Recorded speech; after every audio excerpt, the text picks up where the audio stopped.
zu holen. Ich muss jetzt anfangen, smarter zu spielen nach dem Early Int.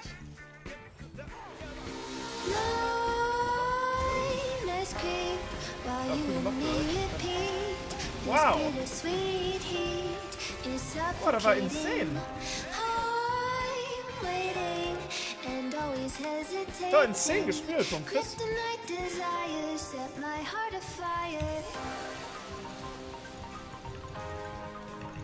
Why is this Veigar why is this piece so good? Is it the best piece in the world? How did he do so much damage? There's so many questions, not enough answers. Is this Fizz guy? He completely 1v9'd a game I had yesterday. He completely 1v9'd.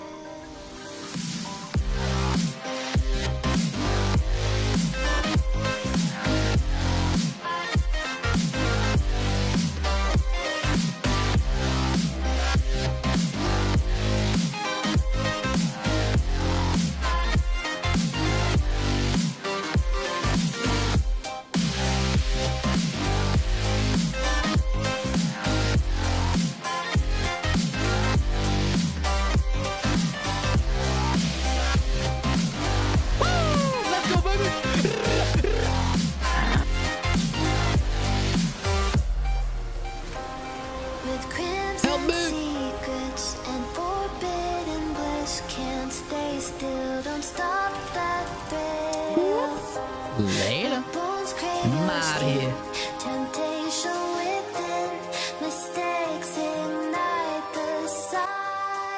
Damn. That was quite a handful, wasn't it? Guys, first of all, before we start with this huge Fizz guide that I put everything in, right? Let me ask you guys a question. How many of you know what a game plan is? How many of you play Fizz and you fall behind, even though you start the lane with like 4 kills, you're like 4-0. Like you're fat, you're winning, and then right out of nowhere, you're just behind. How many of you have that, where you just like, you fall behind and you have no idea what to do on the map, and then you lose the game? I'm here to help you guys improve, not only as a Fizz player, I'm here to improve you as an actual League of Legends player.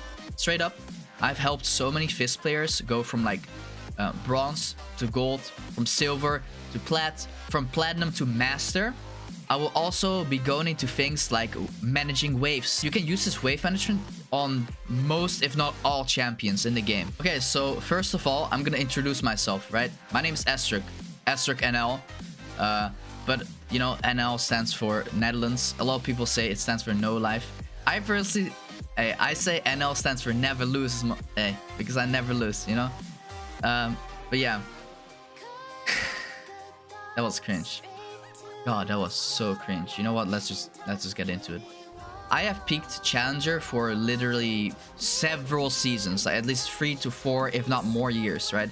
I've been consistent like high elo, like, and high elo for me is like Master, Grandmaster, Challenger, right? My highest peak was rank 120 Challenger. I'm trying to break that right now. Like my goal is to get top 50 Challenger on the EUS server. Hey, you know now, I play on the EUS server as well. So I also played for win rates. So I got Platinum 1 with like 100% win rate, 32-0 or 33-0 even. We got Diamond 1 with like 90% win rate, something like that.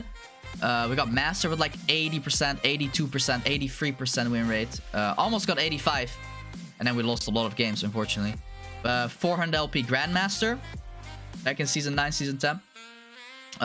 With like 80% win rate, 78% win rate, right? So I do have some validation on what I say here. So I've been multiple season Challenger, and I have very high win rates on Fizz. If you do care about that, right? Because at the end of the day, I understand that some people want validation. So there you go. I know everything about this champ in and out, ... just like that. I'm here to help you, and I'm here to share my information, right, with you guys. If you have more questions that are not in the guide, hop on Twitch, hop on my Discord, Twitter, whatever, you know, just hit me up, or even the comments. I'll answer the YouTube comments as well. Now, without further ado, let's get into the Fizz guide.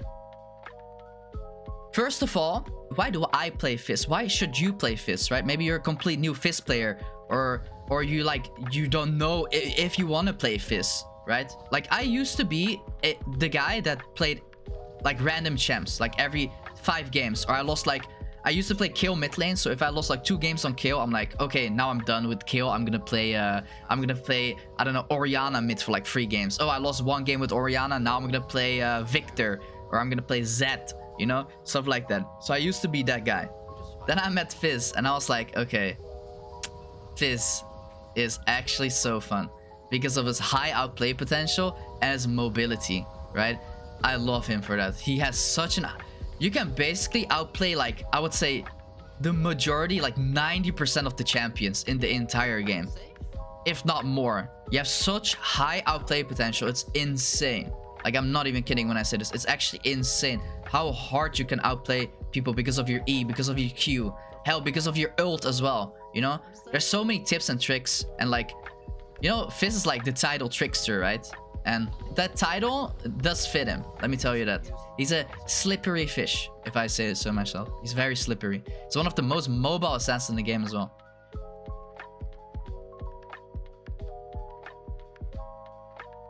So now I want to tell you the pros and cons of Fizz. Okay?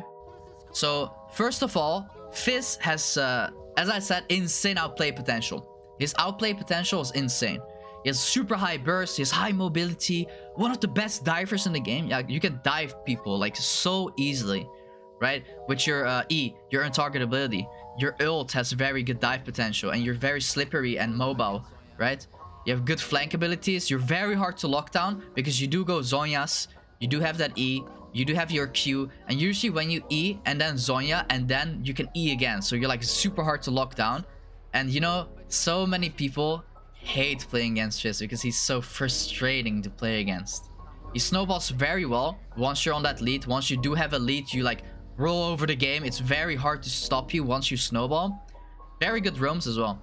So and his, I'm not gonna lie, his mid to late game, especially Fizz's late game, guys, people underestimate Fizz late game. I'm not even kidding. People really underestimate Fizz's late game. It's actually very good. Depending on the enemy team comp, you can literally outscale, I would say, like outscale, right? Because you don't outscale, for example, let's say a Veigar, right? Because Veigar has like infinite scaling and he will have way more AP than you. But if you play it properly and the enemy has squishies, you kind of outscale in a way that you can just one-shot like everyone in the enemy team if you play it well, right? That's why, like, scaling, it depends, right? League is a very variant game. It's a very big game. Like, every champion has strengths.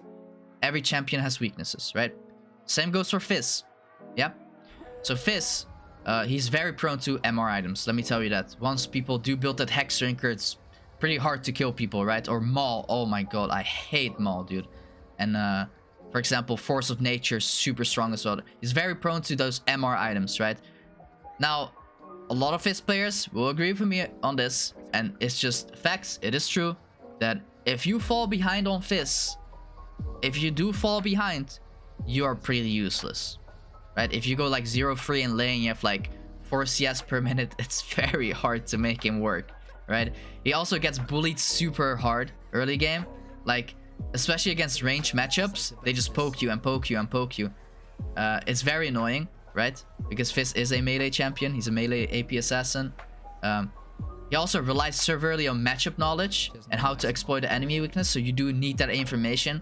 This gets by reading up on stuff, but it's also gained by playing the game a lot, playing Fizz a lot. Once you play against, let's say, Akali, a lot of people find Akali a very hard matchup, right? Once you play like 100 games against Akali, at one point you will slowly learn her strengths and weaknesses, right? By very good players, you do get spaced out, or like by decent players. And with spacing, I mean like, you know how they like walk back and forth? So you want to like engage with your Q, but you can't because they walk back, right? That's called spacing, right? The way of the movement, right? Now that you know the Fizz pros and cons, I'm gonna go into the runes.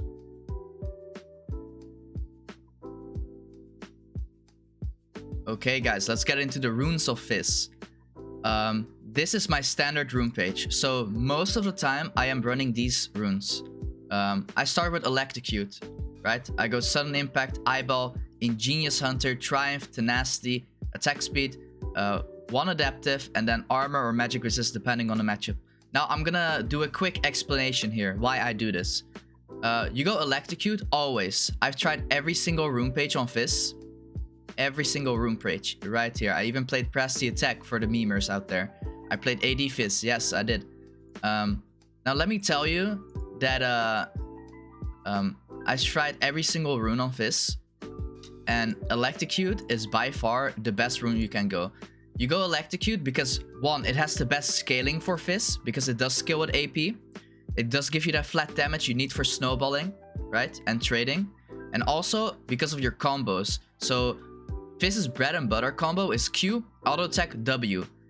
And because you do 3 separate abilities or attacks, what this does is it procs Electrocute very fast. So you always go Electrocute no matter what. Some Fizz players did play with Press the Attack. Me personally, I did play with Press the Attack as well. Now it does feel a bit better early game, I'm not gonna lie. But Electrocute completely outskills in the mid to late game. So usually 99% of your games you go Electrocute. Cheap Shot, Taste of Blood, or Sudden Impact. Well, basically Cheap Shot doesn't give you very much value. Same for Taste of Blood. So the only thing you can go here is Sudden Impact, because you gain a burst of lethality and magic penetration after using a dash, leap, blink, teleport, or leaving stealth. Now Fizz does have a dash on his Q, so you always go Sudden Impact because it just straight up does the most damage. Now the third row is personal preference. You have Zombie Ward, Ghost Pro, and Eyeball. All 3, let me tell you first, all 3 of them are viable. However, I think Ghost Pro is the weakest of them, in my opinion. I think Zombie Ward and Eyeball are the most viable on Fizz. Eyeball because of takedowns on kills. Zombie Ward because of takedowns on wards. Now, the thing about Zombie Ward is, I think Zombie Ward is better in higher elo if you play in Master Plus. There's less kills falling in high elo, so you can take the wards down. And there's also more wards in high elo, so you can stack this faster than Eyeball Collection, let's say. But it's game to game variant. So some games you do have 30 kills in 10 minutes, some games you don't. I think in most elos it's like this, but in high elo it just occurs more. Now, me personally, I go Eyeball Collection. The best Fizz in the world called Mango Fish, a Chinese Fizz player that plays on the Korean server as well. Just go Zombie Ward. Personal preference, guys. Me, in my opinion, don't go Ghost Pro, but Zombie Ward or Eyeball. For my playstyle, Eyeball works more because I do go for kills, because I do want to snowball. But when there's low kill games, Zombie Ward probably better. Both viable. Can go both. Me, I go Eyeball. Fourth row. There's... Fourth row. Basically... Don't go Ultimate Hunter. Your ult is already very low cooldown. It's like 50 seconds later on the game. You do not need Ultimate Hunter. Fizz players that do go Ultimate Hunter, stop doing it right now. Not worth. Very fast and quick. Let me tell you that these two are just not worth running on Fizz. Ingenious Hunter skills way better than Treasure Hunter in the mid to late game. Ingenious Hunter, unique takedowns grant permanent item haste. So your items go on a lower cooldown. So because your items go on a lower cooldown with Ingenious Hunter, what this means is you build Luden's Tempest, you build Rocket Belt, right, as a mythic. You go Zhonya's every single game, and you go Lich Bane most of the games. 90% of the games you go Lich Bane. What this does is Lich Bane, Luden's Tempest, or Rocket Belt, or Night Harvester. If you play that, don't play Night Harvester, but if you do play that, and Zhonya's will all go on a lower cooldown, giving you more damage, uptime, and also giving you more uptime on your Zhonya's. So you always go Ingenious. However, you could also go Treasure Hunter. Me personally, I go Ingenious. Now let me explain Treasure Hunter real fast. Treasure Hunter makes sure on takedowns you get additional gold. So the more early kill games you get, the faster you can get your items. And the faster you can get your items is the harder you snowball. So Treasure Hunter does let you snowball harder if you get those takedowns, get those kills, get those assists. However, Treasure Hunter in general, it is personal preference. I think Ingenious just completely overshadows it. But Treasure Hunter is viable. I see a lot of Fizz players do run this. It is viable, guys. You can play with Treasure Hunter. It makes you snowball harder on the early game. However, in the mid to late game, Ingenious does overshadow it. There you go. That's the first tree. The second tree, there are 2 things you can go. Now let me speak up real fast. Sorcery and Resolve are not worth running. The only thing in Resolve that is worth taking is Bone Plating because it's very strong. However, all these other trees are just very bad on Fizz. you don't go anything else other than bone plating. But it is not worth running Resolve. Also, it is not worth running Sorcery. Now, Transcendence is good, but you don't need it at all. It's overkill, so you do not need it. Don't run Sorcery. Also, Gathering Storm for the Fizz players that do Gathering Storm. Alta for the game right now, it's very troll. Water Walking used to be decent, but now it gets completely overshadowed by Inspiration and by Triumph, so you don't go Sorcery ever. Scorch, one of the worst runes in the game. Whoever tells you it's good, it is not good. There are some champs that utilize it well, but in general, I don't think Scorch is good at the moment that I'm making this guy. Maybe it's gonna get buffed in the future, but right now Scorch is not worth running. So we have two trees here in a second, right? We have Precision and we have Inspiration. And let me tell you, probably Precision, if you're an experienced Fizz player or you have a good laning phase with Fizz, Precision is probably the best you can go. Now, you can choose between Triumph and Presence of Mind. And you can go between Tenacity, Legend Tenacity, and you can go Coup de Grace or Coup de Grace. I don't know how people say it. I say Coup de Grace. Probably say it wrong, but yeah. So let me explain why now. You could also go Cut Down in some cases. Never go Last Stand. Not on AP Fizz. Last Stand very bad on AP Fizz. So Cut Down. Sometimes you could go Cut Down if you're against very beefy champs. Usually you go Tenacity though. Same for Coup. Usually you go Tenacity. Now let me explain why. Let's start with Triumph and Presence of Mind first. Presence of Mind, because Fizz does have a lacking mana, but however, they changed Presence of Mind like 2 seasons ago. So right now, I don't think it's worth taking Presence of Mind. Is it viable? Yes, you could go Presence of Mind. However, I think it gets overshadowed by Triumph. Triumph makes sure takedowns, like kills and assists, get 10% missing health back. And it gets an extra gold for the snowball, right? Now, the thing about Triumph is it saved me in so many scenarios because I do turret dive a lot on bot lane, on top lane, on mid lane. I do turret dive a lot. And because of that, I take turret damage, right? I do take 1 or 2 turret shots. And Triumph saved me so many times. That 10% missing health, it adds up, especially in team fights. When you get those assists, I kid you not, it saved me beyond belief. It saved me so many times. So Triumph is my go-to rune to go on the second tree. However, Presence of Mind is worth running, but I think it just gets overshadowed by Triumph. So go Triumph in most games. Presence of Mind, viable, but Triumph mostly overshadows it. Then we go to Legend Tenacity. In my opinion, the most broken rune in the game. You get stun locked, you get slowed, you get rooted, you get out very fast in the later stages of the game. Also, with Fizz, you're very squishy, right? You have your E, you have Zhonya's, however, you're very squishy. So if you get a 5-second stun lock from Leona, you are dead, right? You will die. Now, Legend Tenacity makes sure you don't die. You get out those stuns very fast, right? You don't get stun locked. You get out fast, you can E, you can Zhonya, you can E again. Boom. Fast, quick. Tenacity, must go rune. However, if they do not have a lot of stuns and slows at Syndra, which happens maybe once every 20 games, usually you do have stuns in the game. But however, if they don't, go Coup de Grace. Coup de Grace makes sure you do a little bit more damage. However, I think personally, maybe a lot of people are going to hate me for saying this, I think it's a bait rune. Coup de Grace, you usually don't go Coup de Grace because a lot of Fizz players do go Coup de Grace, but in my opinion, it's a very bait rune. You actually don't do a lot of damage overall. Go check. You probably have like 500 damage, 600 damage in like 30-minute games. Overall, it is not worth going. Especially late game, when you do have 3 items, 4 items, 5 items, you overkill your enemies anyway. Coup de Grace, maybe a little bit useful in the early stage of the game, but doesn't give you a lot of value compared to Tenacity. So the moment they do have a Leona, they do have a lot of stuns in the enemy team, you always go Tenacity. So these are the runes I go, always. However, Coup de Grace, or Coup de Grace, however you call it, you could go if the enemies don't have any stuns, right? Just like this. Again, you could go this, right? You could go this. You could go this. It's personal preference. My go-to Fizz runes, especially in high elo, is this. There you go. Now, for the second tree, again, you don't go Sorcerer or Resolve. You could go Inspiration. Now, Inspiration you go if you're a new Fizz player or you struggle in laning phase a lot. Now, what this means is Precision doesn't give you a lot of value in the early game, right? It's like a more mid to late game orient build path, right? The second tree. Triumph can give you value early game, but especially Tenacity is mid to late game. Now, Inspiration makes sure that you can survive laning phase, or you have an easier time in laning phase because of the cookies. I love cookies. I love biscuits, right? I love biscuits. I hope you like biscuits as well. I don't go biscuits a lot nowadays, but it is very viable on Fizz players, especially newer Fizz players, or not even newer Fizz players, but you struggle a lot in that laning phase. You could go biscuit delivery. Now, biscuit delivery, make sure you do every consumption, you get 10% of your missing health and mana. Fizz is very prone against ranged champions, right? You get harassed a lot.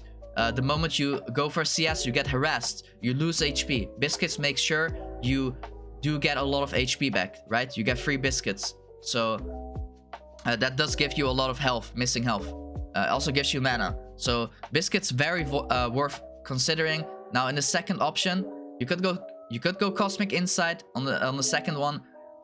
What Cosmic Insight does is it gives you item haste and it gives you summoner spell haste. You can't go wrong with that. Super good on Fizz. Love it. However, you could also go Time Warp Tonic, which increases your Corrupting Potion, because your first item you always go in laning phase is Corrupting Pot. And because of that, it increases Corrupting Pot, right? Because you get movement speed and you get instantly restoration.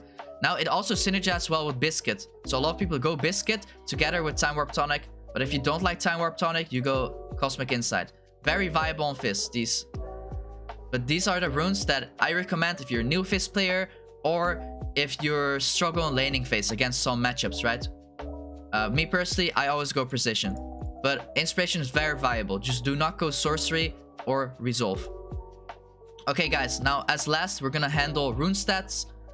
Mini runes, as I call them. So, Adaptive, Attack Speed, Ability Haste, all viable. You could go all three of them. They're all viable. However, let me tell you real quick. I think the most value you get, Attack Speed.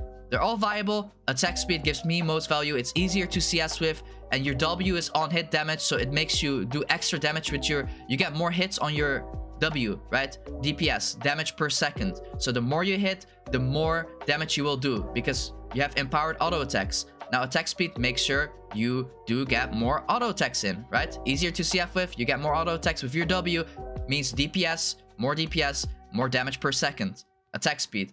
Double Adaptive, more burst, but however, I think Attack Speed overshadows it.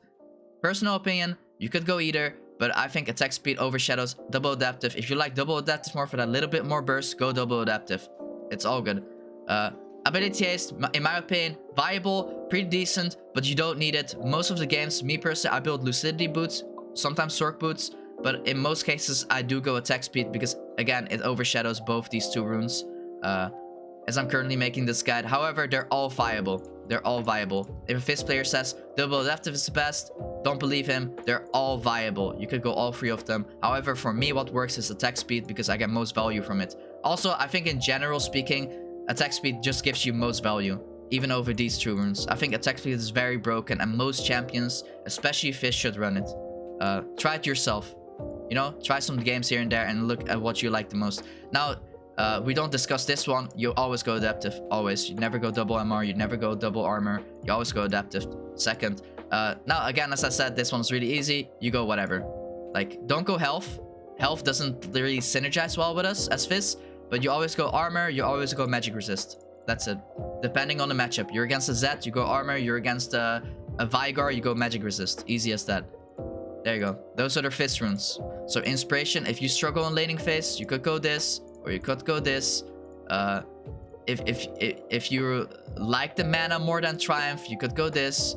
Or you could go this, you know. If they have a lot of stuns, you always go Tenacity. Always one of the most broken runes in the game. I'm telling you, one of the most broken runes in the game. Makes you sure you get out of stuns, you know. Just like that. This is my personal rune page, so this is the runes I go.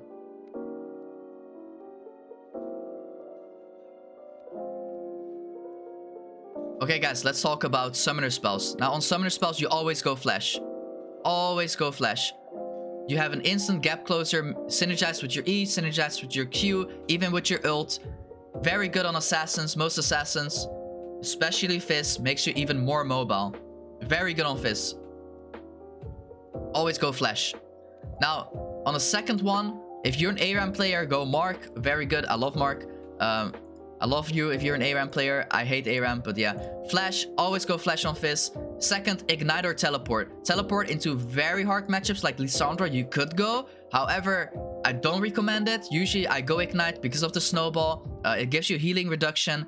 Very good because you don't go healing reduction on Fizz. So, healing effects, very good. Does give you more damage, aka more snowballing, more pressure, and also gives you vision of the target.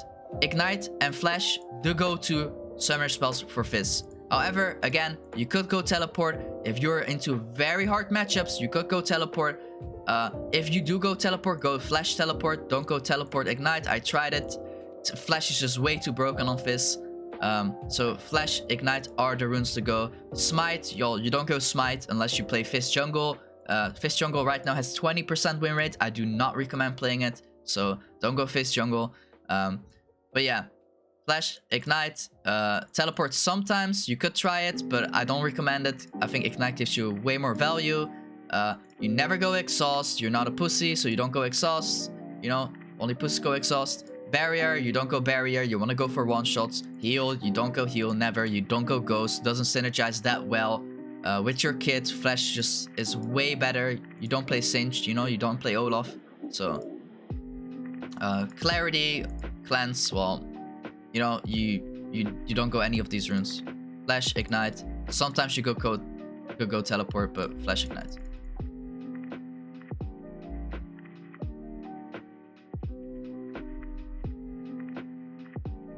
Okay, in this chapter I'm going to explain Fizz's abilities. So Fizz's passive is called Nimble Fighter. Fizz is ghosted, meaning he can pass through units and gets a small amount of damage reduction. Fizz can pass through minions, enemies, and even your own teammates. Fizz's Q is called Urchin Strike. It's very simple. Fizz dashes a fixed distance in the direction of the target enemy. This ability does AP damage as well as 100% physical AD damage. It also applies on-hit effects. The thing to note on Fizz Q is that enemies can dash or flash out of it, meaning you will be left stranded at the position they were at. Also, the damage won't go through, unlike Echo E, for example. Fizz's W is called Seastone Trident. Seastone Trident has 3 usages. First, the passive, which makes Fizz basic attacks do bleed damage over time, also refreshing on-hit damage. Then you have the second. The active of Seastone Trident makes Fizz's next auto attack get bonus range and bonus damage on the first strike. Now, after using your Seastone Trident on an enemy, it empowers your next basic attacks for the next few seconds to do bonus damage on hit. So you have empowered auto attacks. Also, if Seastone Trident kills its target, for example enemies or minions, it refreshes the cooldown and also refunds some mana. This is pretty nice to have. Fizz's signature ability is called Playful/Trickster. My favorite ability. Fizz hops into the air, landing gracefully upon his spear and becomes untargetable for the next second. Playful/Trickster has 2 usages. The first one is where Fizz doesn't let go of his E, and it does a big amount of AoE damage, where he lands, also slowing all the enemies it hits. However, the second usage of Fizz E is where he double taps his ability. However, it will be a smaller radius and there will be no slow. The damage, however, will be the same as the first one.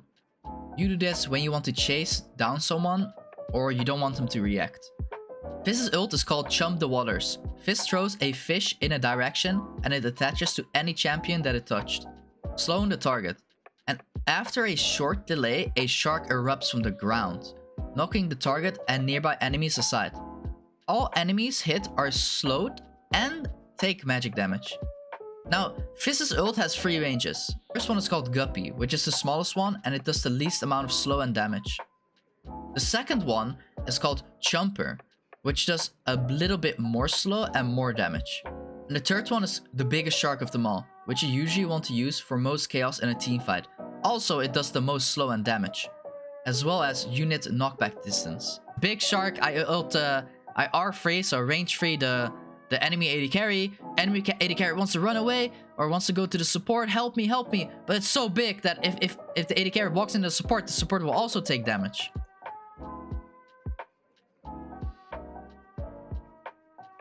Those are abilities explained. Now we're gonna explain the ability order, what abilities you should max. So 90% of the games, 95% of the games, almost every single game basically, you will go E. You will go E max. Almost every single game, E max. E max is super good. It gives you wave clear, gives you lower ability haste on it, so you can spam it more. It gives you lower cooldown, right? Not ability haste, it gives you lower cooldown. Because your E is lower cooldown, you can use it more for wave clear, or you can hover around the map. That's why you always go E max.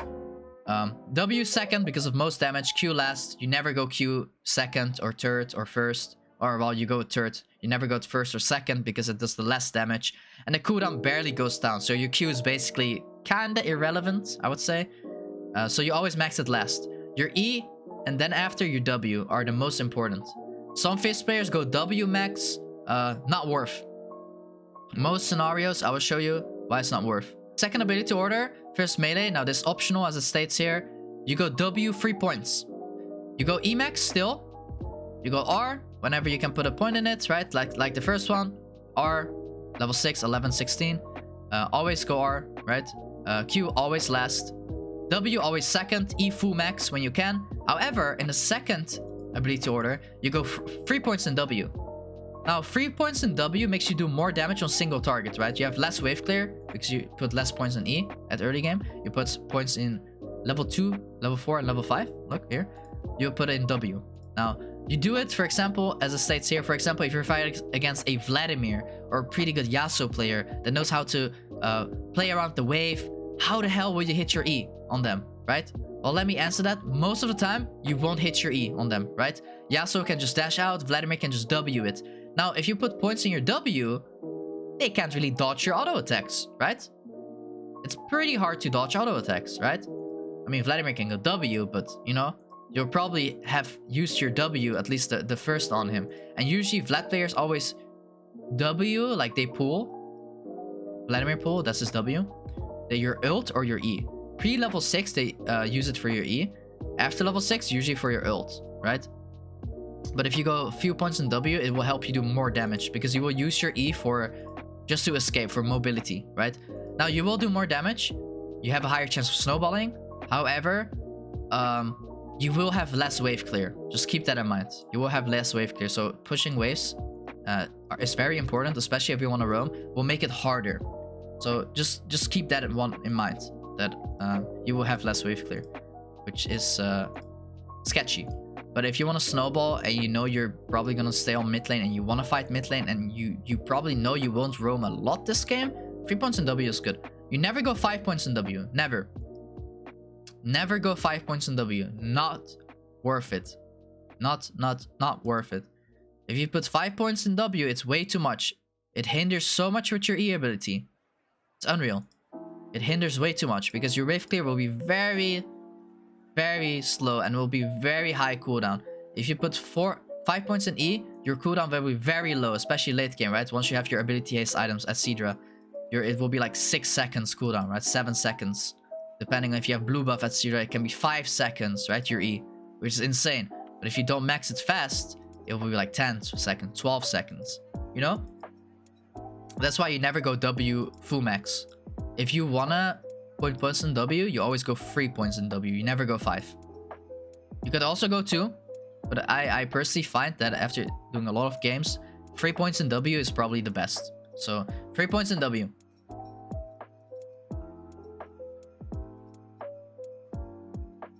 So what you do here, your W is an auto attack reset, okay? So you auto attack, and you can instant W. You see this?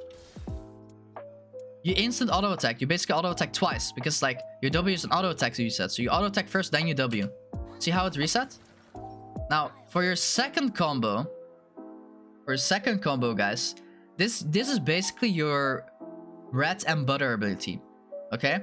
So basically, you Q, you auto attack, you W. Right? Q auto attack W. And as we said, the last combo, your W is an auto attack reset, right?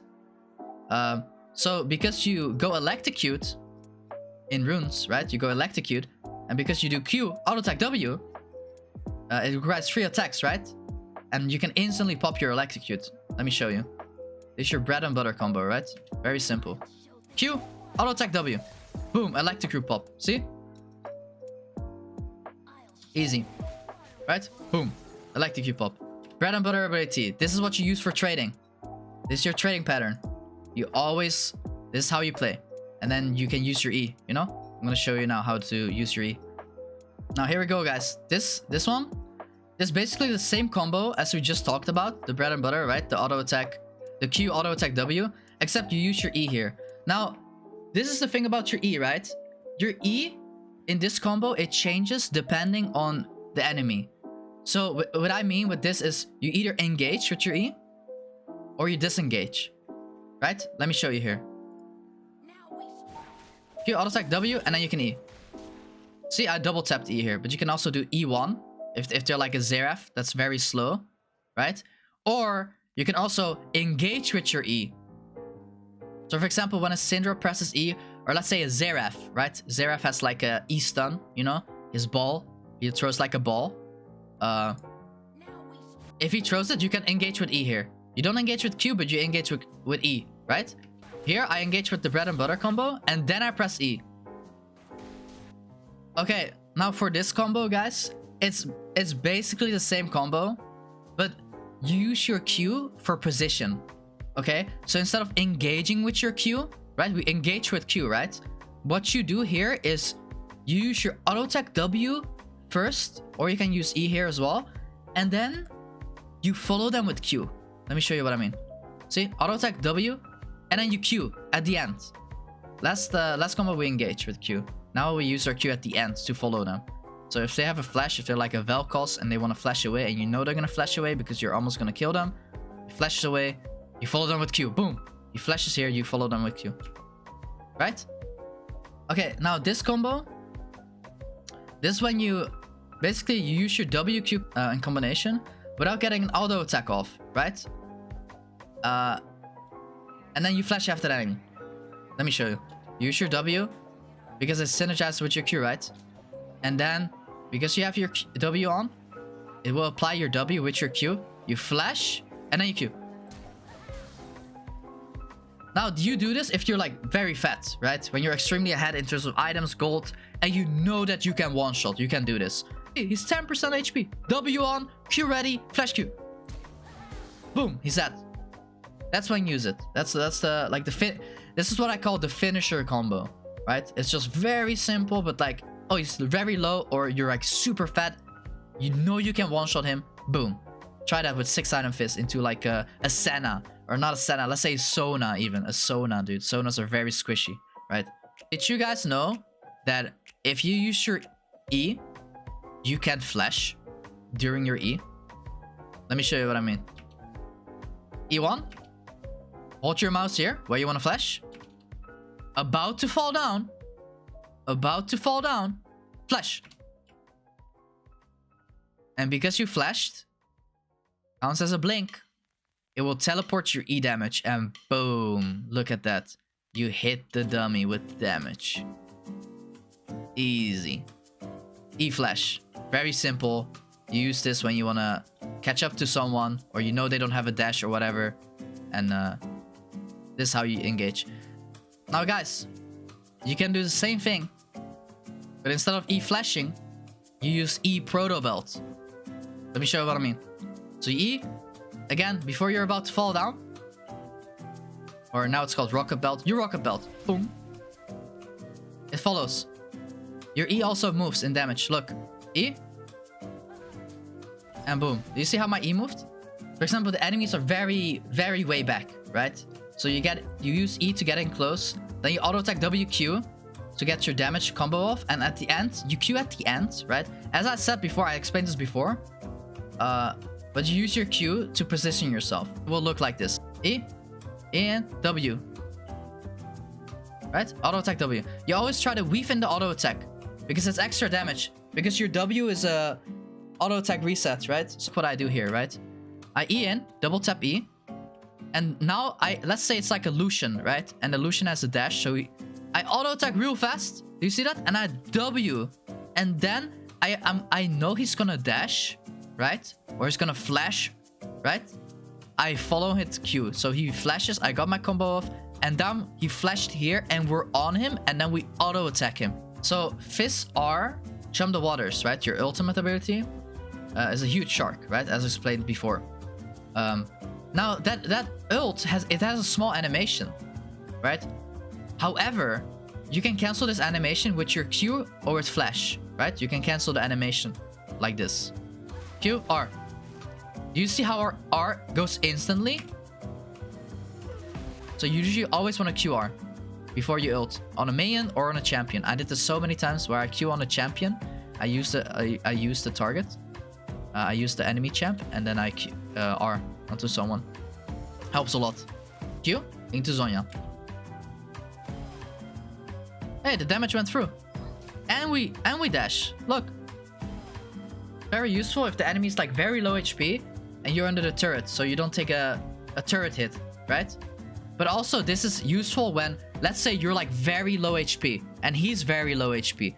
You want to Q him very fast because your E is on cooldown, for example. Your E is on cooldown and you're like, oh, I need to kill him fast. So you're like very low, but he's gonna auto attack you to death, and before he does, you're like Q or like WQ and then you Zhonya. Because your W also goes through. So you can like WQ, W on, then Q, and then Zhonya. And then you're Zhonya'd, so you're invulnerable. He can't attack you. Pretty cool, right? E, stasis, Zhonya's, and then damage goes through. Pretty cool, right? So you E, Zhonya, boink. You can use this in some scenarios. Pretty cool to know. A goldfish, ch. This is like a basic all-in combo for Fizz, right here. Press R, you Q, you auto attack, you W, and then you can E. Basic all-in combo. Pops electric you very fast and huge burst. Okay, this combo is almost the same as last combo, except you use your E earlier at the end, right? Let me show you what I mean. Right, almost the same. R, you E, and then you WQ. So instead of engaging with R and then Q, you do E first, right? You use your E earlier. For example, you're against a Syndra, right? And her E can stun you during the windup of your R. So you use your E to avoid her stun. So let's say you ult, Syndra's gonna E you. Then, fast, you press E, she presses her E, which is the stun, or Xerath or Vel'Koz. You know, they all have like a CC, right? To deny you from engaging. So then you press E to dodge it. And then they're knocked up, you use your combo, and then they might flash at the end or not, and then you follow through with the Q. So you follow their flash or dash or whatever they have. Or you just kill them straight up. That's also a thing. Pretty cool combo. This is what I use a lot, right? It's like more of a harder combo to do. But I'm gonna show you what I mean. So this target dummy is the AD carry or the AP carry. Whoever's like the most fat and squishy, okay? This is my target. I want to kill this target, okay? Here, let me show you what I mean. Real fast. So E, flash, boom. Carry that, hopefully. If not, you can ult him after. Like this, dunk, and then you ult. You Q'd, right? Then you ult. Now you ult. Go, go, go, ult. Boom. Then you ult like this. Because getting your ult off here is very hard, right? Frontline. They will tank the ult. So if I want to ult this, they will tank it. So what I do here is very fast. E, auto attack, W, Q, and then you can ult after, if needed. Usually they're that tier, especially if like 4 items on Fizz in this late game. But if they're not that, you ult after. And then if they all engage on you, this is where you press Zhonya. And then after Zhonya's, because of Ignatius Hunter, you have your E up, and then you can E out. Right?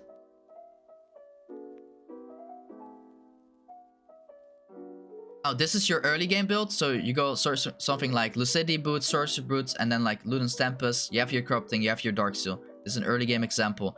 Now, your core items are Luden's Tempest, so your Mythic, and then your Boots, and then you always should go Zhonya's Lichbane or Zhonya's Void Staff. You always need Zhonya's first or second. You always go Zhonya's second or first. If you're against Zed, first item Zhonya's. If you're not against Zed, go let's say you're against Veigar, go Luden's Tempest, and then go Zhonya's second. You always go Zhonya's first or second. Always.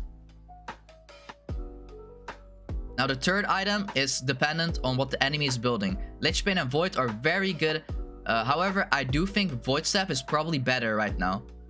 Because basically everyone is building Magic Resist. You have Force of Nature, you do have Maul of Malortius, so everyone is building Magic Resist. So usually you do go Void Staff third item and not Lichbane. A lot of Fizz players do go Lichbane third item, and then they press tap, and enemy Sign has Force of Nature, enemy Zed has Maul of Malortius, enemy Jhin has Maul good luck playing against that. You will make no damage. That's why usually you look at what the enemy team is building, and then you go Void or Lich Bane depending on the enemy team. Usually you go Void Staff, but if the enemy team does not have magic resist, you go Lich Bane turret. You always go Mythic Zhonya's first or second. Now, for the late game, you always go Rabadance. You know, you always weave a Magi Soul Stealer in there. You always go Magi Soul Stealer here and there. Unless they're like very tanky, you don't go Magi. Some games you do skip on Magi's, but usually you do go Magi Soul Stealer. As I said before, it gives you so much value, 250% gold efficient, especially if you are against squishies and you can easily kill them. Always go Magi Soul Stealer. Very good item, super good item on Fizz. Very synergized with every item you build, especially if you go Lich Bane, you go Rabadance, you do go your Luden's Tempest, you have a lot of damage. Now, last items you build, you either finish Lich Bane or Void Staff, and you always go Rabadance. Rabadance is so good with Fizz because of your AP ratios. The more AP you have, the more flat damage you do, right? You know that late game Fizz where he goes in on the AD carry, WQ, flash, boom, AD carry that. No E needed, no R needed. That's what Rabadance does, especially combined with the Magi Soul Stealer. Now, as I said before, Lich Bane, very valuable to build. Does give you ability haste, ability power, and move speed, and empowers your basic attacks. Very good for Fizz. Fizz is one of the few champions in the entire game that utilizes Lich Bane very well. So Lich Bane is a core item on Fizz. Now, other than that, I'm gonna explain you what builds you could go. So this is what a full example build should look like, right? You have Luden's, you have your boots, Lucidy or Sork boots or Merc Threats. Then you have Zhonya's, always Void Staff. Most of the games, Rabadance, always Lich Bane. So these are the items you usually have. If you do not have Lich Bane, you have Magi Soul Stealer. If you don't have Rabadance, you have Magi Soul Stealer. So one of these items could go and replace Magi Soul Stealer. Or if you do have 25 stacks and you don't have Lich Bane or Rabadance, that's completely fine. Then you know, it could be fine. Sometimes you do sell an item here and there and you swap it up. But usually this is the full item build you should have as Fizz. Now, these are the best Fizz items. First of all, starting item. So every single game, you load up on Summoner's Rift, you always buy Corrupting Potion. You don't go Dark Seal, you don't go Boots, you don't go Doran's Ring, you always go Corrupting Potion. It gives you so much value because you do get harassed in laning phase a lot, especially by range champions. Corrupting makes sure you can stay in laning phase more. The more you stay, the more minions you can get, which is more gold and more experience. And you stay healthy, right? That's why Corrupting Potion is the best start on Fizz. Now, Corrupting Potion also gives you the Touch of Corrupting. Now, the Touch of Corrupting is abilities and basic attacks apply a burn that damages enemy champions for 15 bonus magic damage over 3 seconds. This means that you do damage on Corrupting Potion as well. So you always want to pop Corrupting Potion and then go in if you want to fight with the enemy. So always go Corrupting Potion on Fizz, always. That's the first starting item you should always build. Now, after you recall, your first recall, you have options here. So your first ideal back is always Dark Seal. You always go Dark Seal every single game. Dark Seal, Dark Seal, Dark Seal. You never skip this item. It's way too broken. It's way too much value. And Dark Seal also gives you the option to go into Magi Soul Stealer. So very important. Second you want to go is Amplifying Toe. Very basic 20 ability power. Helps you build into any mythic you want. If you don't have enough gold, let's say you have 700 gold instead of like 800 gold, you go Dark Seal and then you go Boots. You go tier 1 Boots. 25 movement speed. Those are your first back, right?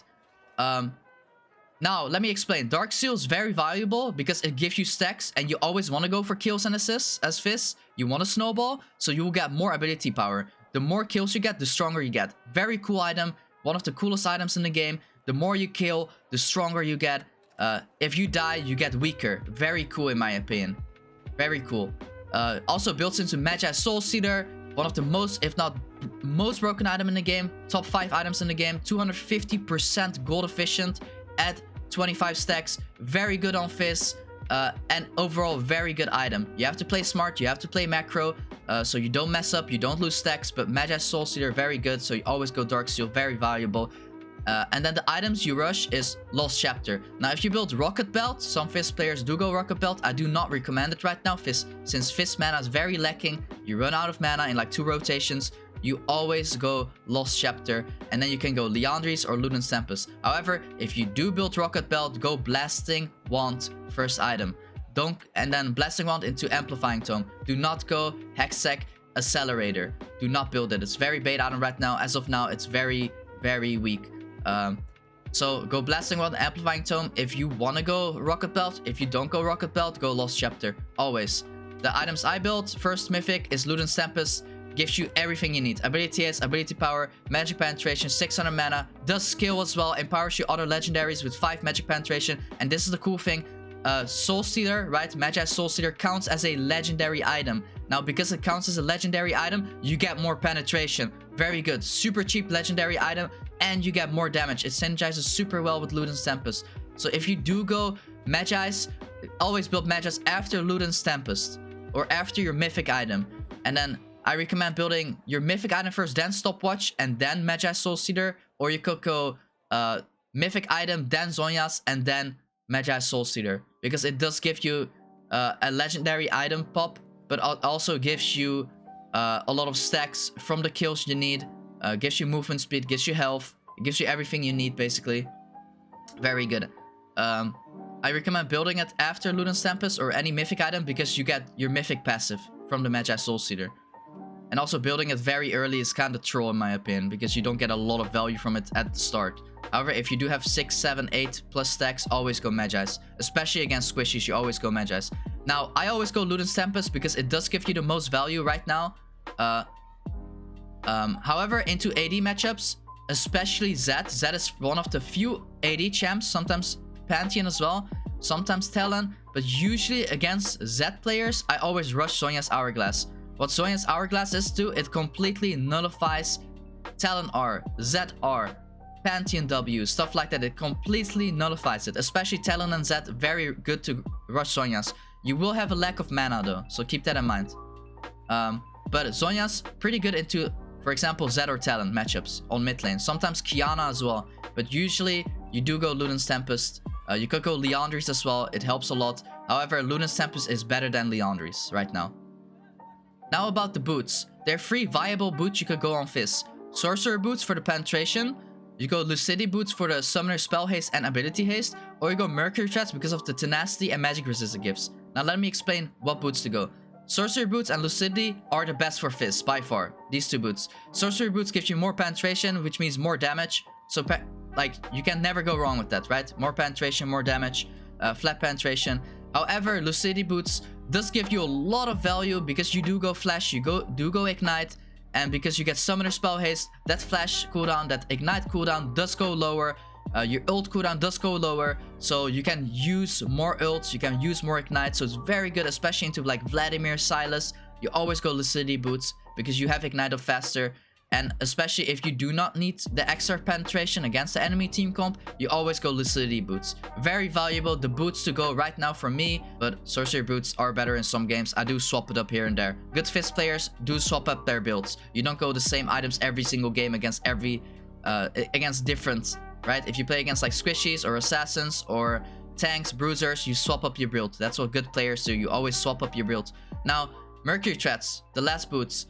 Mercury Threads, you go if they have 3 AP or 2 AP or more, right? So let's say you're against like a Veigar mid lane. He does have stun, he is AP, so tenacity and magic resist does give you a lot of value. And let's say the enemy jungler is Diana, or let's say Evelynn or Echo. They do have a stun, they do have a lot of AP damage. So Mercury Threads, very worth building in those scenarios.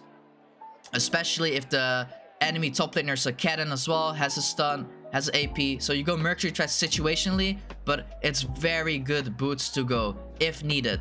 If you're against like 3 ability power champs, always go Mercury Threads. If not, you go Lucidity or Sword boots. These 2 are the boots for Fizz. However, if you're against a lot of AP, Mercury Threads, very good. Let's say you're against a Veigar, Evelynn, Cannon. That's 3 AP with stuns. And then you could also go, let's say you're against the Leona. Very good. The tenacity helps very well. Very good. Situational boots. Okay, now that we know what to build on Fizz, I'm gonna explain every single item that you could build on Fizz. Depending on what your playstyle is. But usually, the items I just explained are the best items as of right now to build on Fizz. But I'm gonna explain every single AP item right now. Okay, so there we go. That was my build path. Now I'm gonna explain all the other items. Banshees, usually never worth going unless the enemy has like 4 or 5 ability powers. You could go Banshees. I think Banshees is very bad right now as an MR item. It's one of the worst MR items. You could go it if the enemy team has a lot of magic resist or like a lot of AP champs, but usually you do not go Banshees. Morello, you never build Morello. Basically, it's very optional. If you're support, AD carry, top laner, jungler, if they all do not have magic resist for some reason, then you're kind of forced to board Morello. However, you never go Morello on Fizz. Anti-heal is not your job as Fizz. Your job is to one-shot, so you never go Morello. However, I did put it in optional just in case if no one builds it, but if somehow no one builds it, well, you know, then something is wrong with your team, not with you.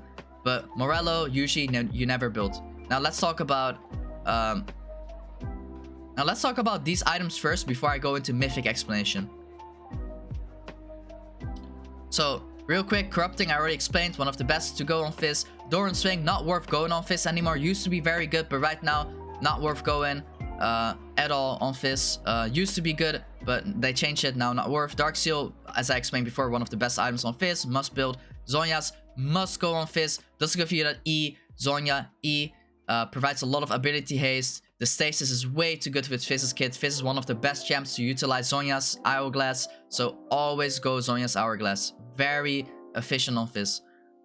Lich Bane, one of the better items, as I explained before. Fizz has one of the best kits for Lich Bane. Very good, super good. Ability haste, ability power, basic empowered basic attacks, which synergizes with your QW, everything. So very good, Lich Bane. Void Staff, one of the best AP items in the game. Always go Void Staff. Super good, 40% magic penetration, like, not more to say. One of the best items. Revenant's Death Cap. Revenant's Death Cap, super good item on Fizz because of your high AP ratios. What your damage will do is it will literally skyrocket to the moon. So Revenant's Death Cap, usually a must buy on Fizz, especially in the late game. Once you do have free items, it empowers every single item you have. So Revenant's Death Cap, very good on Fizz. Now I'm gonna explain Nashor's Tooth. Nashor's Tooth, in my opinion, not a very big fan on Fizz because it doesn't give you that extra burst like Lich Bane does. Nashor's Tooth is good if you can chunk the enemy without dying. For example, you can keep hitting them. It's pretty decent. It is a viable Fizz item. You could definitely go Nashor's Tooth. However, it is not a very good item on Fizz compared to like Lich Bane or Void Staff. You always go Lich or Void over Nashor's Tooth. Maybe it's gonna get buffed in the future and we could go Nashor's Tooth. But right now, as of now, Lich Bane, Void Staff at Syndra completely overshadows Nashor's Tooth for Fizz. For example, Echo is Nashor's Tooth is better on Echo than on Fizz, right? And Lich Bane is better on Fizz than on Echo. Straight up, just straight up like that. Cosmic Drive did a lot of testing. It feels very clunky on Fizz.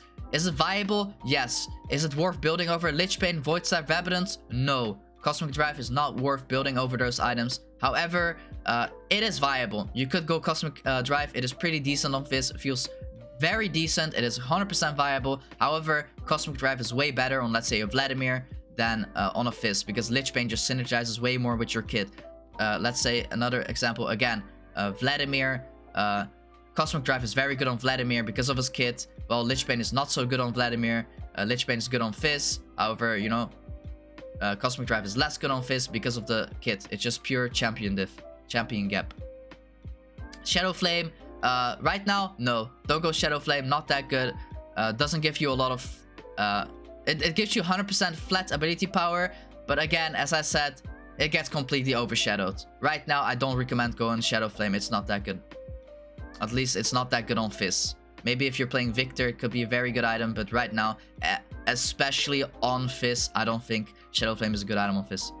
Okay, we're gonna go into the Mythics now. As I explained, Ludens Tempest is the best Mythic to build on Fizz because it gives you everything. It's also synergizes very well with Ingenious Hunter. Same for Liandry's. Liandry's is probably the second best Mythic to build on Fizz just because of the mana. You are tapped. You do need mana Mythics, so that's the entire problem of Fizz, that you do not have a lot of mana, so you do go mana Mythics on Fizz. So Liandry's is a good second choice if they are very beefy champions, but usually Ludens Tempest is the better item to go on Fizz. But Liandry's is a good contester if they have very beefy champions. I do build this item sometimes. Exact Rocket Belt, very good. However, what it does is you get more HP, but you lose mana. So usually, in my opinion, as of now, not worth building because you run out of mana in like 2 rotations. So it's not worth building. Is it viable? Yes, it has always been the item to build on Fizz. But right now, because Fizz is very mana lacking, you don't go Rocket Belt. It is viable. Yes, you could build it. Especially if they do have Crown of the Shattered Queen, you do go Rocket Belt. It is pretty decent. However, again, you run out of mana in like 2 rotations.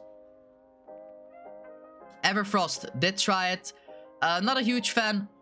Very lacking in terms of burst damage and doesn't scale as well as Luden's Tempest or Rocket Belt. Crown of the Shattered Queen. Quick answer, no. Never built this item. Did try it. Very lacking in terms of burst. Do not go Crown of the Shattered Queen. Not good item on Fizz. Night Harvester. Night Harvester is one of the most bait items in the game. Just like Coup de Grace as a rune or Scorch. Do not go Night Harvester. It gives you so much less value compared to Luden's, Liandry's, Rocket Belt. Do not go Night Harvester. Not a good item. Used to be a good item in the preseason maybe, but right now, as of now, very bad item on Fizz. Or in general, just not a great item. Riftmaker, no, not a good item on Fizz. It just doesn't synergize with you at all. It just doesn't synergize with you. That's all I can say. Doesn't synergize well. Not a great item on Fizz. Don't recommend building this. AP items you should never build on Fizz. Well, Horizon Focus and Seraph's Embrace. Maybe you can guess why, but these 2 items you should never ever build on Fizz.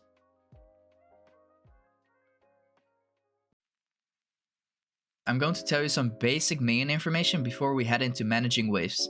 So every main wave has 3 melee minions and 3 caster minions. Every third wave in the early game has a cannon minion. In the mid to late game, so after 20 minutes, the cannon minion will spawn every second wave. So every second wave, there will be a cannon minion. All minions get stronger over time. So the longer you are in the game, the stronger the minions get. Makes sense, right? Caster minions do more damage than melee minions. However, melee minions are more tanky. Cannon minions have a mix of both tankiness and damage. The turret will kill cannon minions after 7 turret shots and 1 auto attack. The melee minion will take 2 turret shots and 1 auto attack.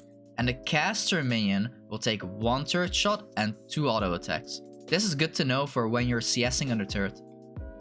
Guys, in League of Legends, minions play a very important role in the game, since you get golden experience for your champion, so you can get stronger, right? Controlling where and how the wave meets is what we call wave management. There's a lot of benefits and disadvantages to it.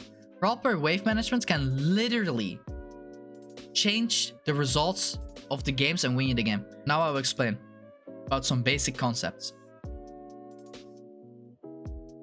Let's start with pushing waves. It's really simple. You push waves if you attack or use skills to minions more than the enemy champion does. The enemy main wave is cleared first, and your wave will move forward to the enemy turret. So, when do you push waves? 1. To get a level advantage and trade, because your main wave is bigger, so it will be harder for the enemy to trade. Second is to pressure the enemy under the tower, because he needs to clear the wave, so you can auto attack him. Also, when your jungler has a strong early game and wants to play aggressively, which means you can follow up fights fast, and faster than the enemy mid laner, for example, or enemy laner.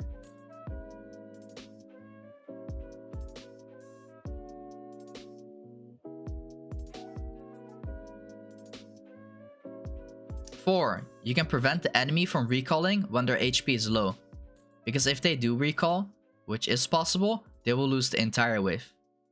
5, for when you want to recall. It's important to push your waves in all the way to the enemy tower and recall. For example, Gangplank wants to make sure the wave is pushed to the tower. You press pressure to Aatrox so that Aatrox can't hold the wave in front of the tower. Now, why is that important? If you push your wave to the enemy tower and recall, the minion wave will be in front of your tower when you get back to lane. This is called bouncing.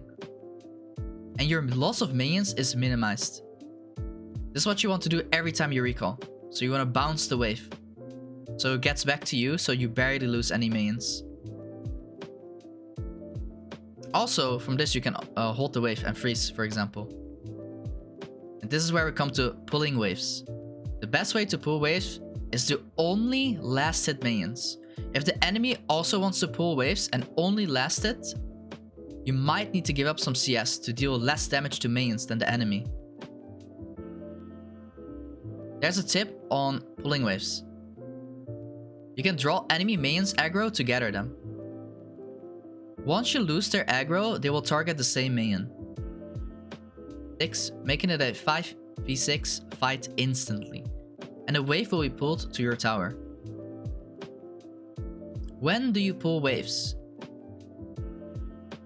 First one is if you have a weak early game and you want to play safe. The second, you want to be safe from ganks and make the enemy vulnerable to ganks. So for example, this Aurelion has to push in the wave, which means he's very gankable. Also, it's to take advantage of pulling waves. You need to know how to hold the wave in front of your tower. We call this freezing waves.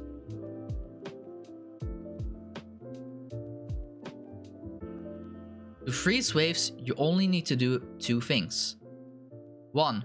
Keep the enemy minion wave out of your tower range. Sometimes you will need to hold the wave to keep them from coming further. Remember, pulling waves. Holding/pulling. Watch how Veigar holds these minions. Starts trading with Gangplank, so Gangplank can't shove in the wave. And it's a perfect freeze here. The second, keep the number of enemy minions 2, if not 3 more than your own minions. If you do these 2, you can easily freeze the wave. If the enemy attacks and uses skills to minions to push in the wave, you do the same to keep the difference. Wukong wants to push the wave and recall. But look at what Vladimir is doing. He's trying to hold the wave all the time. Vlad is keeping these 3 minions alive to keep freezing the wave.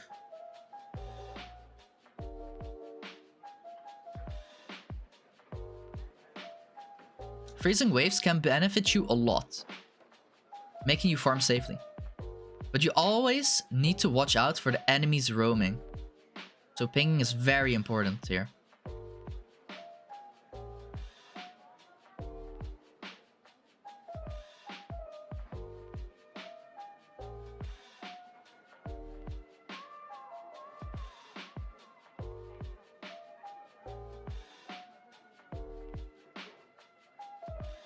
The last type of wave management is slow pushing with a big wave.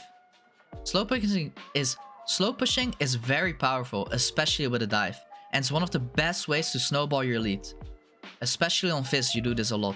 Push slowly with only last hitting minions, and push the last wave fast before the tower. This will make the minion wave stack. Call your jungler for a dive. Ezreal will lose all this CS if he dies.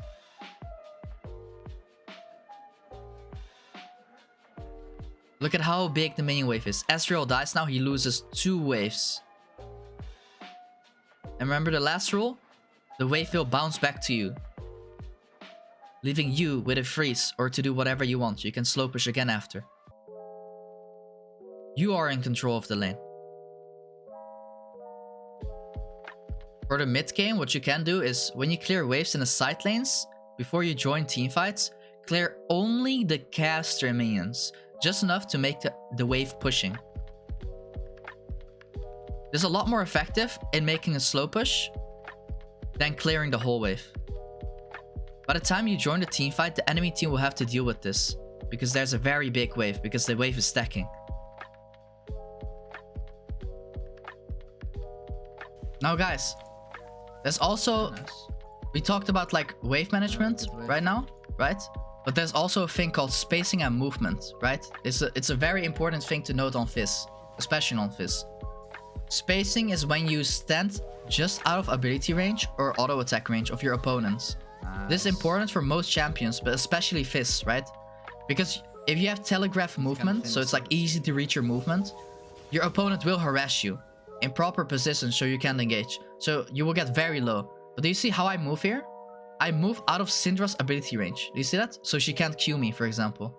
But she can also do the same thing to me, right? Spacing is very important. By spacing or like moving accordingly, right, to the enemy's ability range, you can take less harass. This is why matchup knowledge is key. Knowing your enemy's ability range and auto attack range will change the way you positioned. If you master this, you will see a drastic improvement in how much you get poked during lane. So if you master the art of spacing, of movement in lane, but you can use this for every state of the game, mid game, late game. But if you master spacing, guys, you will be way higher HP than normal. You will take way less harass. So spacing is key, very important to learn. You will take less harass and you will have better setups.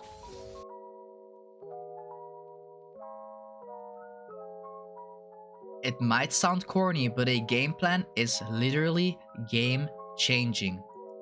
So many people do not know how to make a game plan. And I will explain how to make a game plan. Listen to me. The moment you're on loading screen, the game started, okay? You're not because you're in game, but the loading screen, the game started. This is where you can get free information and make a game plan, okay? The majority of the League of Legends players do not, and I mean not, do this. But you should. Because if you do this, if you make a game plan, you will have an advantage over your enemy. Now, what do I mean with free information? This means you will see where your allies and enemies are. You see who you're playing against, but also who your allies are playing against. This is important to know. Because of this information, you make a game plan. No, Auri. And that's fine. I'm just scared that Fiora will get ahead. If Fiora's ahead, I don't know who's gonna kill her. I can kind of deal with Kai'Sa. I can deal with Ahri as well. Lee Sin, Baram are like kind of whatever. Fiora is done. I will never kill that guy. Like, this guy gets ahead, we just lose the game, I think. And he has a good matchup, so fuck. Or Kalista needs to snowball. It's fucking Kalista. It's like Draven. If they pick Kalista or Draven, we kind of have to play around it. They might be stacked.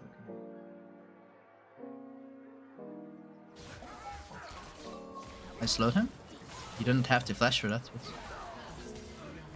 So, a game plan is your ideal roadmap, guys. It's a roadmap that you should follow, okay? To like increase your chances of winning. That's why you make a game plan. Okay, now I will explain a game plan as Fizz, okay? Just an example. Let's just give a quick example here. Now, you know who your allies are, right? You know who your enemies are. Now you have to ask yourself the most important question as Fizz, okay? Now these are examples. Who's my jungler? Who's the enemy jungler? What lanes have priority? What lane is the win condition? Right? And the more you play League, the more like the more you will start recognizing this, okay?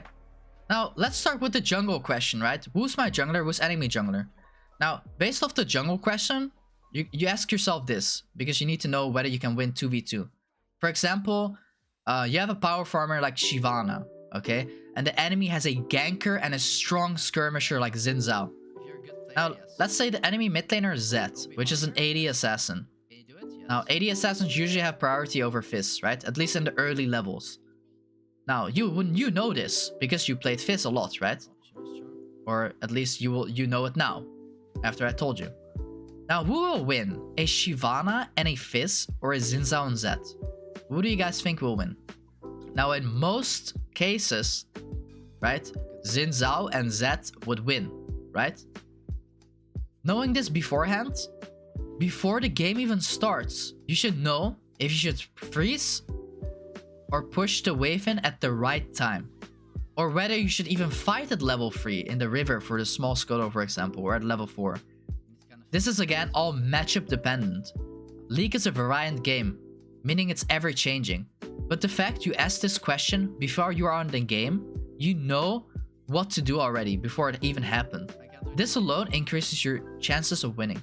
You know that you probably won't win 2v2 early game, right? But Shyvana will outskill Xin Zhao, and Fizz will outskill Zed in most cases, because of your Zhonya's and because of your high AP ratios, right? And because of your E. You will outscale Zed 1v1, and you will probably win 2v2 once you have like 2 items, right? So, knowing this information, right? And again, it's matchup dependent, right? Because you could swap it up and you could beat a Zed and Xin Zhao and then you know you're gonna win early game. But because you're playing Fizz and you have a Shyvana jungle, you know that you probably won't win. And because you won't win, you can freeze the wave. Or if you know you're gonna win, you can push in the wave to invade or fight at small Scuttle. You can force fights, right? It's all matchup dependent, guys. That's why League is ever changing. It's such a cool game. League is a very cool game. The fact that you play on the same map every single game, but the game is so different is so interesting to me. The first part of your game plan you have set, right? You have a Shyvana jungle, you're playing Fizz. You know you're not gonna win, so you probably should freeze the wave, right? And bring your Shyvana back. Like, hey, let's not fight here. Let's play for level 6. Let's play for 1 item, right? And then you play it smart. But because of this, because you pressed tab, you looked at the free information, or you looked at loading screen, and you know this is gonna happen, boom, you already know. Like, you know what to do. That's called a game plan, guys. It's your ideal roadmap to victory. This is the jungle question, right? Who's my jungler, who's enemy jungler? Now let's go to lane priority, right? What lane is the win condition? Now I'm gonna give you another example here. For the lane question, you ask yourself this, because you need to know where to roam and what your best ults are, right? Because Fizz is a roaming champion. So you play mid lane. Mid lane is a very open lane. Meaning that you could go to top lane, you could go to bot lane, you can invade jungle. Like, it's like the most accessible lane, right? It's the easiest to roam with.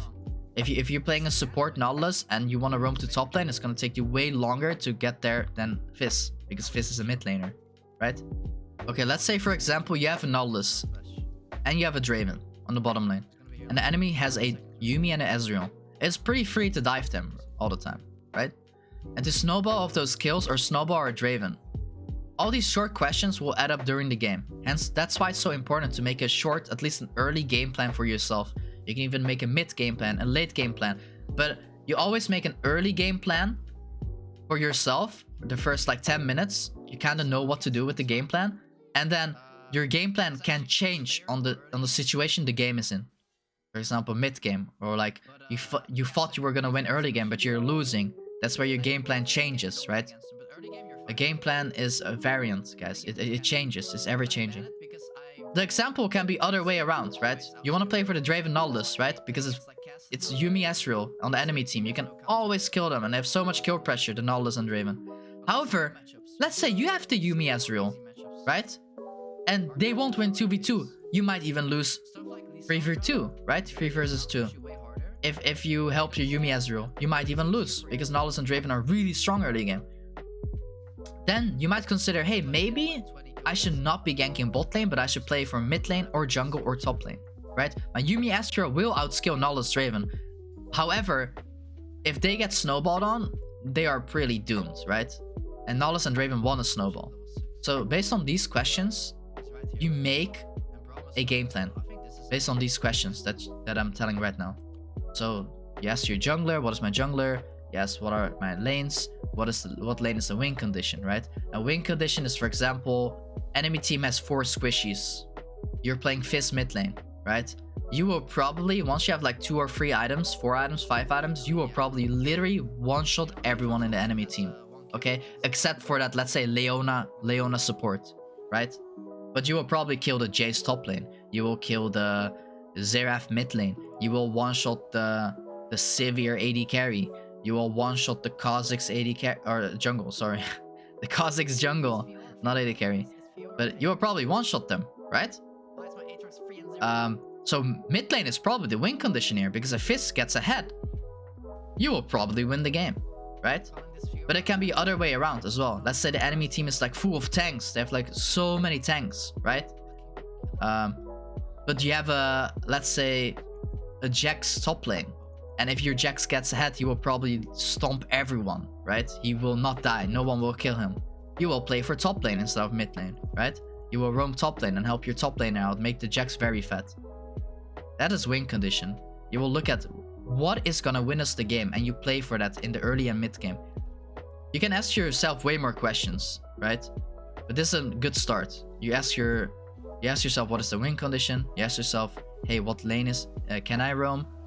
And who's my jungler? And can I win skirmishes in the river, for example? Or can we invade? Or maybe they have a Karthus and they have a jungle Karthus, and we don't wanna let him free skill, so we should invade him, you know? Can we invade him? Those are the questions you should ask yourself. And based off that, you make a game plan.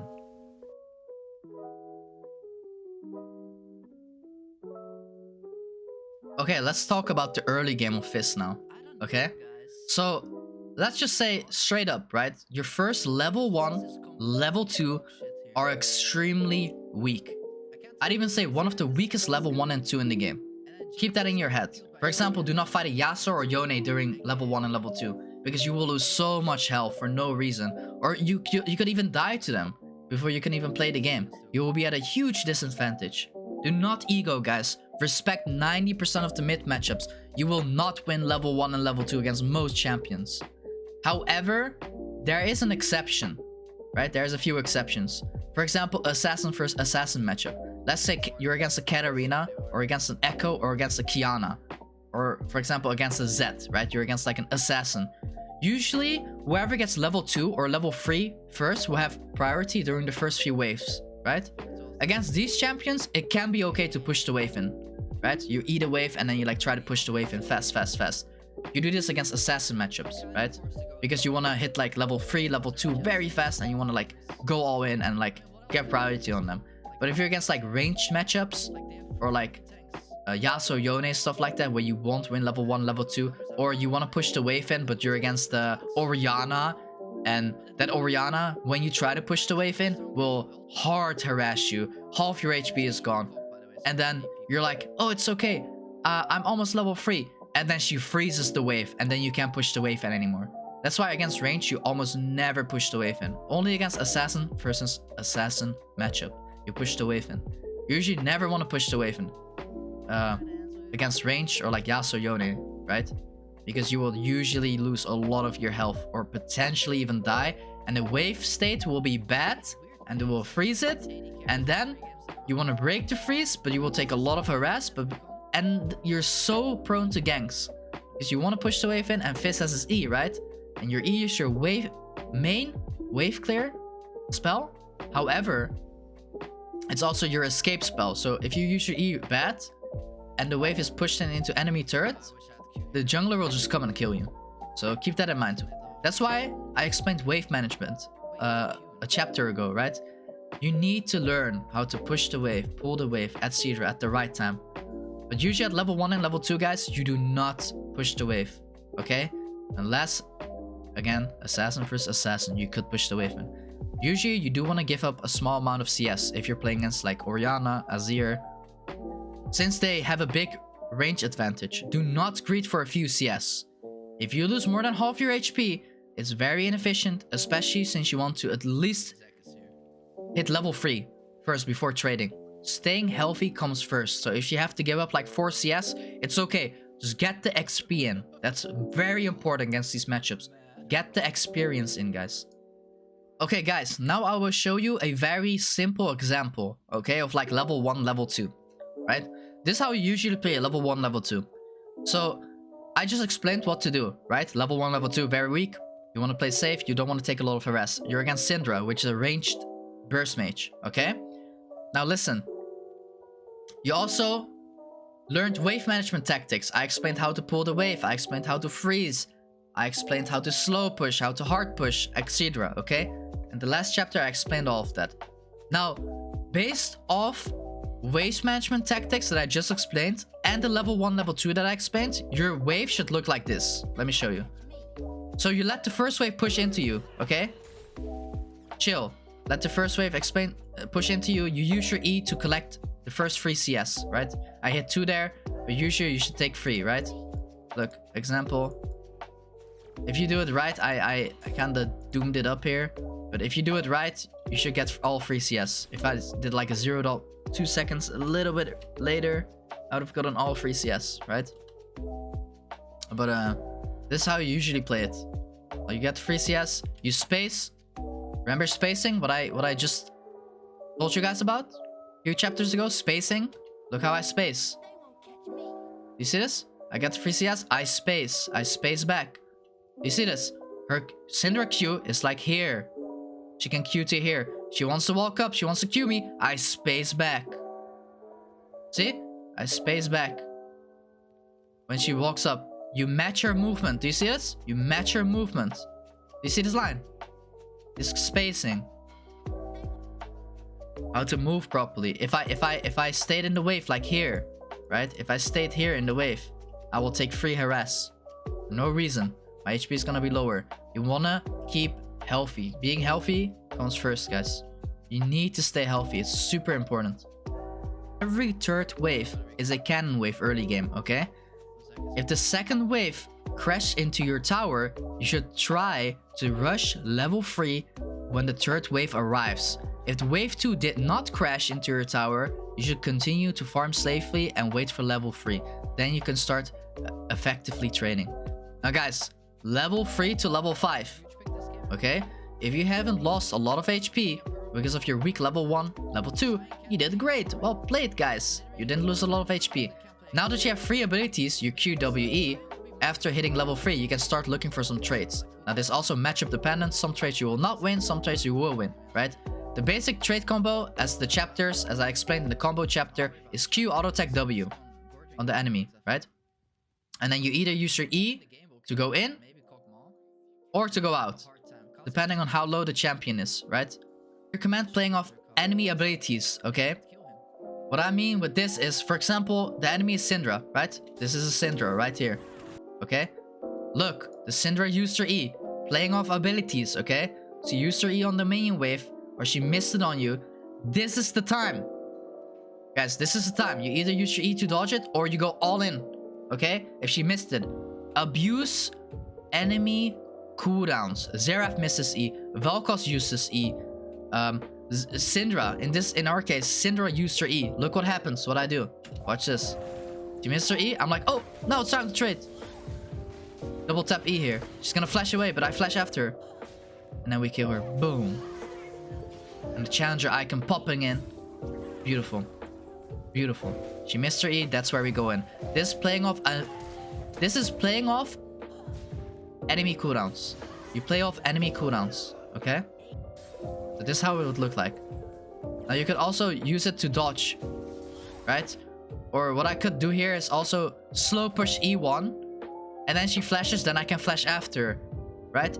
Or I can use my Q to go after her flash. It's all dependent on how you use it, right? What the enemy does, what spot you're in. That's why there's like combos, like your Q auto attack W is always your combo to go for. But it can change, right? You can also, like, the enemy walks up to you, then you just auto attack him, right? And then you use Q so you don't flash for him. It all just depends where the enemy stands. That's why spacing is important. Wave management is important, right? That's why I explained those two before explaining this right now. Okay, now let's say the enemy is playing extremely safe, okay? For example, a Lux or a Veigar, and they're playing under turret, right? Then it's fine to push the wave in. Push the wave in with your jungler to kill the enemy jungle 2 versus 1 and create a lead off it. If not, you can always reset for more items, right? And more items is more damage, is more kill pressure. Also, at this stage, you want to press tab, right? At level 6. Like whenever, you always want to press tab. Especially if the enemy team recalled, right? Because whenever you press tab, you see free information. For example, what did the enemy buy from the shopkeeper? You can see what they're building. For example, enemy Corki, right? bought a mantle, no magic mantle, okay, and a longsword, you can kind of assume they're building Hextinker first item. A lot of Corki players do this, right? And the more you play against Corki, the more you will notice. Now when we talked about Fizz level 1 to level 5, now we will talk about level 6 Fizz. Fizz is now online. And the shark hasn't had a good meal in a long time, dude. It's hungry. It's gonna look for kills. So once you're level 6, you start to look for hard snowballing, especially against immobile champions. A lot of immobile champs should be playing under their turret and should be scared of you. If this does happen, you can QR combo, right? If the enemy mid does not respect you, it can lead into very easy kills. Now another example here of what I just said is this. I ult. Now I could also QR'd here, right? The ult did hit because the Syndra tried to dodge it but walked into it. Now what I could do here as well, which would probably be better, is QR. So I would stand here, I would Q here and then press R. Will be a little bit better. Also faster, Syndra doesn't have time to react. I also know she doesn't have flash up because we just had her flash, right? But usually you want to QR this, but now I pressed R on her. And look what I do. She wants to stun me, I press E. See, I dodge her stun ability. And then we just kill her off that. Use your E to always dodge enemy cooldowns. Or to engage or to disengage. Fizz E has a lot of uses. So you should capitalize on that. Level 6 is where Fizz also, his skirmishing power is very strong. As Fizz, you love to fight 2v2 or 3 versus 3. Most of the time, it depends on the enemy team or your own team, right? Playing with crowd control champions will benefit you a lot since you can hit your entire combo. For example, you have a Zek jungle, the Zek hits the E on the Orianna, you press R, full combo, nuke, dead. Now that we talked about wave management and the game plan in this chapter, and the level 1 to level 6, you have a fair idea of how it goes now.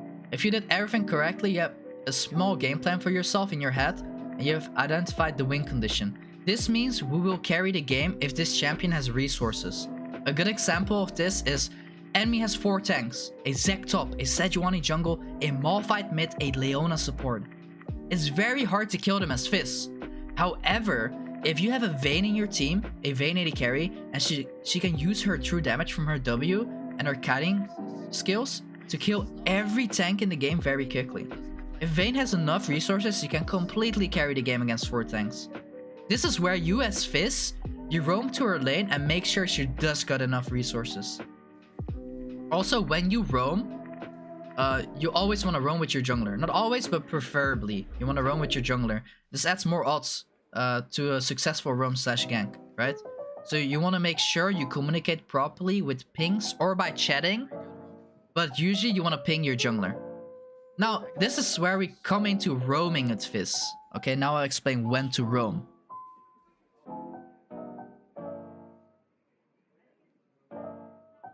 Now, Fizz is an AP assassin that excels at roaming, right? He's very good at roaming. Knowing when to roam plays a very important factor. Successful roams will allow you to get kills and snowball even further. But not only that, it will also help your allies. Playing together as a team is the ultimate way to victory. Most of the time, you roam after you push the minion wave in the enemy turret. You know why you do this? This will make sure you don't lose a lot of minions, right? Since you already pushed the wave in, and remember, minions are golden experience. They're a valuable resource to get your power spikes. You push the wave in before you roam, or you roam in the third wave. That's usually what you do. Roaming is always good when you push the wave in. Whether you want to ward, check where the enemy jungler is, or get kills from other lanes. After all, you push the wave in, so there won't be a huge loss in terms of XP and gold. Even if you don't get a lot from just roaming, you're not standing still or watching the enemy mid laner take his CS. Roaming is very good. Roaming will always help you in terms of pressure as well. Don't ever just stand still on mid lane doing nothing. Guys, always roam or reset. Roaming or resetting is always better than standing still on mid lane. Always plan ahead. Know what you're gonna do. What's your next step? Keep thinking about the game. Don't like roam around like a headless chicken. Always think of what you're gonna do. Okay, now I'm gonna tell you guys a good time to consider roaming. You roam when you killed the enemy laner, which leads into a free roam or a reset for you. You roam when the enemy laner is playing extremely safe under the turret and you can't kill them. You push the minion wave in, you can look for a roam. You're in a very hard matchup and you can't solo kill the enemy. You have lane priority so you can help your jungler out in skirmish. Enemy top, jungle, and bot are very squishy and super easy to get kills. Roam them, man. Kill them. Deep warding, if you want deep ward, roaming is good too. You don't have to roam just for kills. And denying enemy vision by clearing wards is very important. Roaming is good, but you don't have to roam for kills. Does that make sense? Yes, getting kills is very nice in the jungle or bot lane or top lane, but roaming can be used for vision as well. And here we go. A lot of people might not know this. This is called fake roaming, okay? There's a thing that I call fake roaming. Basically, what you do is you place a control ward in the bush, even though you can't roam any lane. Like, you know you can't roam any lane, right? You can't roam top, you can't roam bot for some reason, right? There's a reason you can't roam or whatever. You sit in the bush, okay? And you do nothing. That's it. This is what we call fake roaming. This alone will create pressure on the enemy team. Just standing still in the bush with zero vision from enemy team will literally make them feel pressured. The enemy mid lane will spam ping, Fizz is roaming bot, Fizz is roaming bot. And then he's pushing the wave in and then boom, you show up on mid lane. It's like, huh? And then you get the wave, easy as that. But because you fake roamed, the enemy bot lane or top lane will fall back if you're missing for like 5 to 10 seconds. Because they think you're roaming. And because of that, you create pressure. Just because of fake roam. Even though you don't want to roam, but it's better than to like stand on mid lane and do nothing. It's better, like, it's better to go into a bush and like make the enemy think you are roaming. Very nice, dude. Try it in your game. Try it yourself. And look how the enemy bot and top will fall back after like 10 seconds. Now this is very nice and it works very effectively in high elo. It works less in silver and gold and stuff. Usually fake roaming you don't really do in like low elo. Because you or like lower elo, right? You don't usually do fake roaming because the enemy team never looks at the map. Now looking at the map is very important. You should always look at the map.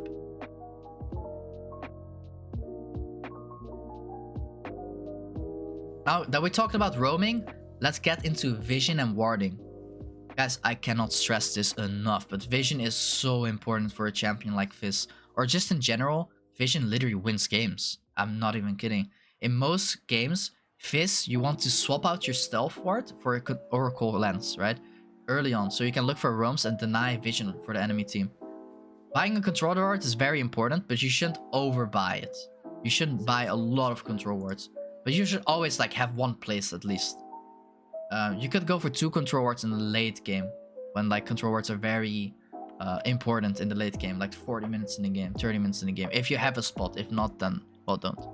Control wards will literally bait enemies and make their life a hell. Since with proper vision denial, enemy is like a headless chicken, right? They have no idea where anyone is. And because they have no idea where anyone is, you can get objectives. Or you could look for picks. They're like, I'm gonna ward this bush. And then boom, you show up and you kill them. Easy clap, just like that. They will be constantly pressured, man. They will be constantly pressured. They have no idea what's happening. You turn the League of Legends into a horror game for them. With proper vision. It will be a horror game, man. They will literally be scared. Now, placing control wards are situational and depends which side of the map you play on, right? You know this by playing for the objective. For example, Infernal Dragon is up in almost 30 seconds and Baron is down for like 3 minutes. Then you want to play bot side of the map, right? Because Dragon will be up, so you're gonna place your control ward for the bot side and then not place it on top, for example. Because you play for the objective that is coming up. League is all about wave management and vision and playing for objectives. Very huge, very huge. Just by knowing these 3 things, you will climb automatically, trust me. Now there's a thing called deep warding. Deep warding is when you use your support item, in our case a stealth ward, to know where the enemy jungle is. You do this to track the enemy jungle and know where they path to, right? Jungle tracking uses a ton of game knowledge and can be very confusing for new players. However, if you do want to learn it, guys, it's really, really broken. For example, why do you think Faker, right, a challenger and pro player from SKTT1, Faker, he knows how to jungle track at a very high level. That's what makes Faker so ungankable for the enemy jungler.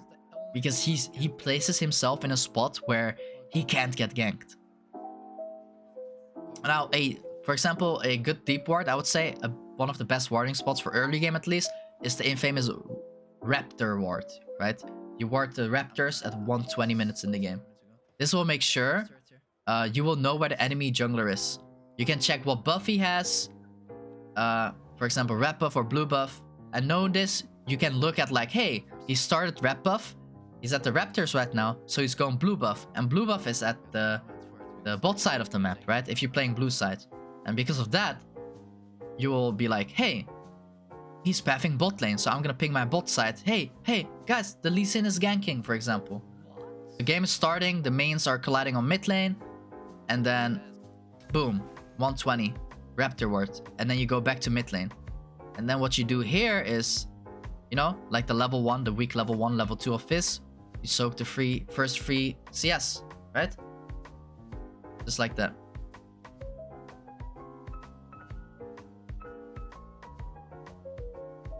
I play laning phase very well, but then in the mid game I fall behind and I have no idea what to do. And then because of that, I fall so hard behind that I end up being useless or I lose the game. Now I will explain what to do in the mid game here. Now this is where a lot of Fizz players get confused. They don't farm a lot and are completely lost on the map, right? Having no idea what to do. Now let me tell you, I'm gonna give you an answer straight up. Your job as Fizz is to push out waves, either on top, bot, or look for solo kills and deny vision. Okay? These 3 points are the way to play Fizz, the key points during the mid game. I will now explain what I mean with these 3 points. Now first, as I said, push out waves. This is when you push out waves on a side lane, for example top and bot, so you pressure the enemy team to go and clear these minions. If the enemy does not clear the minion wave, they will lose golden experience, as well as potentially losing a turret, which opens the map for you and your team even more. So the enemy is forced to clean out waves if you push it in on a side lane. Now, when do you know what lane to go? So for example, when do I split push top lane? When do I split push bot lane? This has a very quick and easy answer to. You ready? Which objective is up next, or which does your team want to contest? Boom. Dot. Period. As an example, Rift Herald is up, which is on the top side of the map, and Infernal Dragon is up in 2 minutes, which means you should be on the top side of the map. Right? There's no reason for you to be on the bot side of the map, since the objective is up on the top side of the map. And because you're a mid laner, your top laner will usually have TP. If he does not have TP, you could go bot lane and swap it up with him, but usually you want to be on the top side of the map, right? Let's assume your top laner does have TP. Now if your top laner doesn't have TP and he's like, no, I want to be top side of the map, it depends. Whoever's strongest should be on the top side of the map. For example, if you're very weak and your team does not need you, or it's better for you to split push, or let's say your top laner is playing Tryndamere, then let him push bot, you know? Split pushing. Or if you have a Yorick and Yorick is very bad at teamfighting, then you should be on the top side of the map if he didn't go TP. But usually, in most scenarios, your top laner will have teleport, so you will be going top side of the map if Herald's going up. Now, let's say the other way around, right? Let's say the dragon is going to be up in 30 seconds, or the dragon is up, and the Herald and Baron are down, right? There's nothing to do on the top side of the map. Then you go bot side of the map. You shove the bot side of the map in, and then you look for objective control on the dragon. It just depends what objective is up. Now, there's also a case where both Herald and Infernal are up at the same time. What do you do then? Now, this is another good question, guys. Fellow Fish Enjoyers, very good question. Now, there are 2 answers to this question. Whatever has the most value to you and your team, or which objective can you get for free? For example, if you're behind in the game and you know the enemy wants to go for Infernal Dragon, you go topside and take the free Herald, because you know you will probably lose 5v5. If you do try to contest with the enemy team, make sure you go for picks or solo kills first before contesting.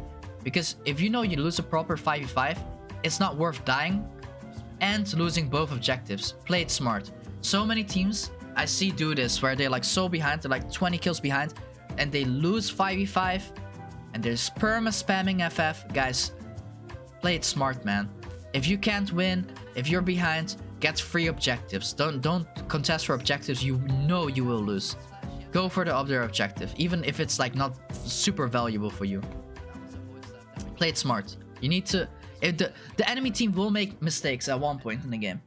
And when they make mistakes, you want to capitalize on that. Now, the second point is you look for solo kills. This is where you want to look for kills in the enemy jungle or in a side lane. You get solo kills by playing smart and rotating on proper times. For example, you're stronger than enemy Veigar, okay, on a side lane. And you know you can kill them if you go towards him, right? And you try to finish him off as fast as possible for objective control. But bear in mind, it's important to know where the enemies are before you do. Don't blindly go in, because you can get baited by the Veigar on the side lane and die, you know? There could be a support and jungler behind him. So you should always have vision up before you go for solo kills. Or if you don't have vision, you can look for on your minimap where the enemy team is. Maybe they're pushing mid lane. But usually, the rules are the same, you need vision. Or you can go for picks. For example, 1 minute before Infernal Dragon is up, the enemy support Janna wants to ward bot side, right? She wants to ward the dragon. And you're like, hey, I know she's gonna ward the dragon. So what I'm gonna do is, I'm gonna stand in this bush, clean out with my Oracle lens, and then kill the Janna because I know she wants to ward. Or I want to kill someone else. For example, let's use an enemy support Janna. She wants to ward, dragon is almost up, you go for a pick. You kill the Janna, they have no vision, and also they're down 1 man. So the enemy team basically has to give up dragon. And if they don't give up dragon, you can force a 5v4. So it's in your favor. Third thing you want to do is deny enemy vision. At this time you have swapped your stealth ward for Oracle lens to deny the vision on the enemy team. And look for solo kills. If the enemy has no vision on you, you can easily hit your entire one-shot combo on them and kill them for more map/objective control. Which leads you to more pressure and makes it easier for your team to do plays or take objectives like, for example, Baron or Dragon. So denying vision, solo kills, and pushing waves. Very important to do on Fizz in the mid game.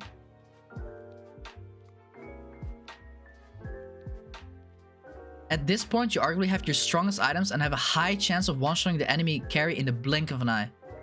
This is almost the same as mid game, where you look for solo kills, deny vision, and play for objective control while pushing in waves. A single decision in the late game can either win or lose you the game. Which is why I will give you some tips in order for you not to make the same mistakes a lot of people do tend to make, especially in lower elo. Few questions you can ask yourself in the late game is, do we win 5v5? If yes, you can look to team up on the mid lane or to deny enemy vision at the objectives like Baron or Elder Dragon and force the objective or bait the enemy into a fight where they have no vision. If you don't win 5v5, you look for solo kills on the side lane. If your team is behind to make it a 5v4, you have a higher chance of winning. Do this by denying the enemy vision or play for the squishy enemy champions. Another question you can ask yourself in the late game is, do I win side lane? If yes, go to a side lane and try to play smart and around vision to push in waves to get objectives like, for example, turrets or solo kills. You get solo kills, as I said, that leads into objectives like Baron, Dragon, Inhib, etc, etc.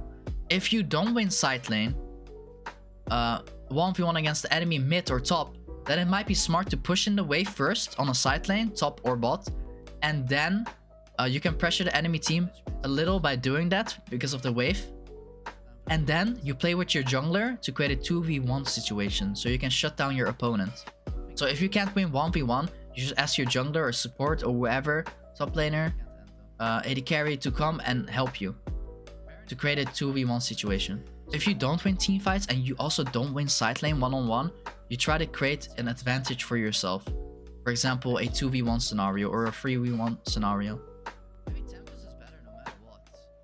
If you still can't win even with a 2v1 situation, just FF, bro. Just honestly, just go next. I'm kidding. Let's say you're against a very fat Jax as a Fizz and Xin Zhao. Then it might be a good idea to deny vision and look for the enemy jungle.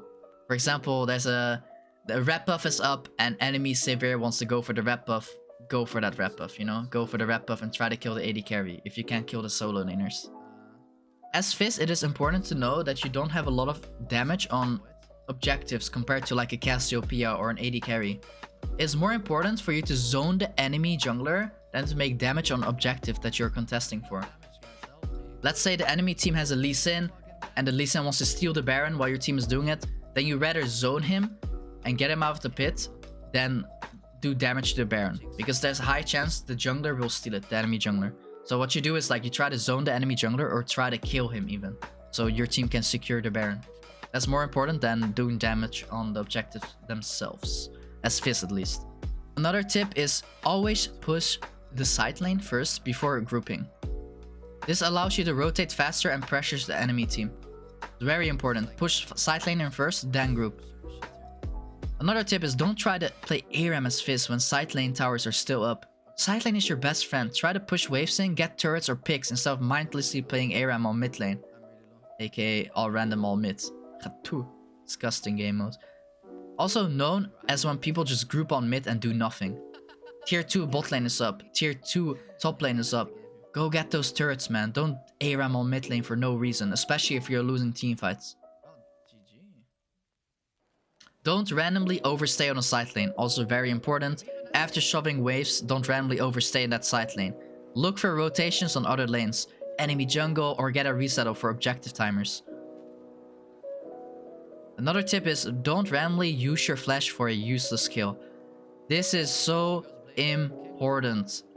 Flash is such an important summoner spell later on, because it has such a huge cooldown as well. It has a 5-minute cooldown depending on your runes.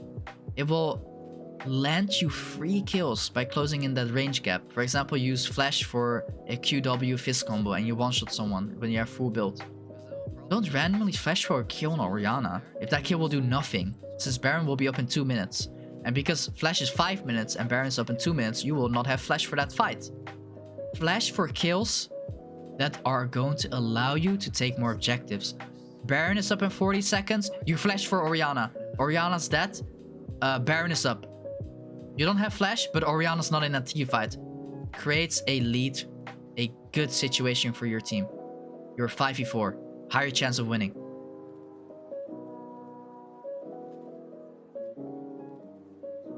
Now I'm gonna give you some tips how to teamfight as Fizz. Teamfighting as Fizz can be a little bit tricky sometimes. However, teamfighting is a very big factor in League of Legends. Okay, bear in mind that Fizz is a melee AP assassin, so positioning plays a very important role for us. Now I'm gonna bring up, again, the free information points, guys. In the last chapters, remember, when you press tab on your keyboard, you can see what the enemy team is building or has built. So, press tab and ask yourself these questions. Does the enemy team have Crown of the Shattered Queen? Does the enemy have a stopwatch? Does the enemy have exhaust? Does the enemy have their flash up? Who has Fizz can I one-shot in the enemy team? Who is the win condition of the enemy and can I kill this person? Do I play for stalling or peeling for my team, or do I kill the enemy carry? Do I have Void Staff when the enemy carry has a lot of magic resist? These are some questions you should always ask yourself before you want to commit to a team fight. Press tab and get that brain ready, guys. It's very important for team fighting. Now that you have all this information, you know who to focus and who you can kill. As I said before, you could also look for solo kills and picks before a team fight, so you and your team have a number advantage. However, if a pick is not possible, you need to look for flanks. By denying enemy vision and looking for the right side of the map, it can either be top side or bot side, always start the team fight with a turret range ultimate, Chum the Waters, for most disruption. It will bring chaos. Such a big shark will bring entire chaos to an enemy team fight. Here, for example, this right here, this clip right here. You have vision, right? And you're gonna get a pick because you denied the enemy vision in that bush, right? Oh, enemy Janna's here. Boom, you one-shot her. Just like that. There we go, easy. Again, you're on this. on the right side of the map, you have vision, the enemy doesn't know you're here. And look what I'm gonna do here. This is a team fight, right? Let's assume these are like enemies. Boom, I ult them. I go in. And I could land an ult because I have vision on this side of the map. So use your ult for this side of the map. Let's say this is the enemy Senna or enemy Draven. And because you hit your R, you can now get a pick on them. You can also wait for your team to engage. For example, if you have a Rakan or a Nautilus, or for example a Jarvan that engages, it will make it so much easier to hit your ultimate.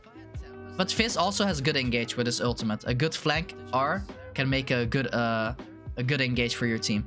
However, if you do have a Nautilus or Rakan or a Jarvan, they can also make it way easier to engage first and then you engage with R, because you can hit your R way easier. Especially if Rakan, for example, knocked up like 3 people, your ult will do more damage to more people, you know?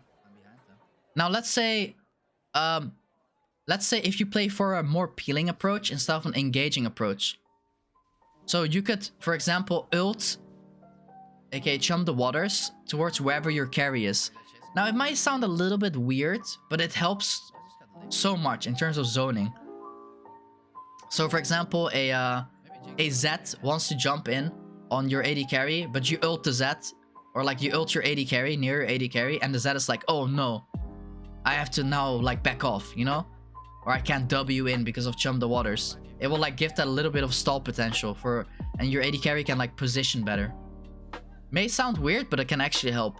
And you choose for a peeling approach or for an engage approach, depending on how fat you are, like how ahead of you are. For example, if you know you won't kill the enemy AD carry, then you always try to peel for your carry. However, if you know you're a little bit fat or you know you can kill the carry, you always play for an engaging approach.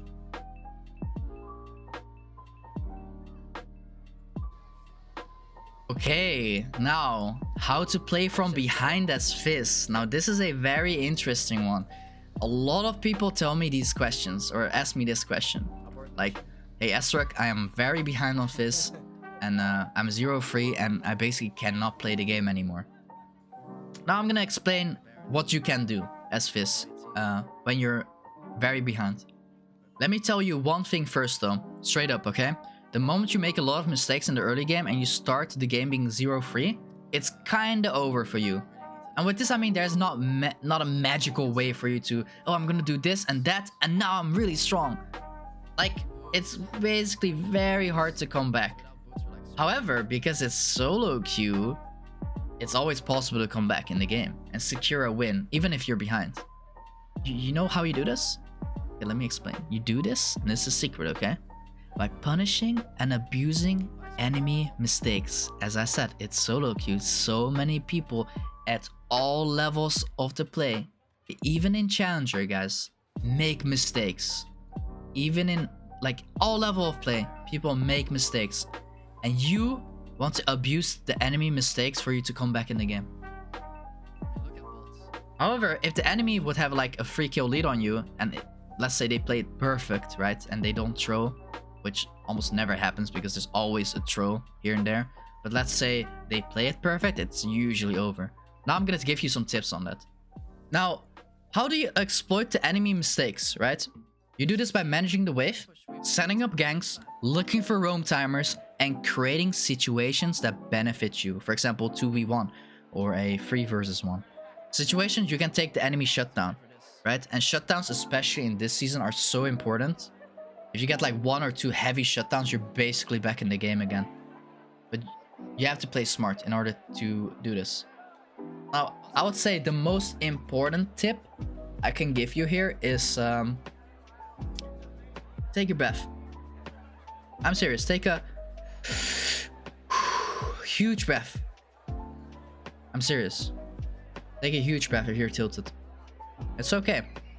It happened. Have a stoic mindset. It happened.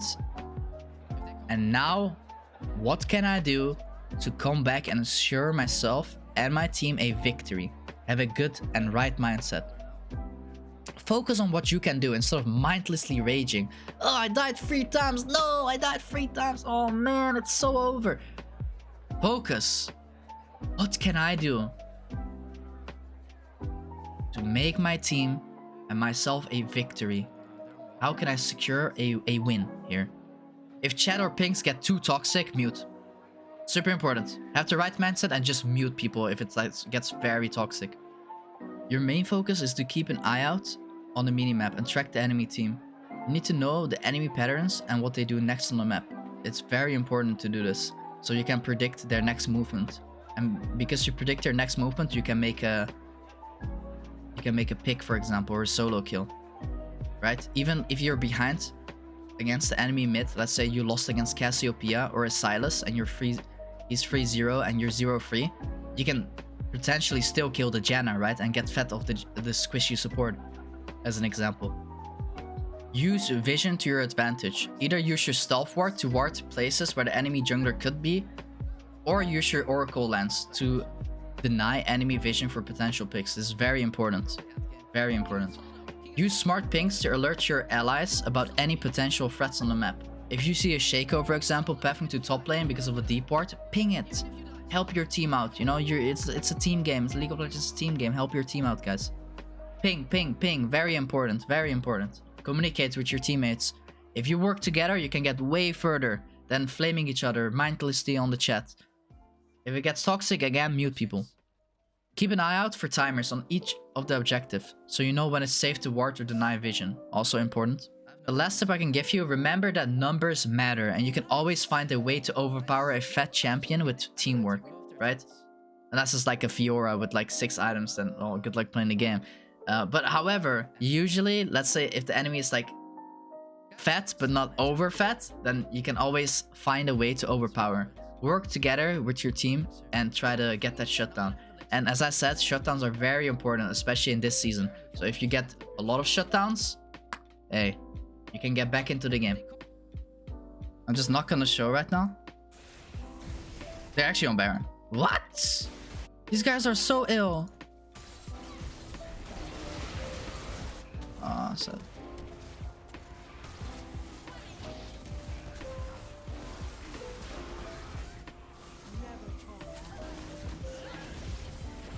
I can ult him. Boom. What? The Andre? The Andres doesn't kill him either. Oh, dude, I think at this point we're like outskilled. Unironically. Can I just end? Oh no. Dude, are we? We're actually outskilled, I think. When is Elder gone?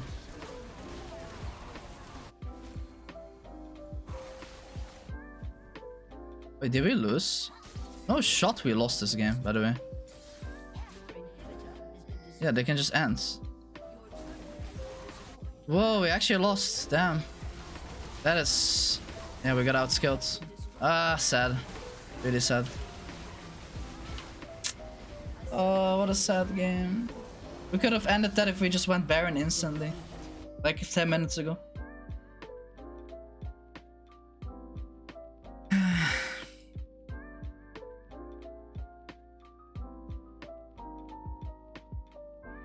We play different games, yeah. Sometimes. We played TFT yesterday at the end of the stream. 8 hours of solo queue, then we played TFT for like 1 hour. Well, actually 2 hours, but like we were on Discord. I ended the stream after 1 game. And then we played 2 extra games. I'm good, man. How are you, Mauro? What's up? What's up? I mean, our team comp is really nasty. Oh, shit.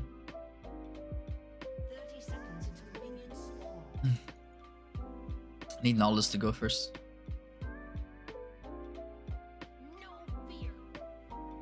If it's warded here, they will stack, but oh fuck.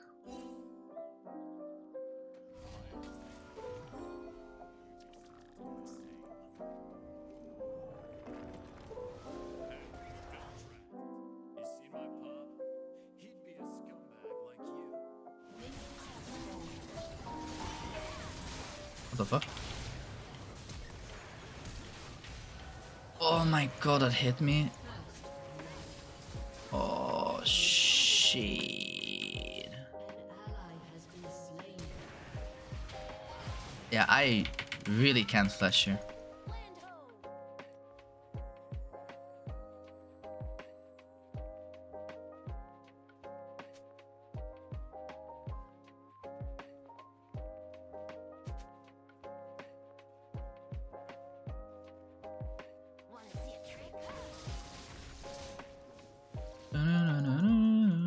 Yeah, our lane's a bit fucked. We kinda need to play very slow. Can't really... Ouch. Can't really go for solo kills at the moment. What the fuck? Yeah, I need to recall. Damn.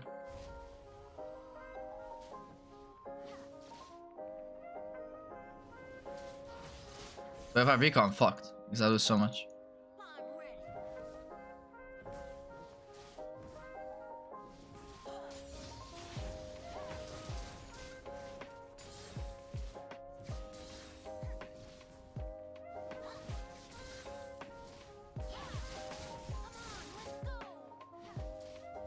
I'm kinda in kill position. Need to be careful. Ah, I'm so fucked. Just need to try not to die. I'm gonna lose CS no matter what. So I have to play not to die, get some XP. I need 100 gold so I can recall for Dark Seal.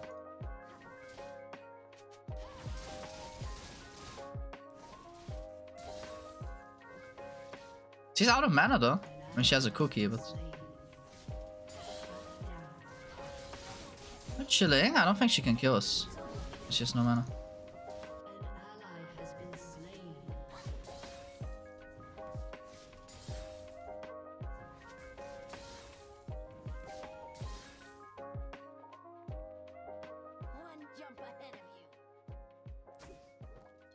I'm gonna push one more wave. Because she's recalling.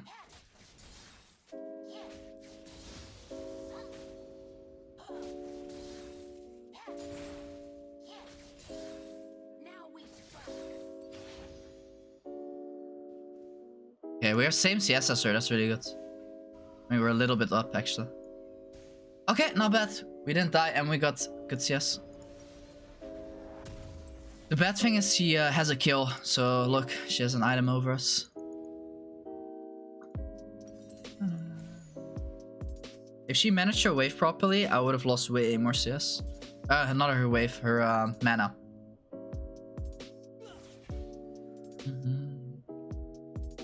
Rough start, but it's fun.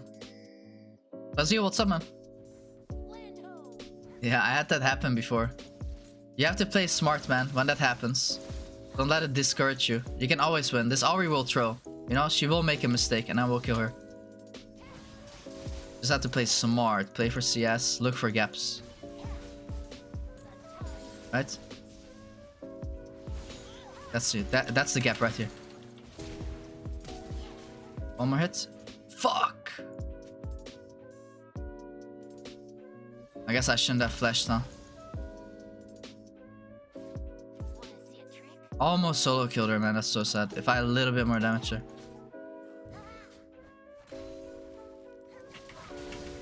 One more hit. Oh, please. She doesn't die.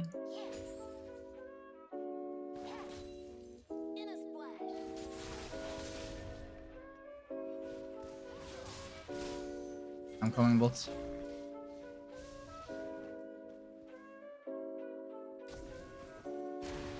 Can dive.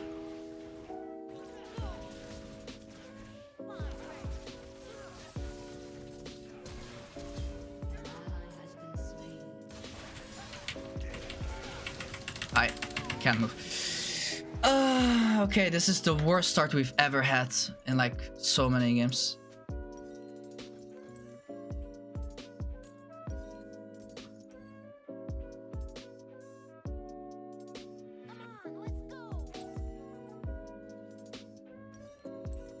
It's fine though, it's fine.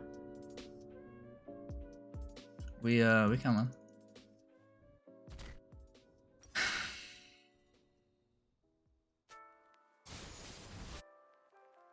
I actually need to mute them, Jesus Christ. That's kinda degen.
Because we can't really kill her because it's R.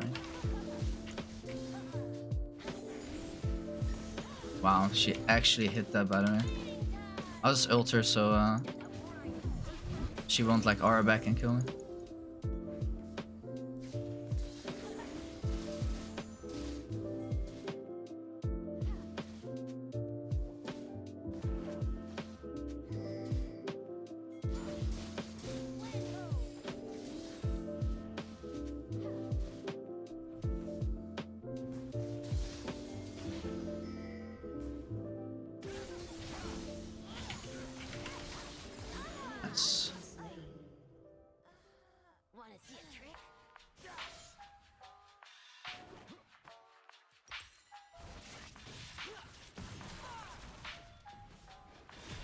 What are the odds Jarvan dives this?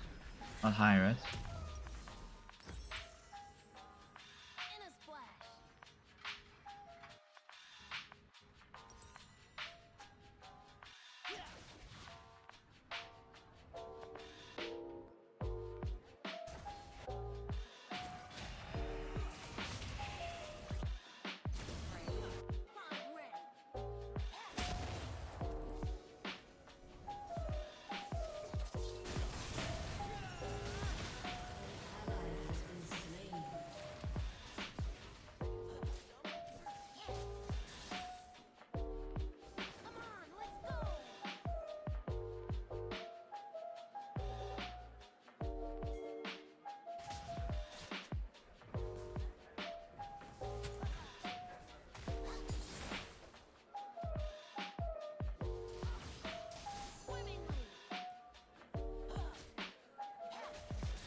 Wait, where did she ward? Here?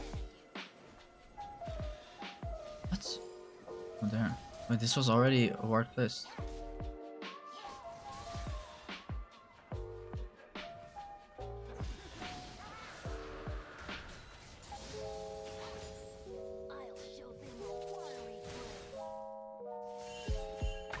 You want both? Top, I mean. But I can't really match it. Because I don't know where Jarvan is.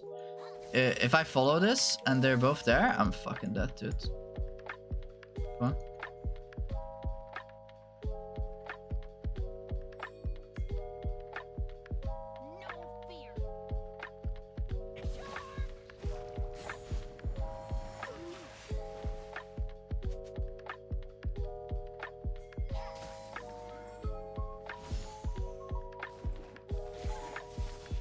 I don't think we win this.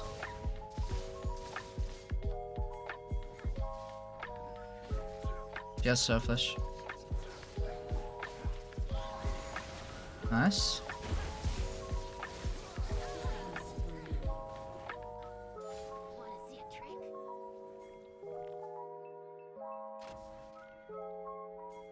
And she can soak this. I'll try to kill Seth.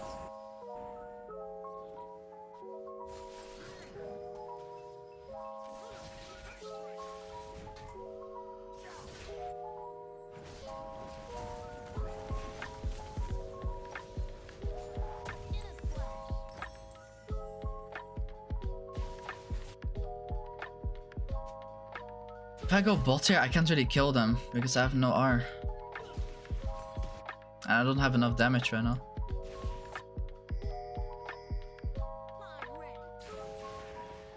If Nolus is here though, we can do it.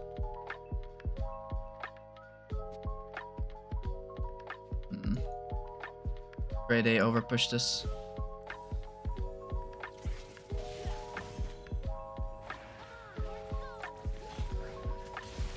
Yes, I'll ignite it just in case. Okay, Jarvan's here. Also, don't know where Ari is. Yeah. They're 100% like here. Yeah. So I have R still, but Go back mid. That's good.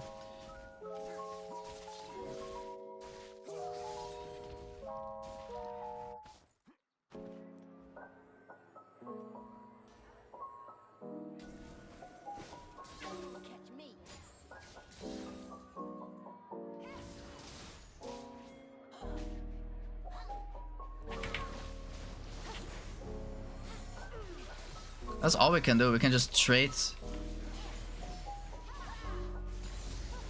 ults, but my ult is a little bit lower cooldown. And then I don't know.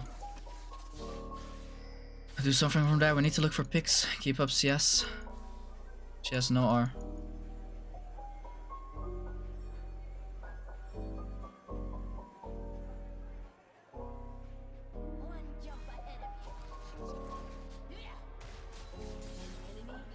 There's solo Bola on top.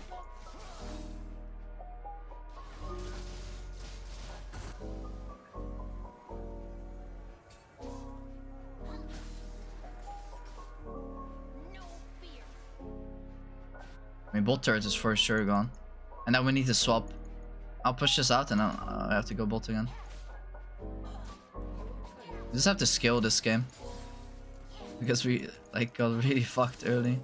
That's like most unlucky early. Right, they're gonna look for mid.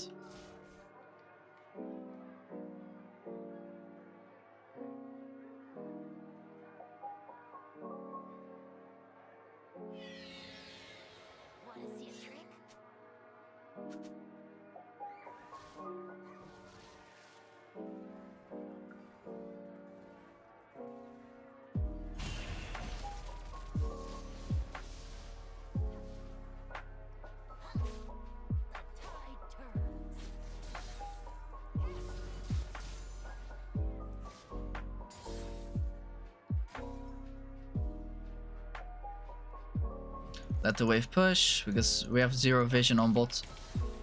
So if I push this, I could get killed. Just have to play slow.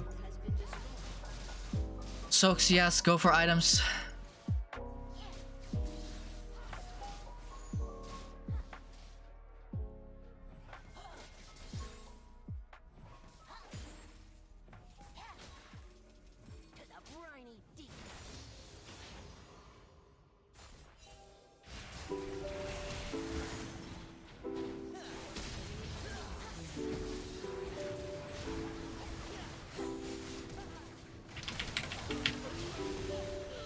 Huge.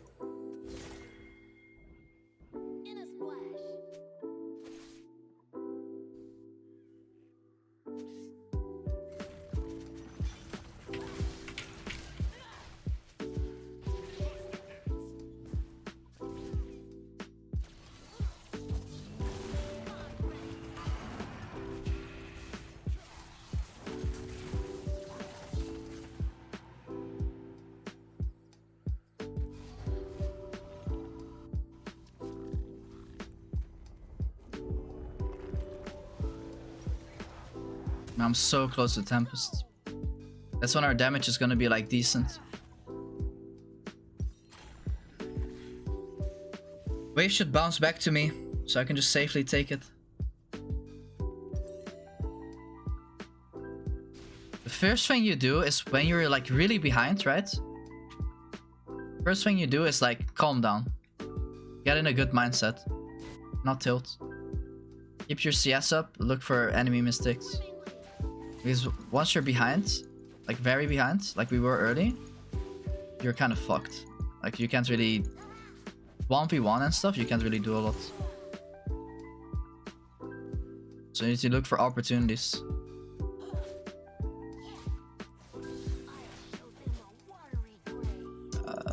They're looking for mids. Coming as well, even though we should not force this.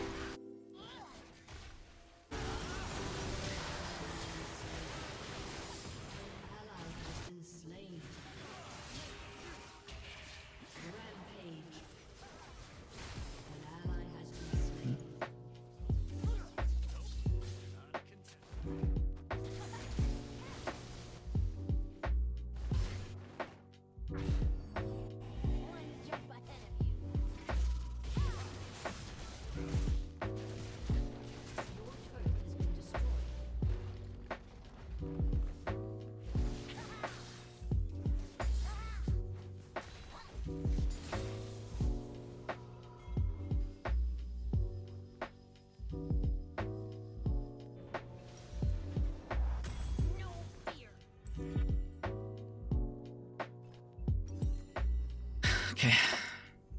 Late game, we can kill Ahri, Jarvan, and Swain. Ahri, Jarvan. Ahri, Ezreal, Swain. Not Jarvan. Jarvan will be kind of unkillable for us. Same for Seth. Unless we're like super late game. He's probably gonna keep pushing here. Not. Okay.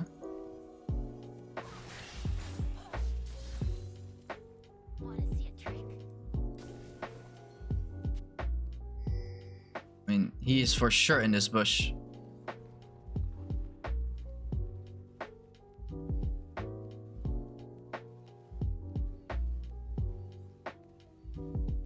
Is he not? Am I overestimating him?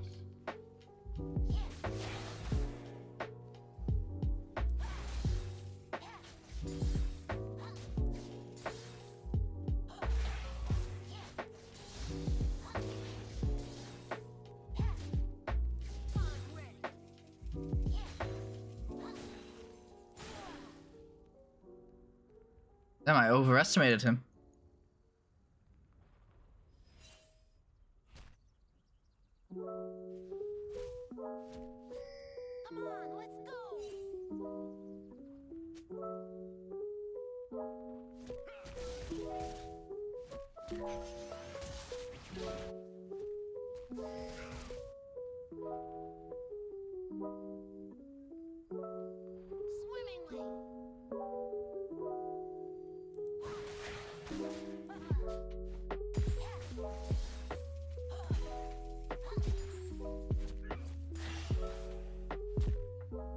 I mean, he has blades.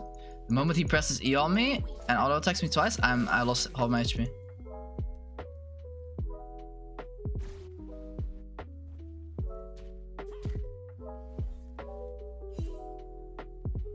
Yeah, Swain is perma shadowing him.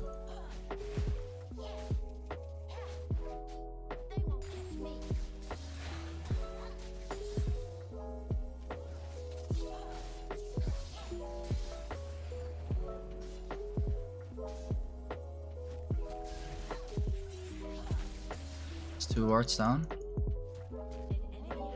Nice, Ornn. Like, these small picks will matter a lot.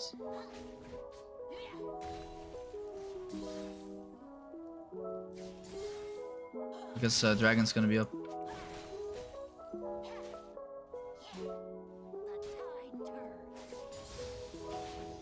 He might be cheesing.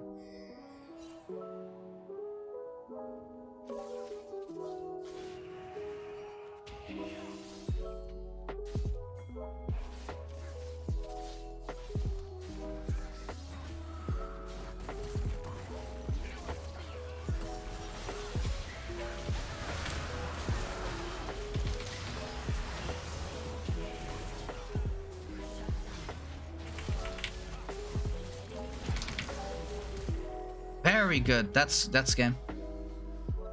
Well, not game, but super good for us.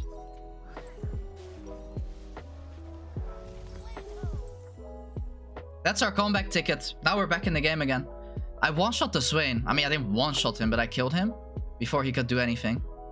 Because Swain here with his ult, if I didn't kill him here, it would be very nasty. He was just Zeriing everyone. Seth flashed. Jarvan ulted me, but I dodged his ult with my E. Right? I'm gonna force her R here. Yes. What the fuck?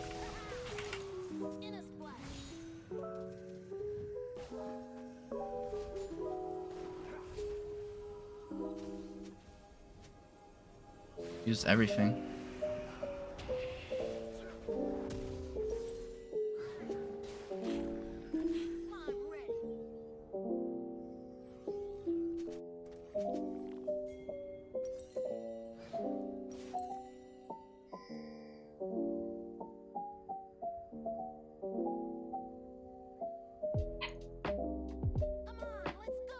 Wait, Jarvan's bot.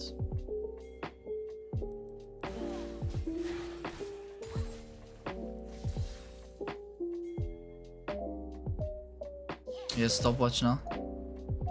Look here.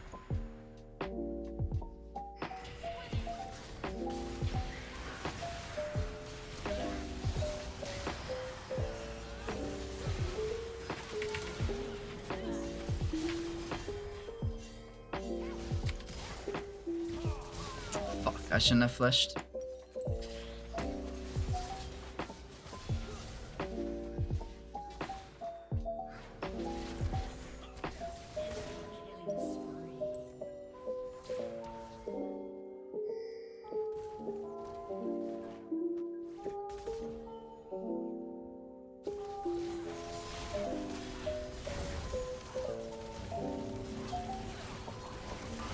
Okay.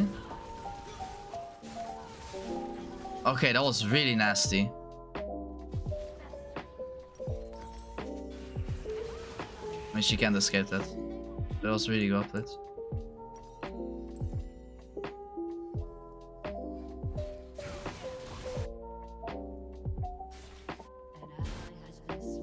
I don't think they can do Baron.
Oh, fuck.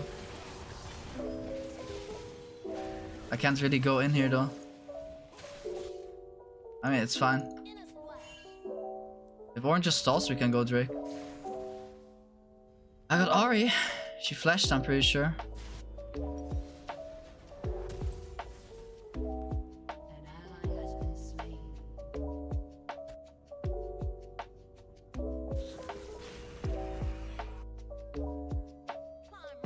I have ult up again. Except I don't have Zoyans this time. Fuck, it's awesome.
You're looking for me, holy fuck.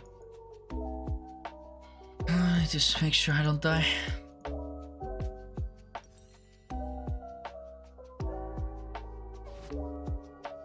She has stopwatch as well.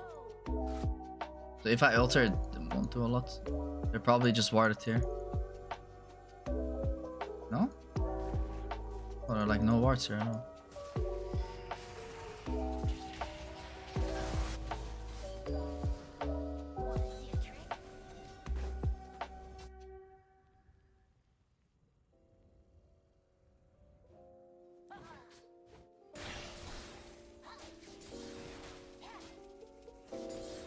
They're on it. Oh, here we go.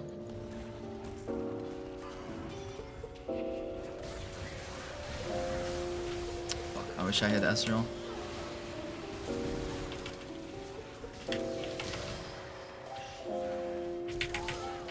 Nice. We got Ezreal. Swain is like 1 HP. Guys is kiting. Oh, huge, man. Let's go. Watch the R damage. E, the W. And just play slow. Just kite him. Nice. We got RE too? Yeah, we can go Baron here. Can we? I mean, we're all fucking low. I don't know if we can. I mean, I guess it's orange tanks maybe. I can tank a few hits and then... Ezreal is up, by the way. He has no exhaust. But he's gonna ult us, be careful. Ezreal R. Let's see.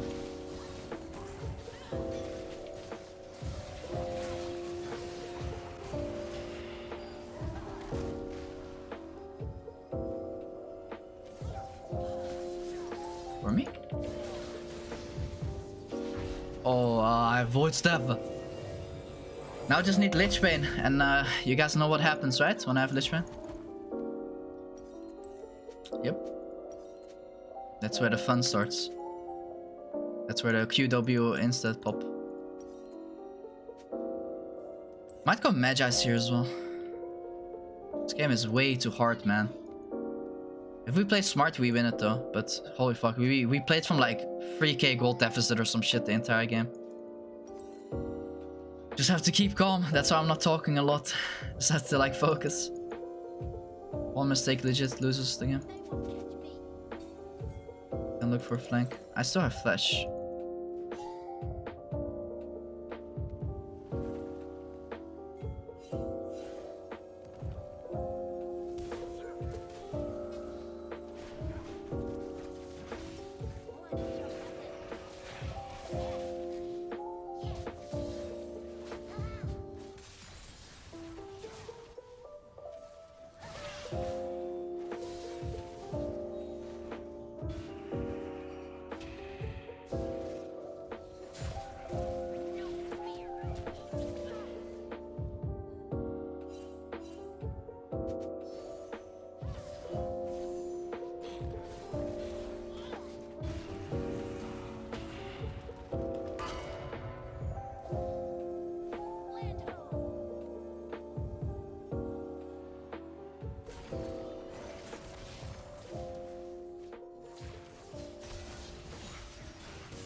Ahri doesn't die. I have Ezreal still on me. I'm chilling. That's fine. I mean, both carries were on me. And Ahri flashed. That's completely fine. I'll die for that, man. Dying for the team. That was pretty good, no? I ulted Jarvan, so he can't, like, engage. And then I had Ahri and Ezreal on me the entire fight.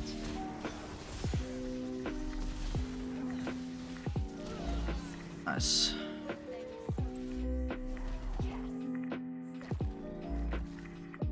The thing is, I don't have flash anymore. But it's like a fine flash because we got dragon on it. We denied them soul. And when Baron is up, I probably should have flash up again around that time. I just wish I had like 100 more CS. That would be really correct because I would have Lich Bane already. So note for next games. Maybe side lane more or take more jungle camps. It's probably that here. Oh.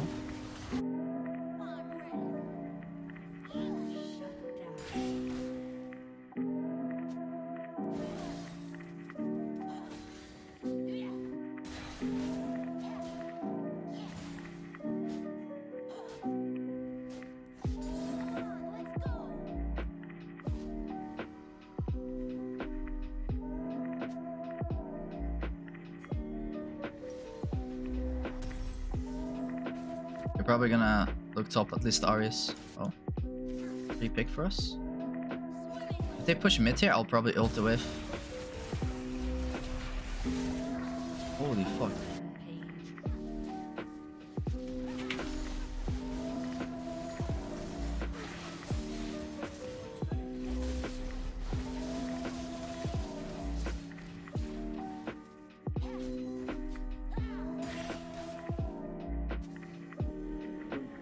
Maybe a ward here?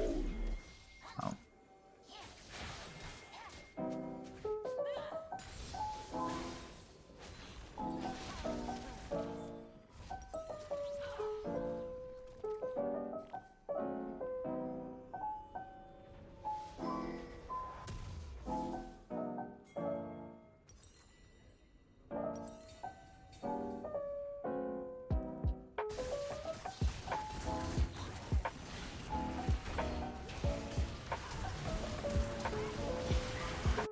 Gosh. I'm moving.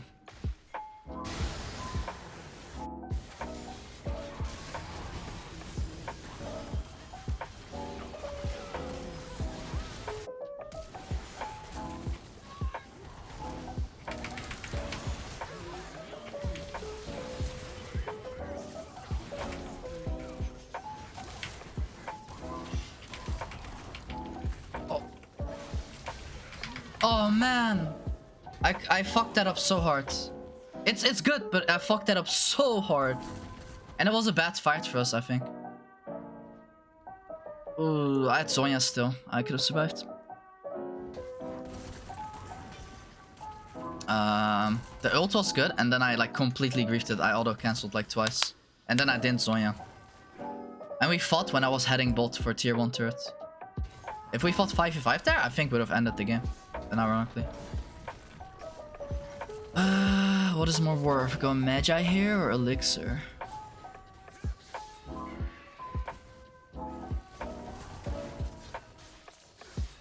I think Elixir probably. Because I will have it for Dragon and Baron. And it will give me more than Magi. But Magi is better for the late game. But since this is going to be our last fight, I think Elixir is more worth.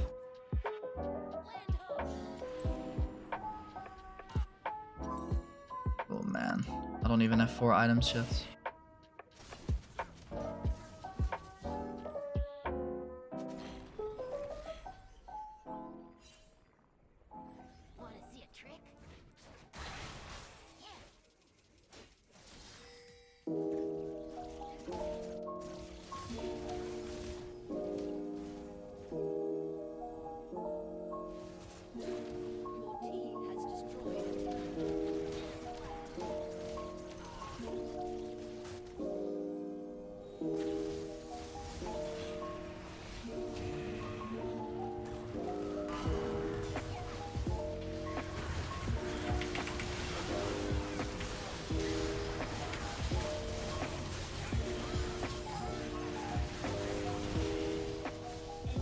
Uh-oh. Did we lose?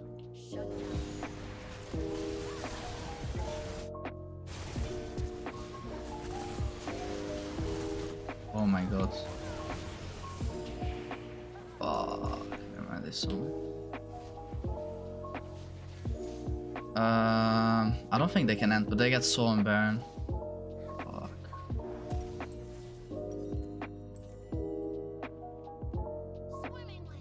What's wrong there? Ezreal couldn't fight. He was just out of the game. I legit deleted him, and then we just lost.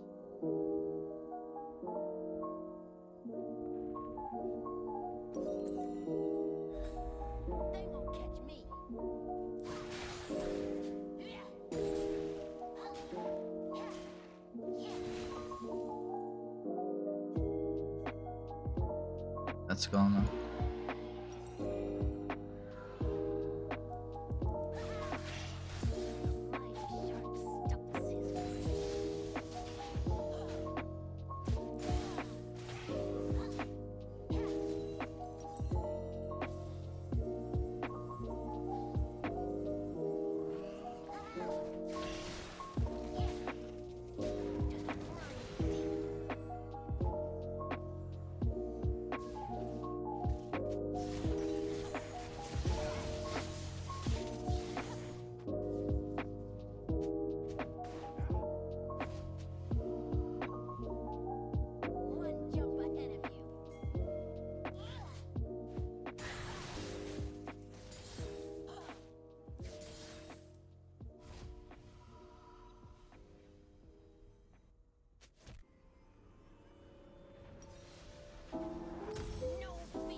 this is gonna be hard. It's force of nature as well, this fuck.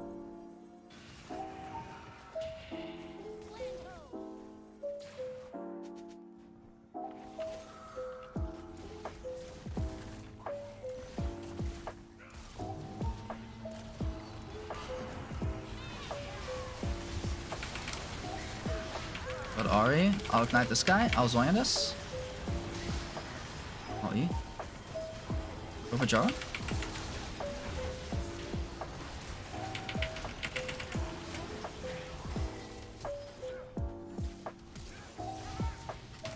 Oh my god. Get the wave, get the wave. I think we end here. Did we win? Oh my god, I think we won. 30 seconds, yeah, well, we won. Holy fucking shit.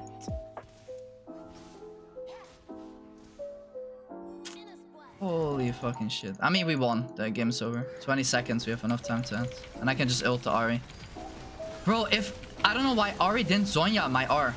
But she completely griefed that. If she Zonya'd my R, she would be fine. But she didn't, so I one-shot her.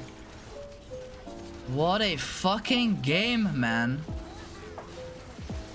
Okay. Fuck, let's go, boys. And a double explosion. Boom. Ah, my heart, man. Dude, this game was... Okay, this was the hardest game we've played for like... so fucking long. What?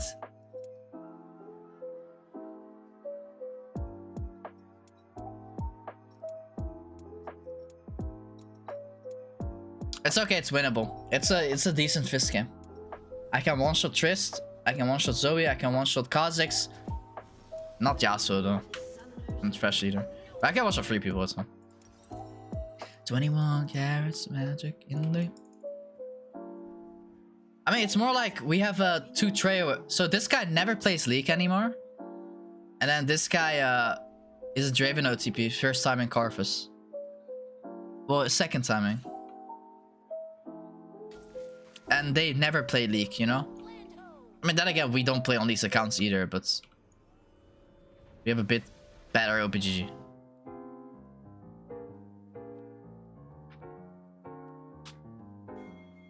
Just go on my guide. Oh, he tried to dodge, but didn't go for or what? It's personal preference. If you want presence, go presence. If you want to go Triumph, go Triumph. Triumph is better in my opinion, because you have a smaller mana pool. The higher mana pool you have, the better Triumph Presence of Mind becomes. And Fizz mana pool is disgusting bad, so. But you can go either. BJ goes Presence. I like Triumph. Mango goes Triumph as well. Moon. Oh, we have AFK. I guess it's a remake. 21 carats magic Andy.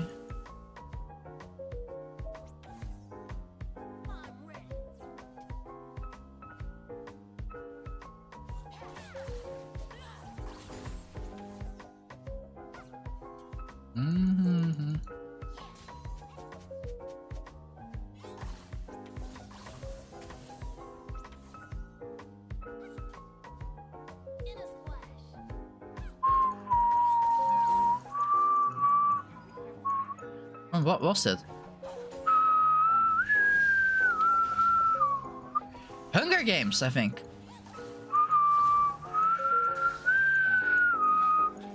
I mean, there was some Hunger Games. Jesus Christ. Well, it's a remake anyway, but... maybe he comes back the last 5 seconds.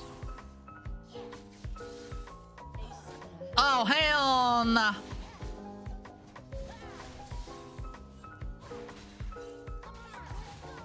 No.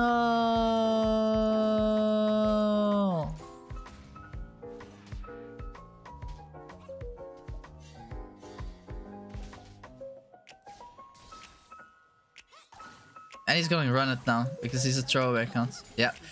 Ah, nice. We got trolled. I said it. I said we should dodge. I literally said it. What did I say?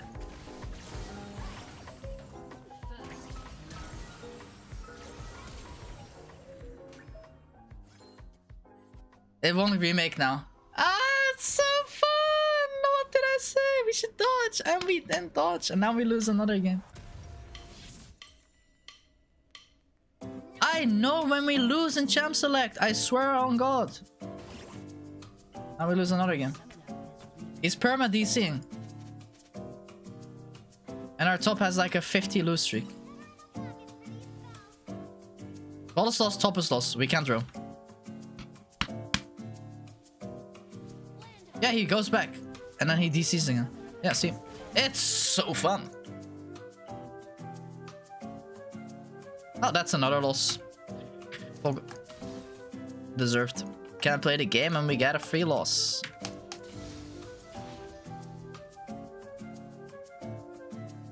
You can't do anything. You just take the loss. You can't do anything.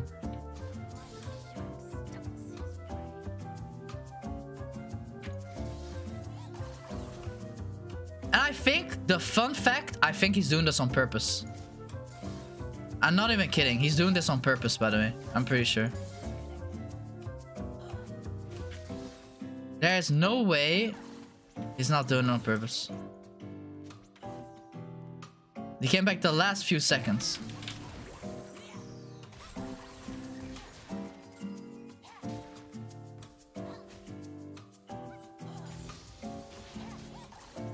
Wow. Detective EsrucNL. 2 losses in a row that could have been avoided. Yeah.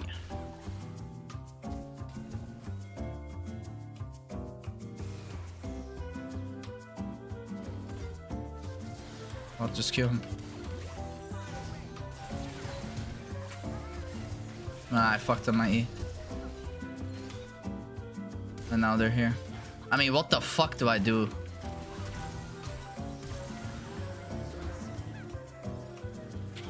I'm dead to rats.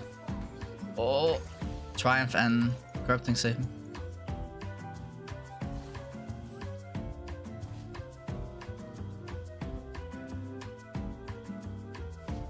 Yeah, I told you all day. Yeah, it's Raven most played, and then he picks Karthus for the first time. Just take the loss and next. Just next, it's fine. There's nothing we can do about this game. Oh, I don't know, maybe we can still win, who knows?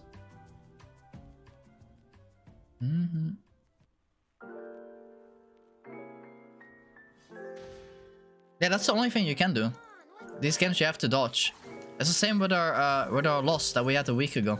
I said we will lose this game and we didn't dodge and then we lost it. Because we had 3 people that went like 15 deaths.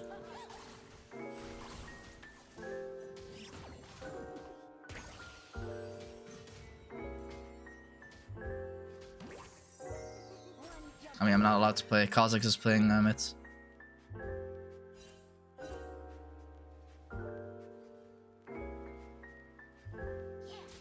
Don't die to it.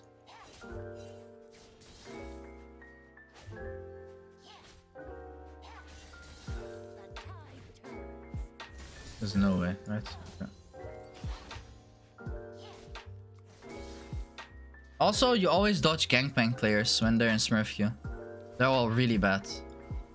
There's no good Gangplank players in this elo, or else they would be Challenger. You know? There's double buff. The champ is too hard to play.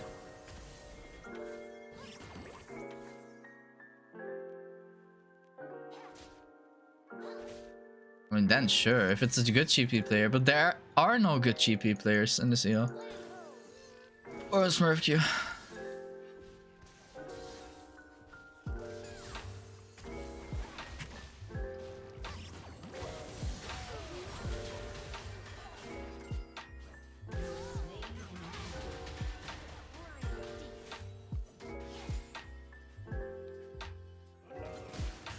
How is this matchup Yasuo Gangplank? Because we can't gank bot lane. Like, bot lane is gone. We can never play for that lane.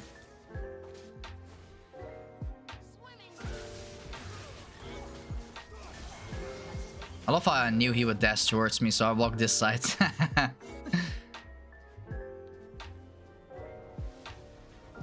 Ah, damn. And we have blue buff. Bog. You win hardest GP, you can even WSR. Oh shit, you can?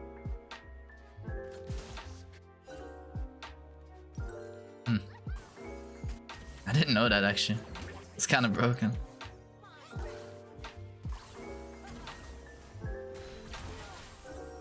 What the fuck? She didn't take turret damage there?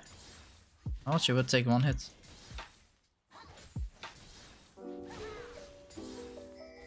Bulletproof, nothing to lose.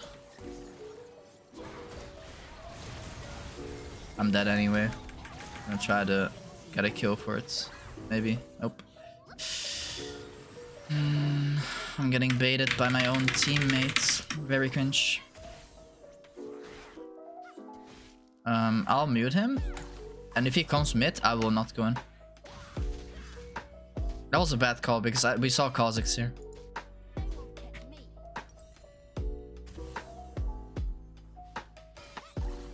But it's a low elo player. He doesn't know when to run. You can't even blame him because Karthus is just AFK. What is he doing?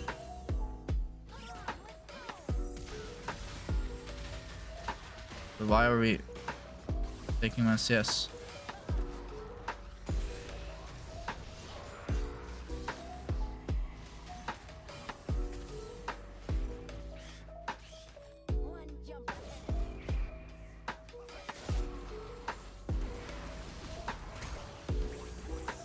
Q him? Anything?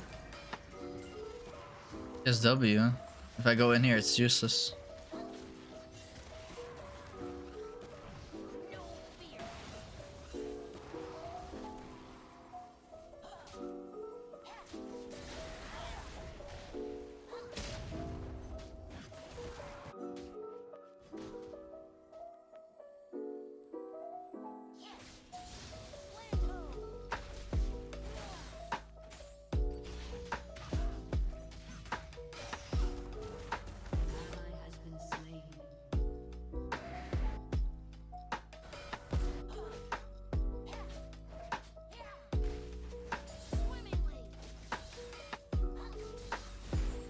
It's always 80 carries, bro.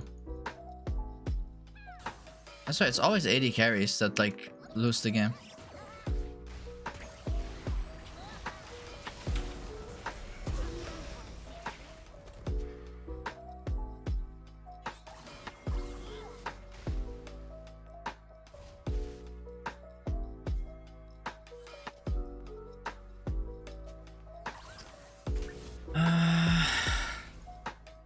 Zoe has no flash.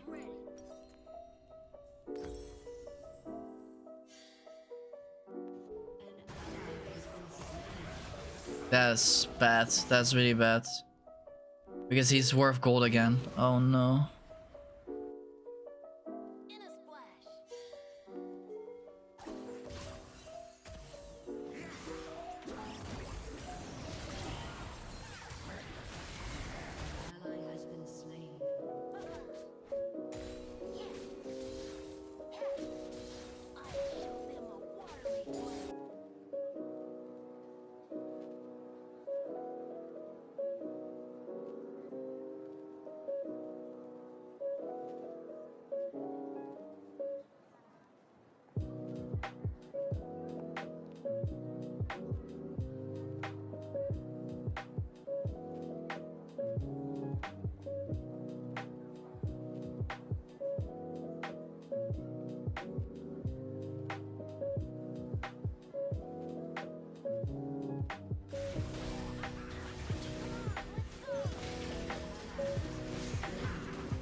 Are you dumb? Why? Okay. Why did Alistar just go back? And then we have Yasuo losing 1v1? No, I'm not doing that. I need to mute everyone in our team, I think. Except Keegan, of course. But they have like such shit calls. You actually have to mute them fully. Because they can bait you to bad fights. I have Tempest. Strong. We got a triple kill off that. And one shot down, I think. Yeah.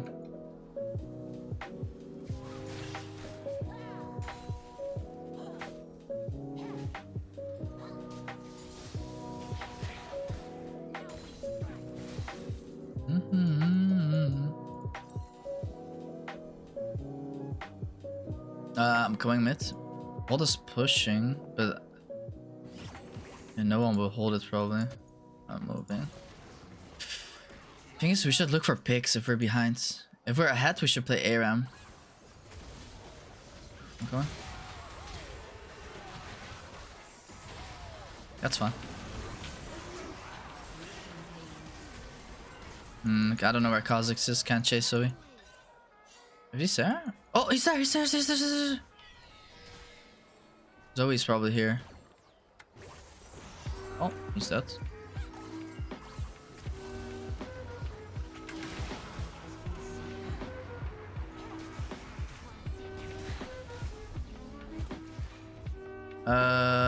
Guess we keep up tempo.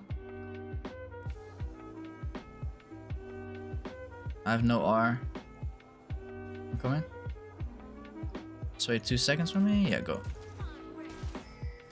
You hit it, and she's probably not dead because of her W. Why the fuck is Zoe still here? And Kha'Zix here. He's gonna Herald, isn't he? Yeah. I mean, this turtle's gone no matter what. There's no way we could have defended that. This Herald is actually really bad in my opinion. What the fuck? Bro, what? Oh my god. What the fuck am I seeing? Yeah, it was a bad fight. We should just like take Herald and then just back. We shouldn't fight there. He just griefed it completely. Karthus is griefing as well. We only fight with me and Wukong. Oh, you have him red buff. I'm coming. I think I can clean this up. I don't know, can I? No, probably not. Maybe Zoe's gonna greed again. She's a very greedy player.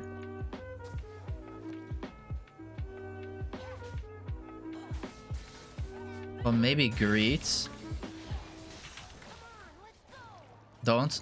Just wait. And, okay.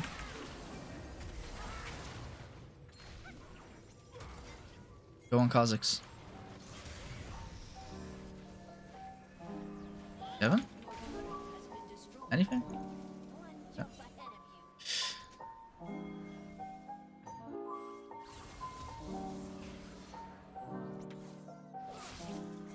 Yes, shield bow.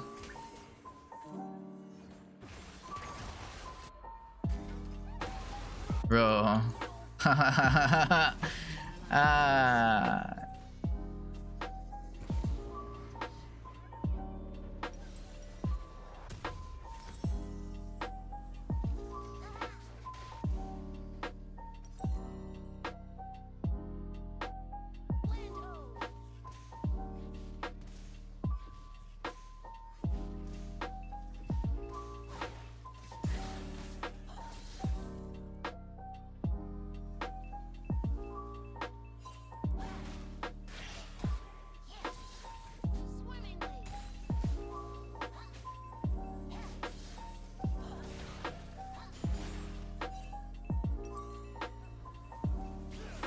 Yeah, we're not fighting that guy.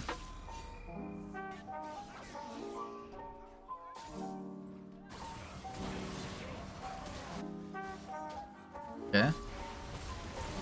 This can be good, actually. This is very good. Nice. Go Drake here, no? Yasuo's there, though. But he can't face us all.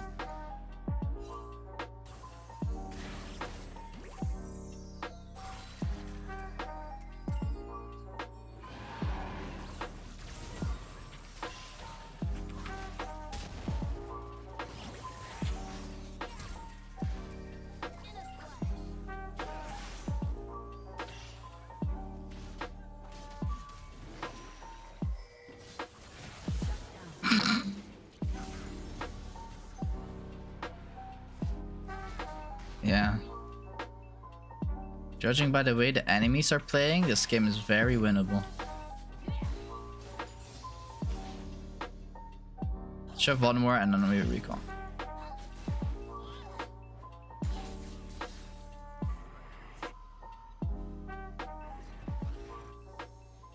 Zoe lost her stacks as well.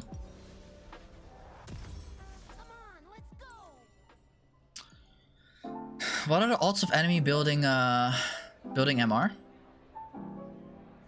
I doubt it, right? But if they do, I need to go Void now. So I need to look what they're building.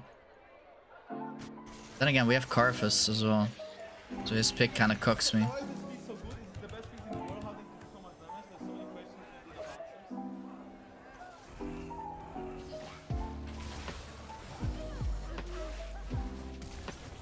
I'll just ignite it. I don't want to flash for it, so I'll just ignite.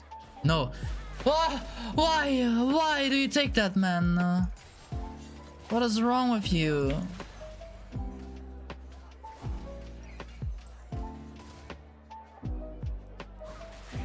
Fraud, thanks for follow, bro. Oh, it doesn't make sense to ult there. Should have saved it for another pick. Because now we need it.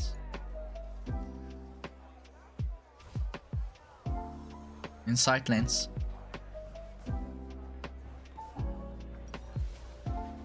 I think Tristana's tilted, so she has a Draven icon, so maybe Draven player as well. So many Draven players, they're all stuck in like Diamond 4, Diamond 3. And then instead of playing and grinding and improving 1000 games, they just perma go Smurf accounts. And they go 10-0, they think they're good. And then they're flaming people like, you have 1000 games on your account, you're so bad. Meanwhile, they have like 2000 games overall. But they go 50 accounts, losing money, losing their pride, losing their fucking everything except their virginity. Nothing wrong with that, but you know. Mihao, what's up, bro? Yeah, you came in a rough game, man. It's a really rough game. We should look here.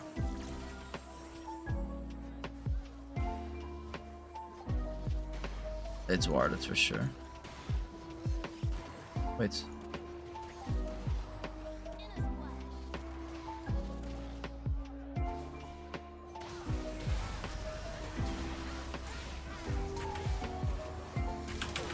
We're flashing.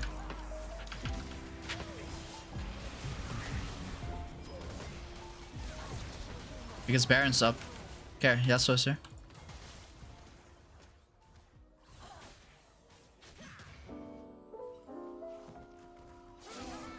I think I griefed it really hard.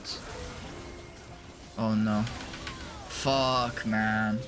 Maybe it's worth still? Oh, nice. Okay.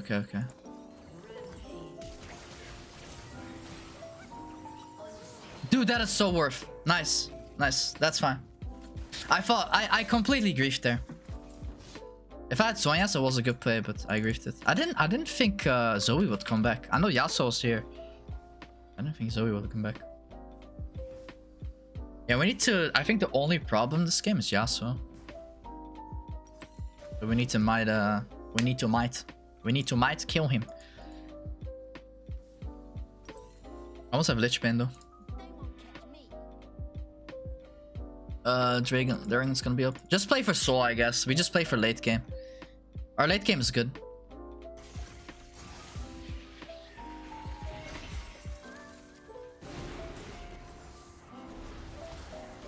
I wish you wouldn't die before Dragon.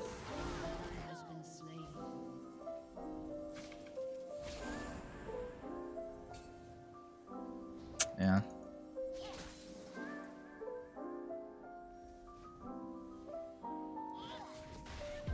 Fuck.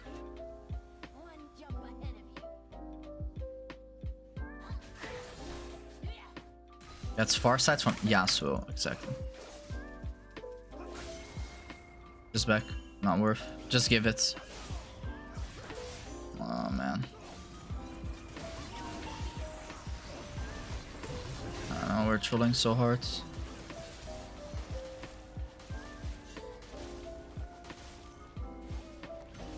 We can't die. We will lose Baron. And once we lose Baron, the game becomes a million times harder. Because this Karthus is so fucking ill.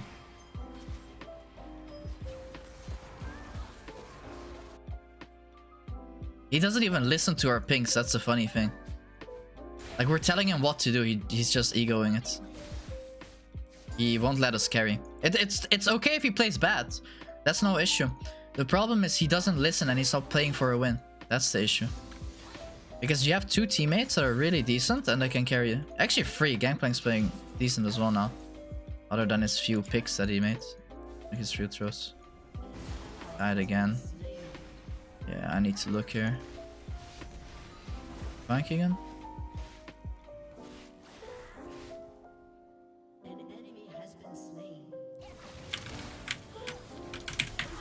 That's Baron, I think.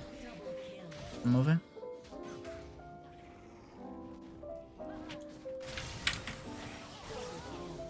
That's Baron, no? Can we? Yasuo's up though. So if he comes, we need to turn. We can't test, I think. He's coming, he's here. Yeah, he's moving. Actually, maybe we can just ignore him. Because our Baron's kind of fast with Gangplank.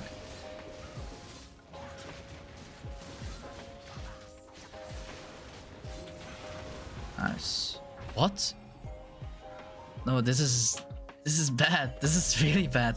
Please don't follow his calls. I swear to you, please don't follow his calls. I'm gonna go Magi. This guy is like, I don't know.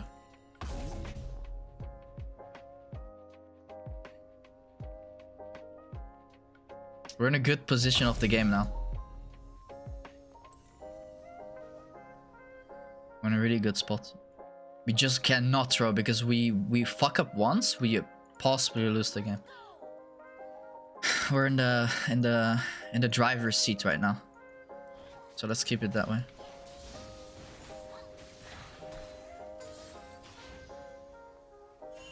I'm gonna go here, okay guys? Be careful. That's what's here. I don't know if I can one of his 3 items. Yasuo usually wins against Fizz when they both have 3 items. Because I can never hit my ult on him, you know?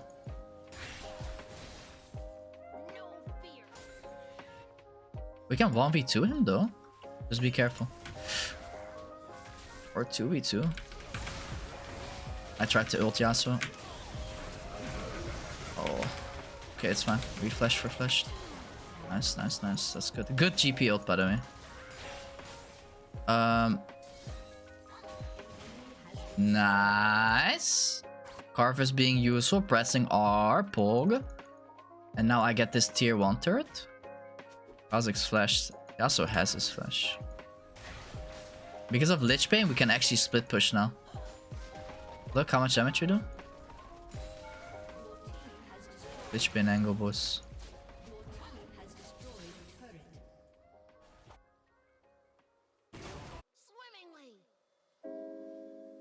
We can push. We can keep pushing. Our team is also pushing mid. I'm level 16 as well. I'm kinda huge.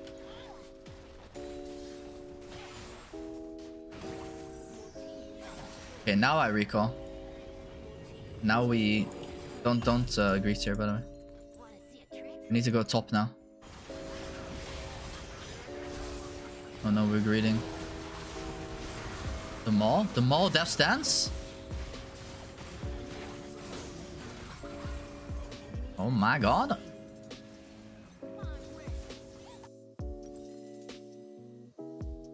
Okay. The Fizz changes? No, it sucks. It's really bad. It won't do anything for us.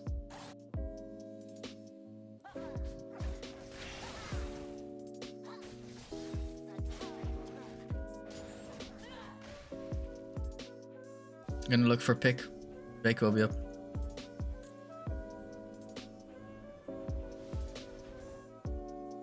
Trist or Fresh will show.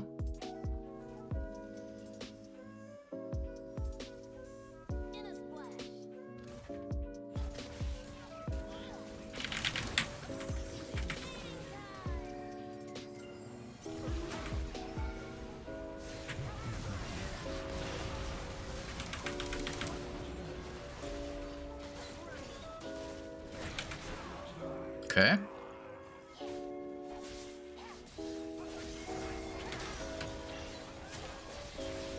Oh, hell no. Oh. No! I fucked up. I fucked up. I could have killed him. I could have killed him. Maybe not. I don't know. I have Rebellions. It's worth. We get Dragon as well. And the Baron was about to expire anyway, so it's like whatever. I think that's worth. Who got my shot on Yasuo though? Shit. Yes, Wit's End now. I mean, I did say it if it's just Yasuo. And me and Keegan are fat, dude. And Keegan has DD Maul. Enjoy while it's not nerfed yet. Then again, Maul will still be broken. DD's getting a good nerf.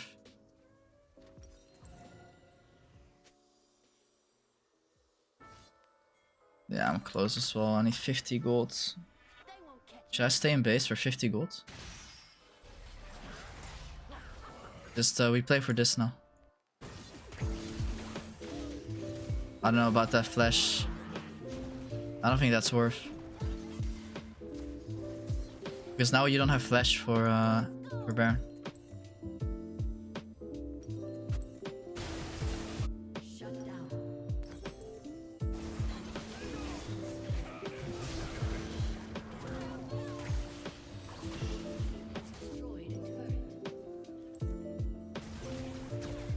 Bro, just back.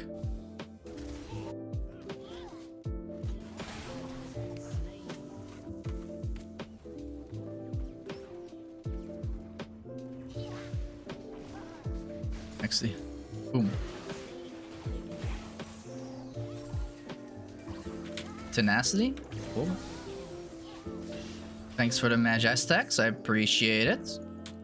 Synergizes very well with my Rebellions.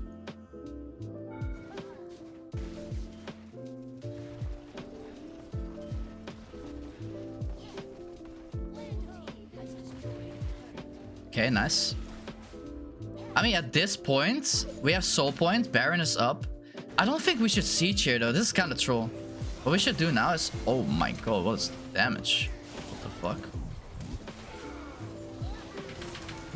I guess we just... You know, just end the game. Tristana's up though, but... Oh. That's worth dying for. Quadra... Oh, what the fuck? I think you guys can end though. I don't think Zoe can defend, can she?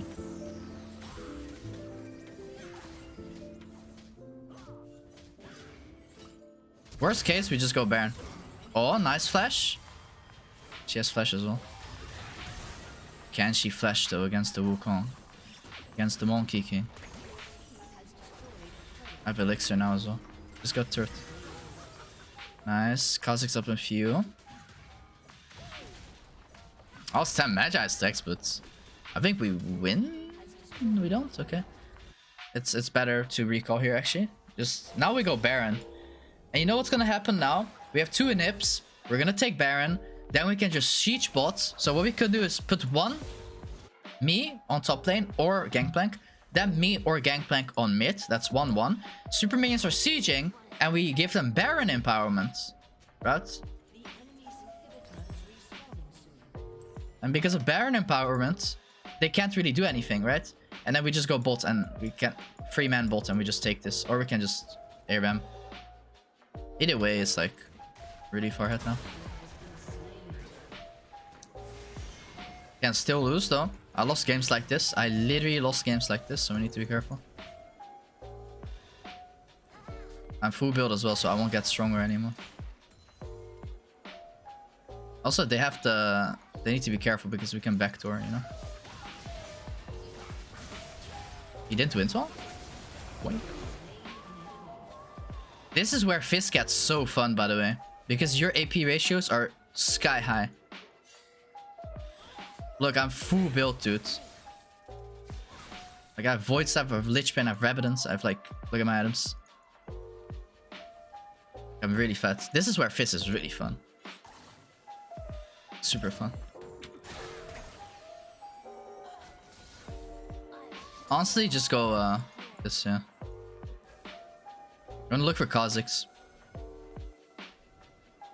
Probably around here. Or he went this way, yeah.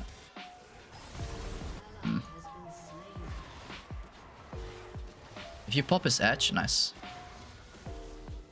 I need to one-shot someone here. They're gonna contest for a soul for sure. What the fuck? Okay. Oh. Okay. Yo, how broken is Fizz? What the hell? 23k bomb? Oh. Chupa?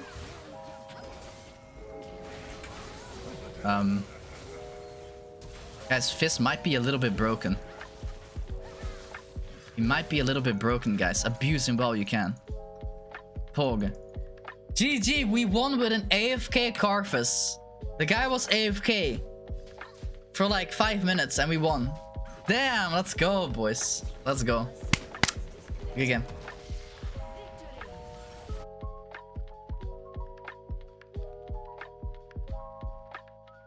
Okay, guys, now that we talked about most things, let's go into the matchups. Now, knowing matchups and game knowledge are crucial for Fizz. So, knowing how to play against certain champions is very, very important because you do want to snowball at the end. You're an AP melee assassin, right? You do want to snowball. So, you do want to get kills. I'm going to try to help you understand these matchups and whether they're good, even, or bad matchups and what to do in them.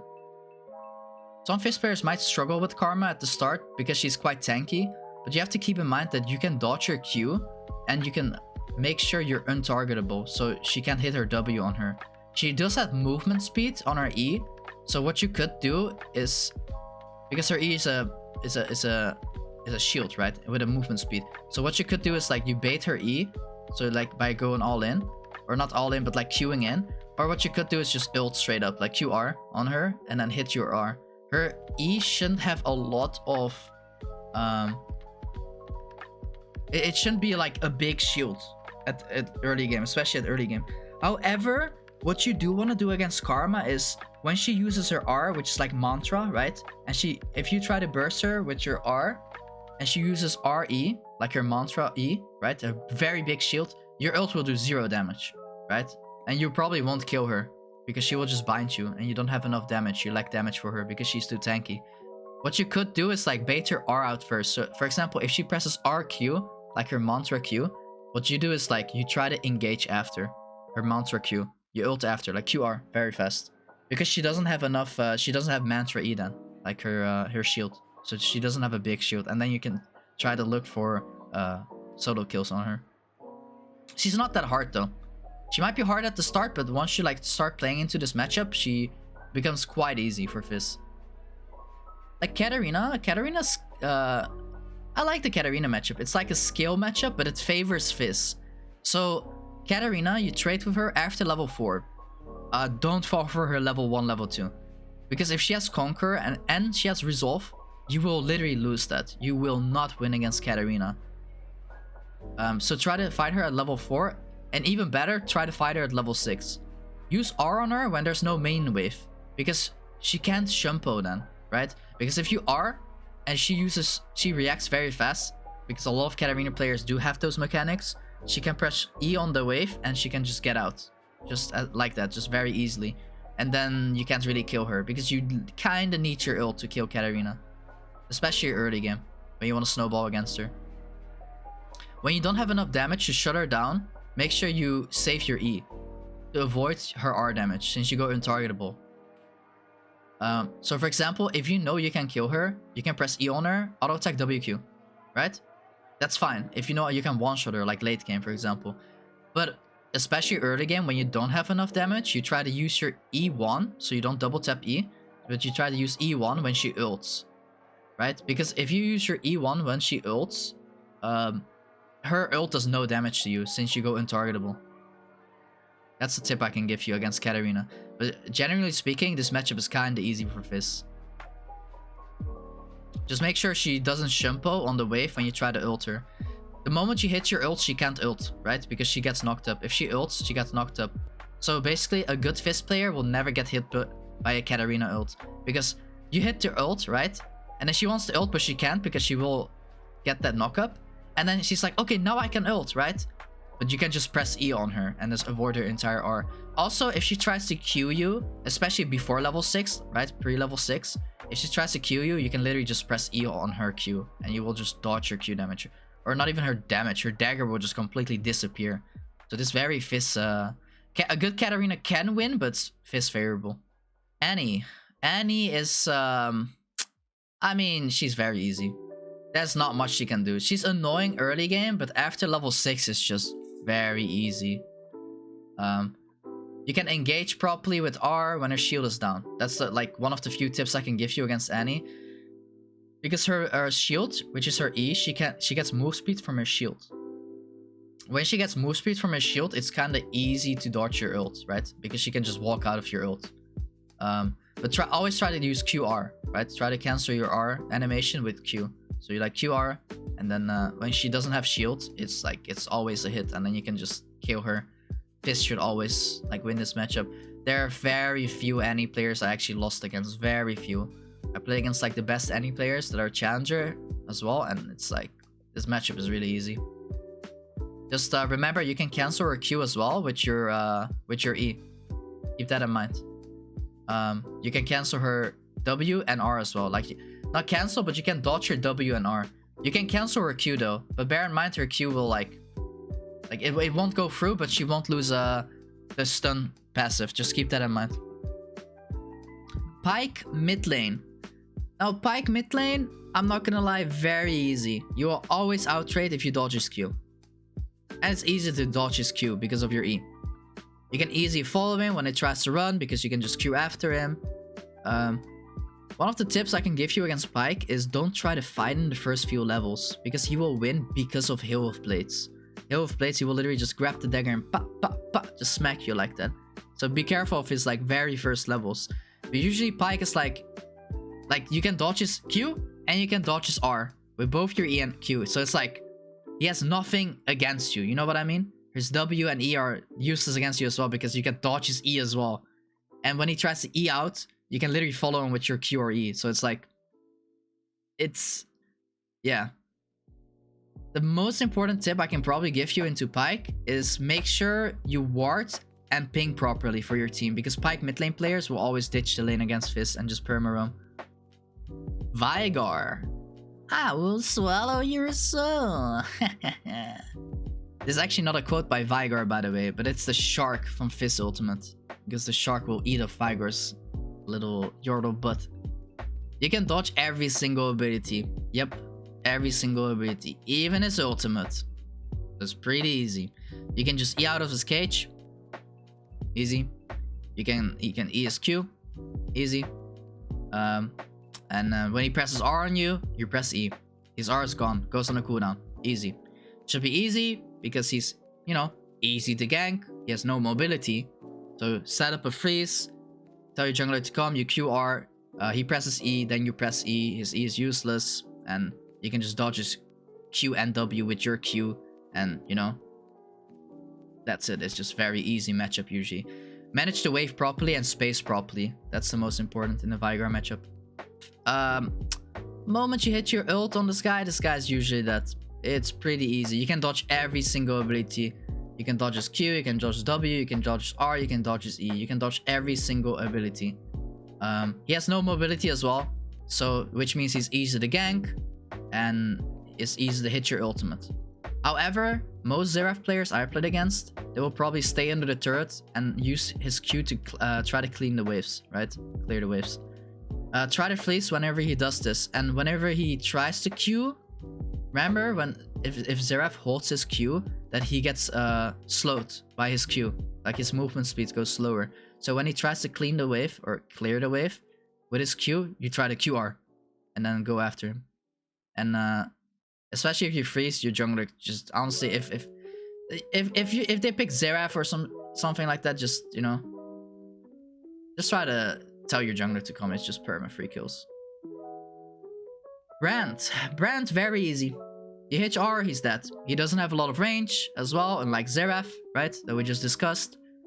You can dodge his passive damage, and you can dodge his Q, and you can dodge his W, and you can dodge his R with your E. So basically his entire combo except E, which literally won't kill you, you can dodge with your E. Yes, even the passive damage, by the way. So if you have passive damage on Brand, the circle, right, and it's about to explode, you press E. Boom. Vel'Koz. Vel'Koz is pretty easy. Again, you can dodge every single ability with your E, or just move out of it if you have Spider-Man reflexes. A tip for the Vel'Koz is try to save your E for either his E or R to avoid a lot of damage you can take. His Q plus W should be dodged by movement. If you mess up your E and he hits a combo, you're dead though. So if you mess up your E and then he hits like E, WQ and then R, you're probably dead. Unless you have Zhonya's, then you can Zhonya and then redeem yourself from there. But usually when a Vel'Koz hits his, because he has a lot of burst, right? Same for Brand, they have a lot of burst. So a good Fizz player, if you have your E, very easy. Just it separates the good and bad Fizz players, or medium Fizz players. Your E. Lux. Demasias Gal. Now, she has no mobility at all, so hitting your combo is very easy. Make sure you dodge your Q though, or else she can burst you down. Like, you're forced to Zhonya if she hits Q. Because most Lux players will 100-0 you if they hit their entire combo, so you're like forced to press Zhonya. But the moment you dodge your Q with movement or with your E, it should be fine. It's like very easy. You hit your R, you just go in and kill them. If she does the, I will stay under the turret the entire game and just clean the wave with ultimate, R, and you can never kill her, then you know what? You're like, okay, you just roam. Like, literally just ditch the lane. Clean the wave first, clear the wave, go roam. And if you freeze and she can't clear the wave, ask your jungler to come and abuse the no mobility mage. Karthus, same thing, easy burst, you can dodge his R with your E as well. So if Karthus uses R, you press E at the last second. And because you pressed E, you go untargetable and his R does not go through. Easily. His W and E also doesn't do a lot to you. The only thing that can kinda F you over is his Q. If you get hit by like 20 Qs, but like, you know, don't get hit by 20 Qs. Hit R on him, kill him. If he has exhaust, make sure you press E to avoid the exhaust burst before you do your burst. Yeah. Easy matchup. Twisted Fate. Easy burst, no mobility. You can dodge his Q plus W, technically his E as well. Easy. Like, AP Twisted Fate literally can't do anything against you. You can dodge his blue card, red card, yellow card. You can dodge every card. You can dodge his Q. His E does nothing to you, and it won't. Just his E won't kill you, and his ult is not a damaging like ability. However, a tip I can give into Twisted Fate is ward and ping properly against Twisted Fate. Since he will just try to soak waves on mid lane, right, and then he will just roam. Because Twisted Fate, AP Twisted Fate will never kill Fizz, a good Fizz. AD Twisted Fate, however, can win against you, but Fizz is like one of the hardest TF counters. It's like, it's so easy. So, you know, do your thing. Ziggs. Ziggs is very squishy and easy to kill. You can dodge every ability with your E. Since it's a skill shot, you hit R, he's probably dead. Same as the matchup before, right? However, a small tip for Ziggs, okay? You should ult him before he uses his explosive jump, since it makes him easier to kill. His explosive jump is like his W, right? Where he can like jump away, like his only mobility he has. His Q and E you can easily dodge with your E, right? And he has no mobility. But just make sure, well, he has mobility, right? He has his W. So you have to make sure you ult him first before W's, because if he uses W mid-air, your ult will cancel it, by the way. Your knockup will cancel his W, so he won't go far. And then he's also slowed after, and then you can just do your combo and kill him. Try to bait out his combos before you all in. Not needed though, but if you ult at a proper spot, it's like fine. Let's say you're like close to turret. But yeah, it should be a free matchup. Ziggs. Pretty easy. Taliyah. Taliyah, basically, she has very little mobility. You can dodge her Q, you can dodge her W, you can dodge her E. Dodge her W and you're completely fine. If she uses, you know, if she uses like the E or W, I forgot which one it was now. The landmine, you know, where if you Q, you get stunned. Don't Q. That's the tip I can give you. Do not Q when she has like the landmine on you, the stone landmine. You can E though. You can E it. So if you press E on Taliyah, it's completely fine. You're completely fine. You do not get stunned.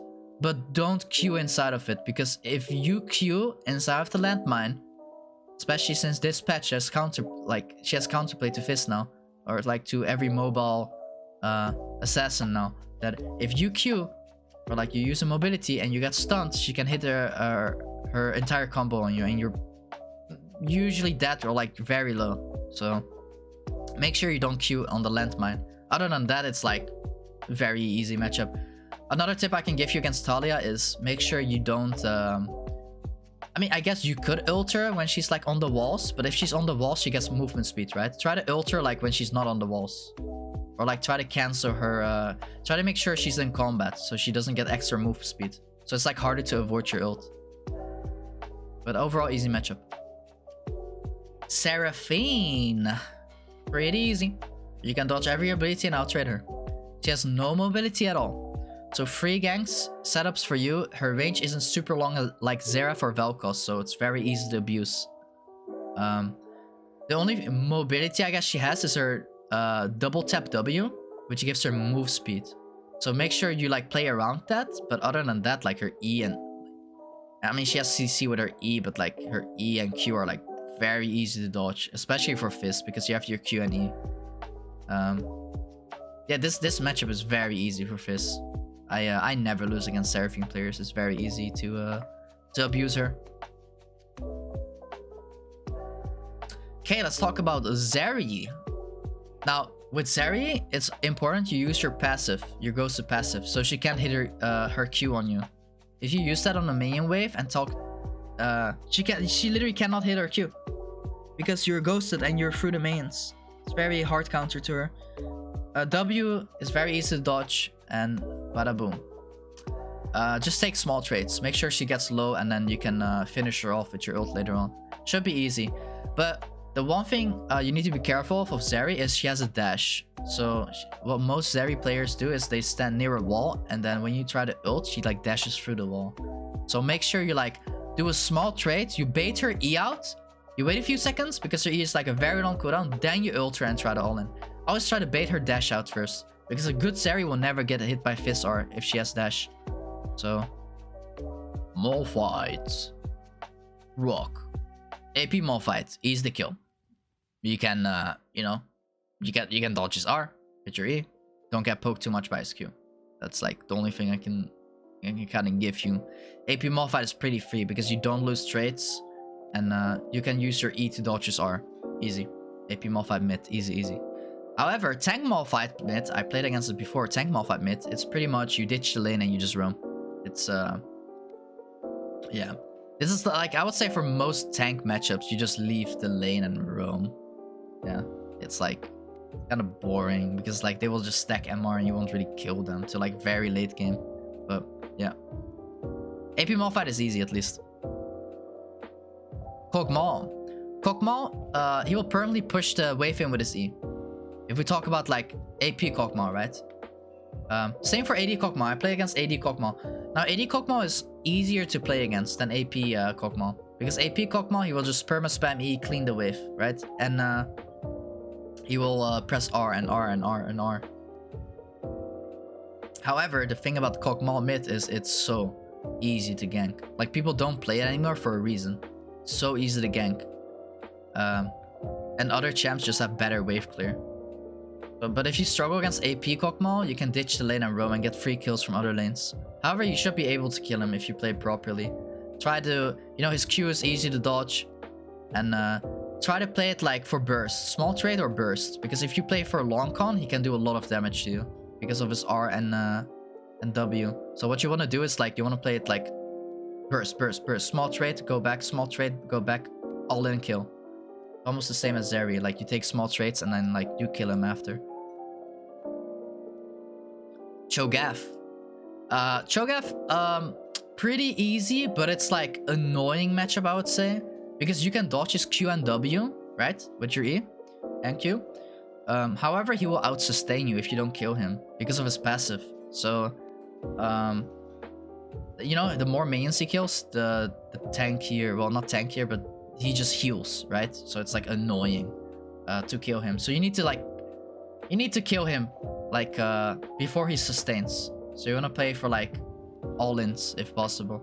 Also, if you don't kill him, like he becomes just pretty tanky later on because of HP stacking, because of his R and the build path he goes. But Cho'gath is super easy to gank and abuse though. Like it's really easy to gank and abuse. So make sure your jungler comes. But Cho'gath is pretty easy usually for Fizz. Kayle. Now Kayle, it's kind of a weird matchup because Kayle's like, she's very easy at like level 1 to level 5, or at least let me say level 3 to level 5, because usually Kayle wins level 1 because of her passive. She has stacks. So you should, so many people fall for this, but Kayle actually is very strong level 1. Most champions actually don't win against her level 1. Well, if we talk about melee champs, right? So don't fall for the level 1 bait. Your level 2, you're like kind of fine, and level 3 to level 4, 5, it's like pretty easy. You should out-trade her. You should win. Like in general, you just win against her. Try to dodge her Q with your E. That's the only thing you can do. And make sure you E properly because she has movement speed with W. So it's like, you know, she can dodge your E and R with her movement speed from W. So you have to do fast bursts. Now that's level 3 to level 5 though. Now we have post level 6, like level 6 and after level 6. Pretty annoying since she has her ultimate ability to counter you and your burst, right? She has range because of her ult, or not ult, but after level 6 she gets range, right? From her passive. Should still be fine if you play it smart. Make sure, again, you dodge her Q so she doesn't get the debuff on you. She skills very hard though, guys. So, very hard. So, like 3, 4, 5 items kill will probably... I mean, it's weird. Like, you can win against her, but... Yeah, you can win against her, but Fizz scaling is pretty good too. So, like, you can win against her, but she can also win against you. I would say this is a complete skill matchup, honestly, Kayle. It's easy early game, but after level 6 it gets harder because you want to ult, and then she ults. And she can dodge your Q as well, and your E with her W move speed, so... Honestly, what I would say is make sure you get stuff done before free items by roaming and helping other lanes. And if possible, try to kill her very early. Which is possible, but you know. Wave management is key, especially early game. Wave management. Zoe. Pretty easy matchup. You can dodge your E, you can dodge your Q, and her R does not do a lot to you. Unless you screw up, obviously. Make sure you dodge your E with your E. Like her bubble, you know? Make sure you dodge that. As long as you dodge her E, her bubble, you're completely fine. Her Q is like very easy to dodge. Yeah. And her E, well, make sure you dodge your E. You dodge your E, you're completely fine. Use your ultimate R. Another tip I can give you is before she ults the portal, or like after she ulted. So you can get a free kill from it.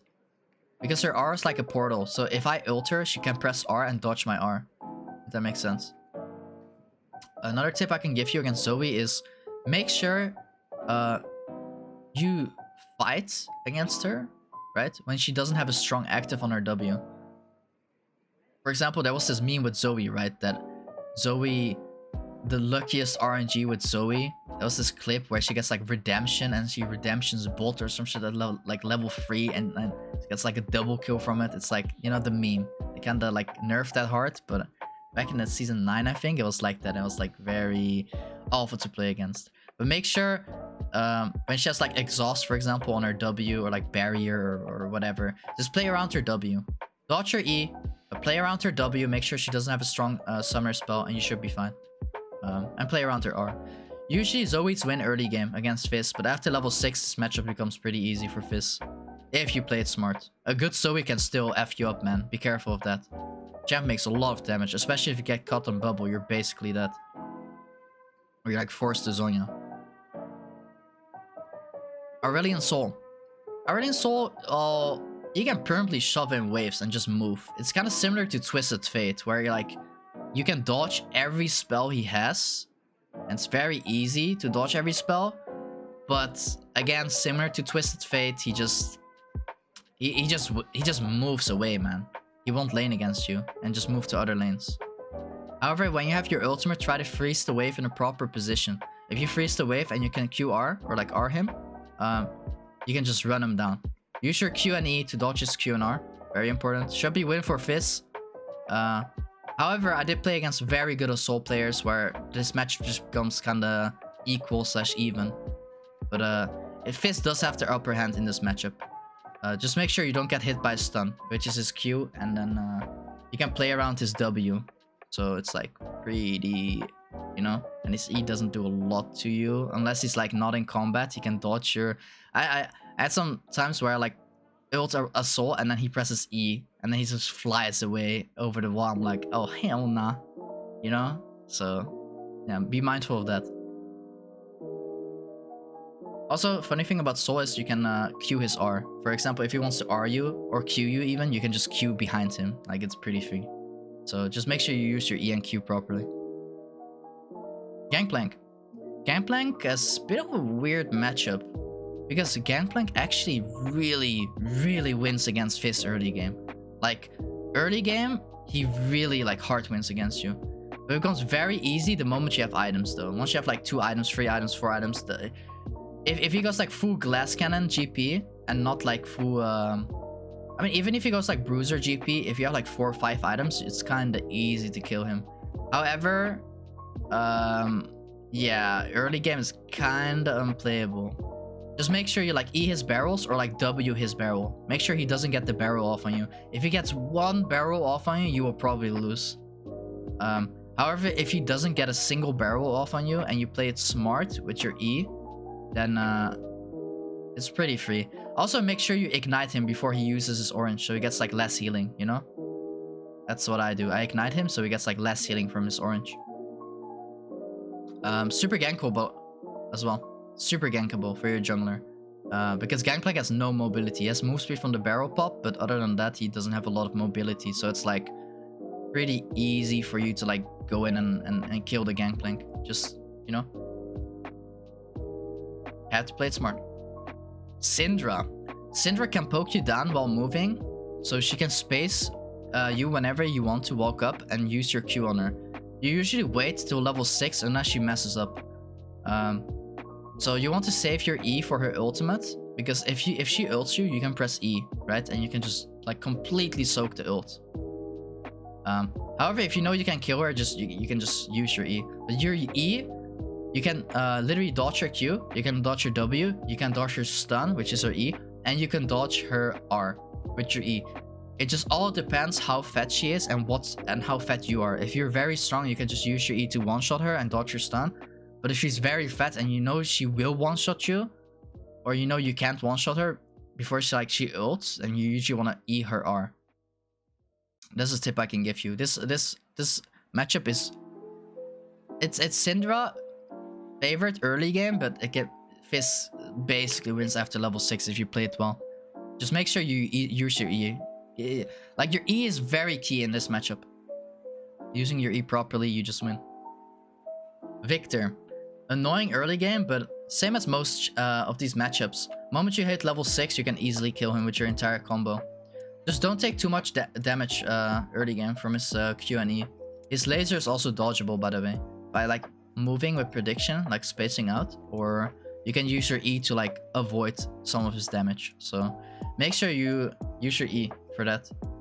You can also, when he ults, you can just press E and soak some of the ult. Not the entire ult, but you can soak some of his like ult, so it doesn't do damage to you. But yeah, Viktor as well, like annoying early, but after level 6 it becomes like Syndra, where it's like it becomes like way more killable. Zilean, very easy to lane against and very killable.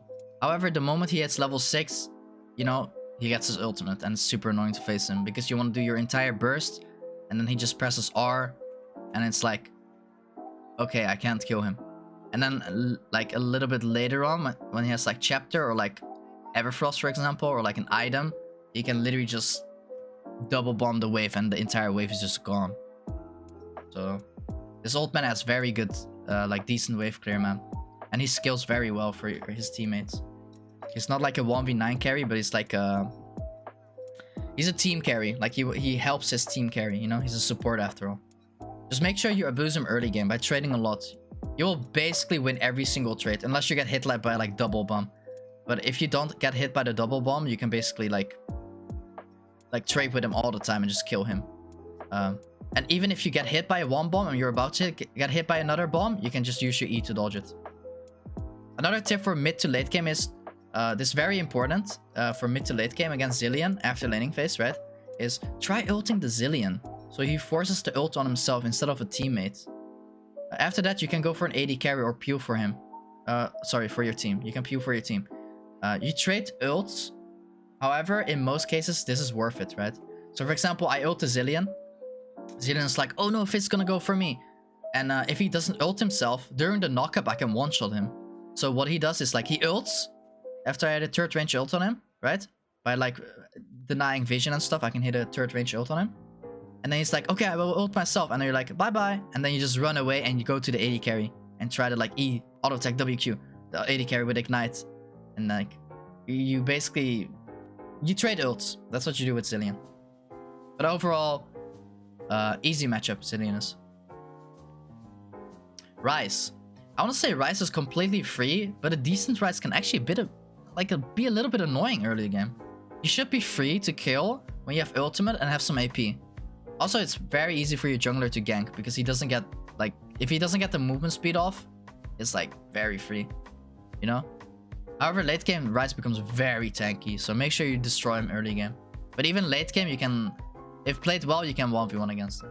Usually Ryze, you know, he's a decent Ryze is annoying early game, but yeah, it's just because of his move speed and like on point on W, you know, point and click W. But usually it's like pretty, I would say this is a Fizz favorite matchup. Bit annoying, like Viktor early game, but it's fine. It's fine. And easy to gank as well. Orianna. Bit annoying early game, especially pre-level 6, since she can poke you all the time. Just make sure you stay healthy. Again, it's easy to give up some CS. Like, it's completely okay. You want to give up like 5 CS, 6 CS, it's completely fine. Just make sure you get the experience. Because Orianna will usually win most trades against you. So, she also has movement speed to dodge your R or E. So, just be mindful of that. After level 6, it's pretty easy to kill her when you hit your R. Just make sure you don't use your E. Unless you 100% know you can kill her, or else you dodge her, or like you dodge her ultimate with your E, right? That's the tip I can give you for Orianna. Use your E to dodge her ultimate and try to hit your R on her. It's pretty free. Just don't get harassed early game. Make sure you stay healthy. If you're like 40% HP and you won't one-shot her, you will lose, man. Just play smart, you know? Play around the main wave. Super important in this matchup. Neeko. Now, I don't know who still plays Neeko, but okay. This matchup is pretty free. If you ult her and dodge her E/ultimate, right? With your E, it's pretty easy. Because her R has like a wind-up time and you just press E and it's like super free to dodge. Same for her E. You can just dodge her E pre-level 6, for example. Just like her Q can't really kill you alone, you know? Just make sure, again, you use your passive and you use the minion wave. Make sure you like dodge her spells, you know? But overall, it's a pretty free matchup. As long as you don't get hit by her E which is her stun, like her root, sorry, her root, you're completely fine. Just be careful because she can clone herself, right, with her W. And if she does that, let's say you ult, right, and then she presses W, her clone soaks the ult. So it's like, oh, oops. So make sure you like, you know, make sure you force her W, or like you try a small trade with her, or like she used her E, then you go in, and then she's like, W, because I want to go out. And then it's like, oh, okay, now I can ult you, and you're dead, you know? And then she ults, and then you press E, and then boom, boom, easy clap. Pretty easy matchup. Just make sure you don't get poked too much. Again, same with Orianna, just don't get poked too much. So important, so many Fizz players just get poked and poked and poked. Don't get poked, man. Don't get poked too much. Corki. Corki's pretty easy to kill. You will win most trades if you dodge his Q, right? And you play around this E. So he uses E, you run away, right? Or you use your Q to go behind him. It's pretty easy. Again, his Q, which is his blast, which he maxes. Most Corki players do max the Q. You can just dodge with your Q or E. So it's like, you know. However, Corki can dodge your ult as well with his dash. So just be mindful of that. You have to play around this W. As long as you play around this W, and just like the last matches, you don't get poked too much, you're completely fine against Corki. Even late game, you can one-shot him. Most Corkis you will just one-shot. Unless he has like Maul, you know, and like full MR items, but yeah. Most Corki players also build Hexdrinker, so that is pretty annoying early game. But other than that, you should be fine most stage of the game. This is like, as long as you outplay his W, you're completely fine, man. Like, you hit your R, like, you're completely fine. Just make sure you play around his W and his Hexdrinker, because 90% of the time, Corki players will go Hexdrinker. Ahri. Now, Ahri matchup is pretty easy, right? For a decent Fizz player, right? You can dodge all of her abilities as well. You can dodge your Q, you can dodge your W, you can dodge your E, right? However, she can do the same to you with her ult, right? The better player will usually win this Ahri. It's a skill matchup. I would say it's Fizz favorable, but an Ahri can definitely win. The timing on your E is literally key. You avoid her charm, right, with your E, then you usually win. However, bear in mind that if she has R, like post level 6, she has free inbuilt dashes, right? She can just like R, dodge your Q, dodge your E, dodge your R, like. So what I usually do is like, you play around the charm pre-level 6, or like most of the time you play around her charm. She misses her charm, she can't really kill you, right? If she hits her charm, you lose like half your HP. But if you avoid her charm, you're completely fine. So if you dodge her charm, her W shouldn't be enough to kill you, and her Q, you can just press Q on her to like dodge her like second Q, you know? It's like pretty easy. Because her second Q is what does a lot of damage, because it's true damage as well. She's annoying, again, in terms of pre-built dashes and assumable flash. She has basically 4 dashes. But it's like, she's hard to kill, but what you do is you play around her charm, you're level 6, and post level 6, Fizz ult is lower cooldown than Ahri ult at level 6, level 8, level 9. So what you do is like, you can trade ults, then you base. You almost have your ult up again. Let's say in 5 seconds, 10 seconds, you have your ult up again, right? Her ult will be on 30 seconds. When you have ult up again, boom, insta all in, instantly. That's what you do against Ahri. That's how I land like 1 or 2 kills on her before I like start roaming at Syndra. It is possible. Just have to play it smart. Echo. Okay, Echo is similar to Fizz. They're very similar champs, right? Both AP melee assassins. Now Echo is like, Echo uses the Q on wave. You shove the wave in, you go in. You will always win. As long as he doesn't get his passive off on you, you always win. If he hits the Q on you and gets passive off, you will lose the trade. However, if Echo uses the Q on the wave, you just trade with him instantly. Most Echo players always push the wave in with Q, so you want to trade with him after. If not, you can just use your E to like dodge his Q. That's fine too. Also, moment he uses W, you can just Q out or E out, you know? Echo's Fizz is very favorable towards first, like I would say, early and mid game. Late game, I would say Echo kinda outskills Fizz a little bit, or like similar. But early game, mid game, it's definitely, I would say, favorable towards Fizz. Should be free, should be fine, at least.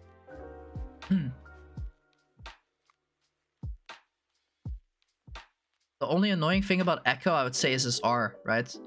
He can also dodge his, he can dodge your E with his E. So you need to play around its E. Make sure you burst him first after you use Q. And after he uses E to like get out of the trade, you press E to follow him.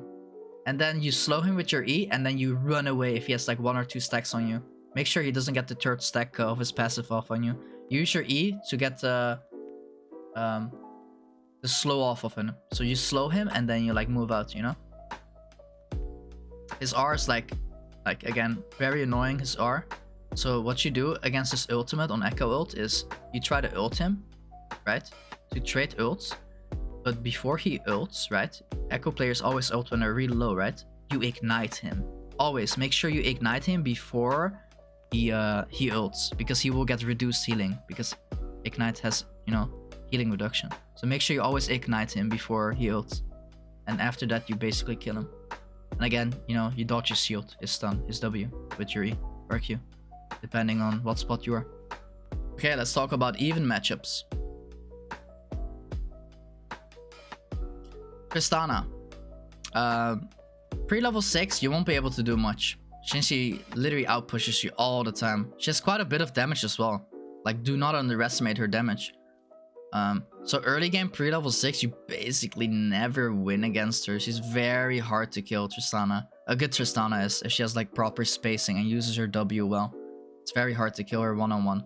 However, after level 6, moment you have your ultimate and play it smart and you hit it, you should be able to win one-on-one.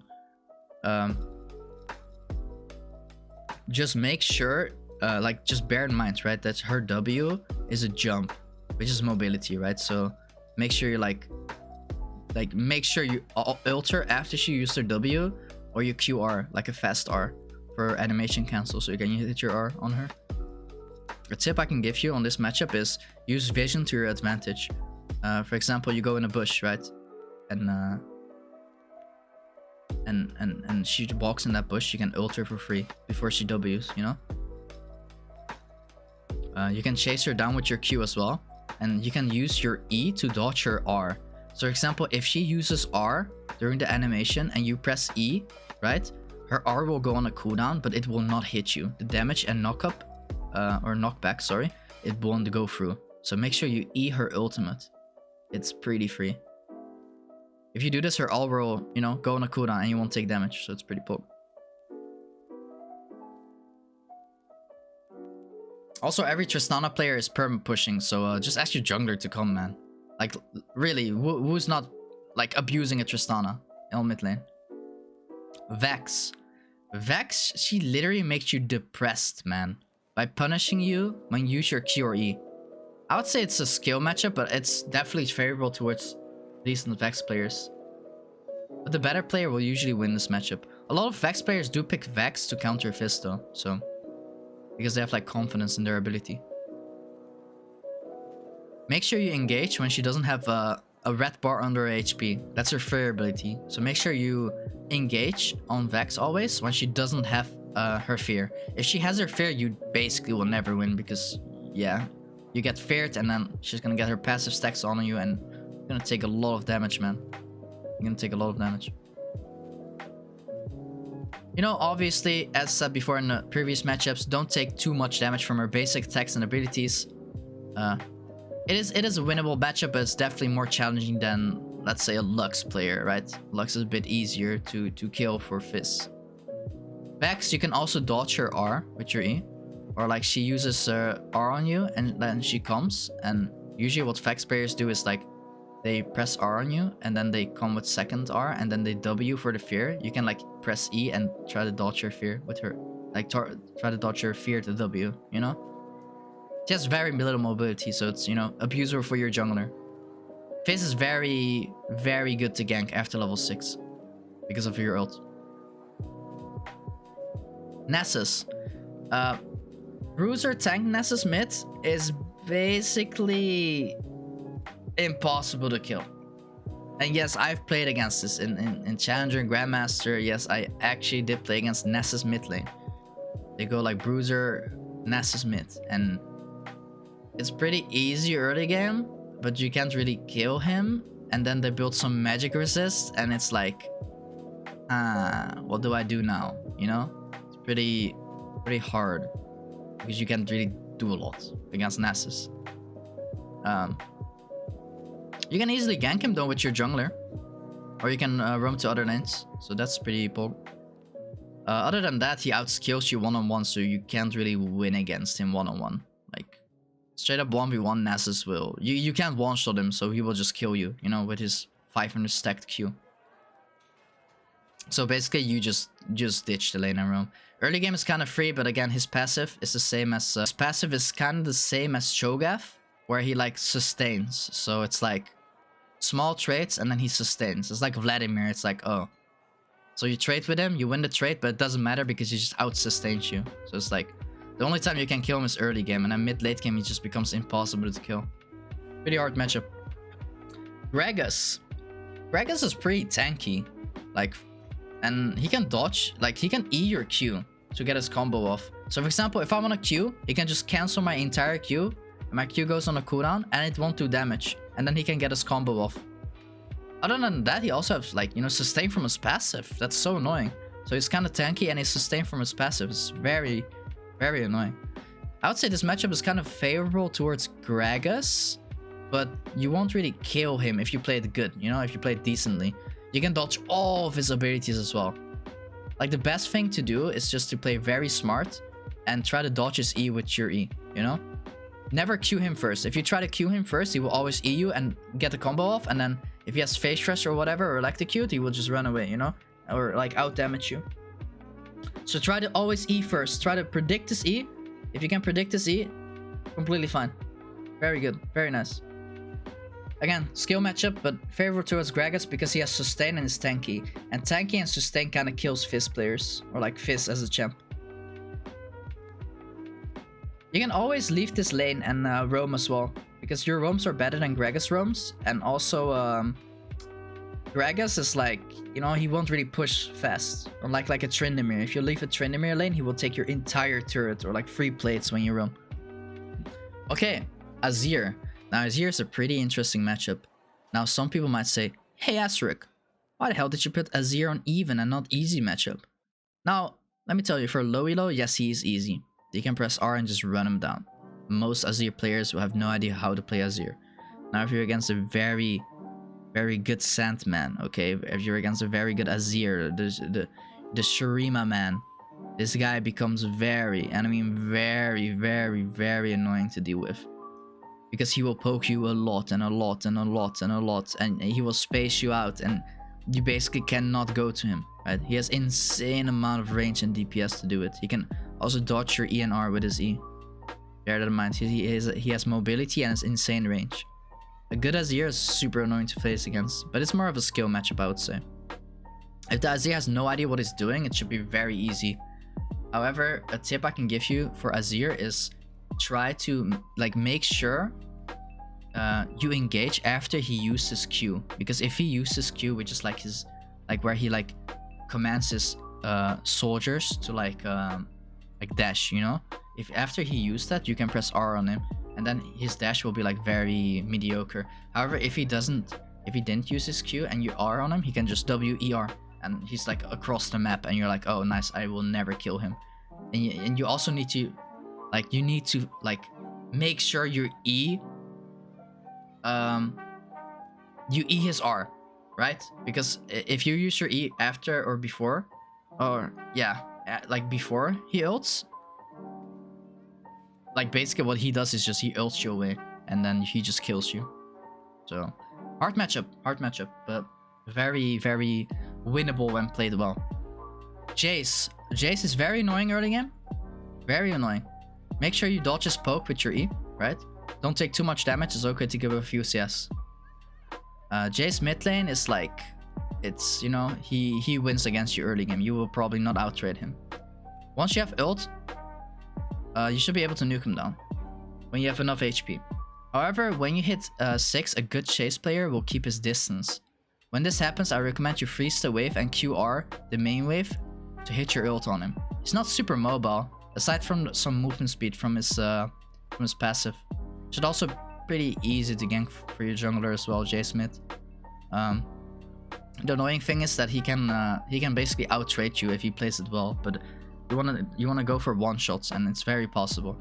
Pre-level 6, play safe. After level 6, you can go and nuke this matchup. Cassiopeia. If you get hit by Cassiopeia's Q, she can just run you down. So make sure you either E out of it, or E when she does. Or try to dodge it by like having proper space/movement. Her Q basically makes sure she can E spam, and when she can E spam, you lose half your HP. Like literally half your HP, so make sure she doesn't E spam on you. Before nuking her with your combo, you want to make sure you either have 1, enough damage to kill her when you hit everything, or 2, she used her Misma. Because her Misma, which is her W, like the green, or not green, purple, like the purple poison on the ground, if she uses that, you can't Q and you can't E. And if you can't do that, you are doomed. She will kill you. She also gets poison on you, so she can just E-spam. You will literally lose this matchup. It's a very skill matchup. A lot of Fizz players lose this. However, it's very winnable. Fizz players can... it's all about experience and how you play this matchup, but you can very much win it. So make sure you have enough damage to kill her, or when she used her Misma. Now what I do, if I don't have enough damage to kill her yet, because she is immobile, so jungler can come as well. But however, let's say my jungler doesn't come, and I don't have enough to like one-shot her, and I know she has Misma because she refuses to use it. What I do is like I RN, and I like walk to her. I don't Q her, right? I don't Q her. Like I walk to her, and then I like dodge her Q with E, or her ult when she like presses R, right? And you press E. And then after you press E, she will always Misma, okay? She will always use her W because you can't Q.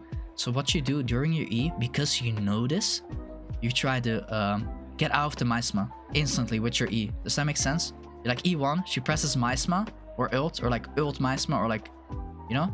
And then you try to like walk out of it instantly. Like E, hit your E, and just walk away. You just walk away casually. And then she tries to hit Q on you, you Q back in, and the Misma should disappear like 1 second after. And then you can like nuke her from there. That's usually what I do. Use your E to dodge her. Just make sure you do this, because before she uses her W ability when you get grounded, you want to go for a burst kill. Moment you can't kill her, she will just finish you off with her insane DPS. So again, make sure you have, you know, your jungler with you, or you have enough damage to one-shot her. If you can't, like 100 to like 10 her or 100 to 20 her, basically try to like get kills from side lanes and then kill her when you have enough ability power. Malzahar. Malzahar should be a fine matchup. Annoying because of his passive shield, but if you pop it before you all in, for example with an auto attack or with a Q, or you can Q a minion, move towards him, and then like auto attack him, you will win. For example, you know, you Q in, you have a small window. For example, it's like 30 seconds cooldown, I think, his passive, where you can ult. He's immobile as well, so your ult should always hit on him. Once your ult is on him, he can't press R on you, right? Because if he presses R on you, well, he has Fizz ult, it will cancel it because of the knock-up. So it should be pretty free. Just make sure you get his passive. And if he has a lot of Voidlings on you, right? Make sure you press E. Because your E, especially if after Lost Chapter or Luden's Tempest, you will one-shot the entire Voidlings. You will kill all of them with your E. Like boom, splash, and all the Voidlings are dead. So make sure you press E when he has a lot of Voidlings, and make sure you always pop his passive shield. If he has passive shield, you will usually not kill him. Akshan. Akshan is very annoying because of his passive. He has very high base stats as well, so it's like very hard to kill him early game. But his passive, you know, he gets a shield and he gets movement speed, and he can attack you twice in one click. So it's like, okay. You will get poked out of lane if you go for CS. So, you know, same with Tristana or like Lucian matchup is where you like, you chill, you leave a few CS, don't try too hard to get a lot of CS, just try to stay healthy. Staying healthy and soaking experience is the main key of this matchup. You want to chill, you want to relax, you know, take it easy till you're level 6. Once you're level 6, you have ult, you can win against them after level 6. But you need to make sure you hit your ult. If you don't hit your ult, it's very hard to kill him after. You know? Or if you don't kill him. Like, he will literally click you to death. Like, auto attack, click, click, click, and you just die. You can dodge his Q and E. So if he presses E, you can press E and dodge his entire E. Same with his R. If he presses ultimate on you and you press E or you press Zhonya's, it will like soak the entire ultimate. His ultimate will go on a cooldown and you won't take a single damage. So make sure you save your E for that as well. For his E and R. His Q you should just dodge by you know, by proper movement. Just make sure you don't get like, you know, don't make sure he doesn't get his passive off. That's the most important thing. It's okay to give up some CS as well. Anivia. Now, Anivia on paper, it should be free, right? For Fizz. You can press E to jump over a wall, and you can dodge her stun as well, right? Honestly, you can use your E to do everything. You can dodge your Q, you can dodge your E, you can dodge your wall, her W. However, in reality, a decent Anivia is very annoying to face. Especially early game, when she has his passive, so it's very hard to kill her, because you have to kill her twice, basically. But she's very immobile, so it's a, you know, very easy. Ping ping, jungler, show up, kill, kill. But early game, it's actually very hard to kill her. Like, actually kill her because of her passive. And once she's level 6, you will just press R and then, you know, wave clear, wave clear, wave clear. It's kind of a skill matchup. A good Fizz can win, but a good Anivia can win as well.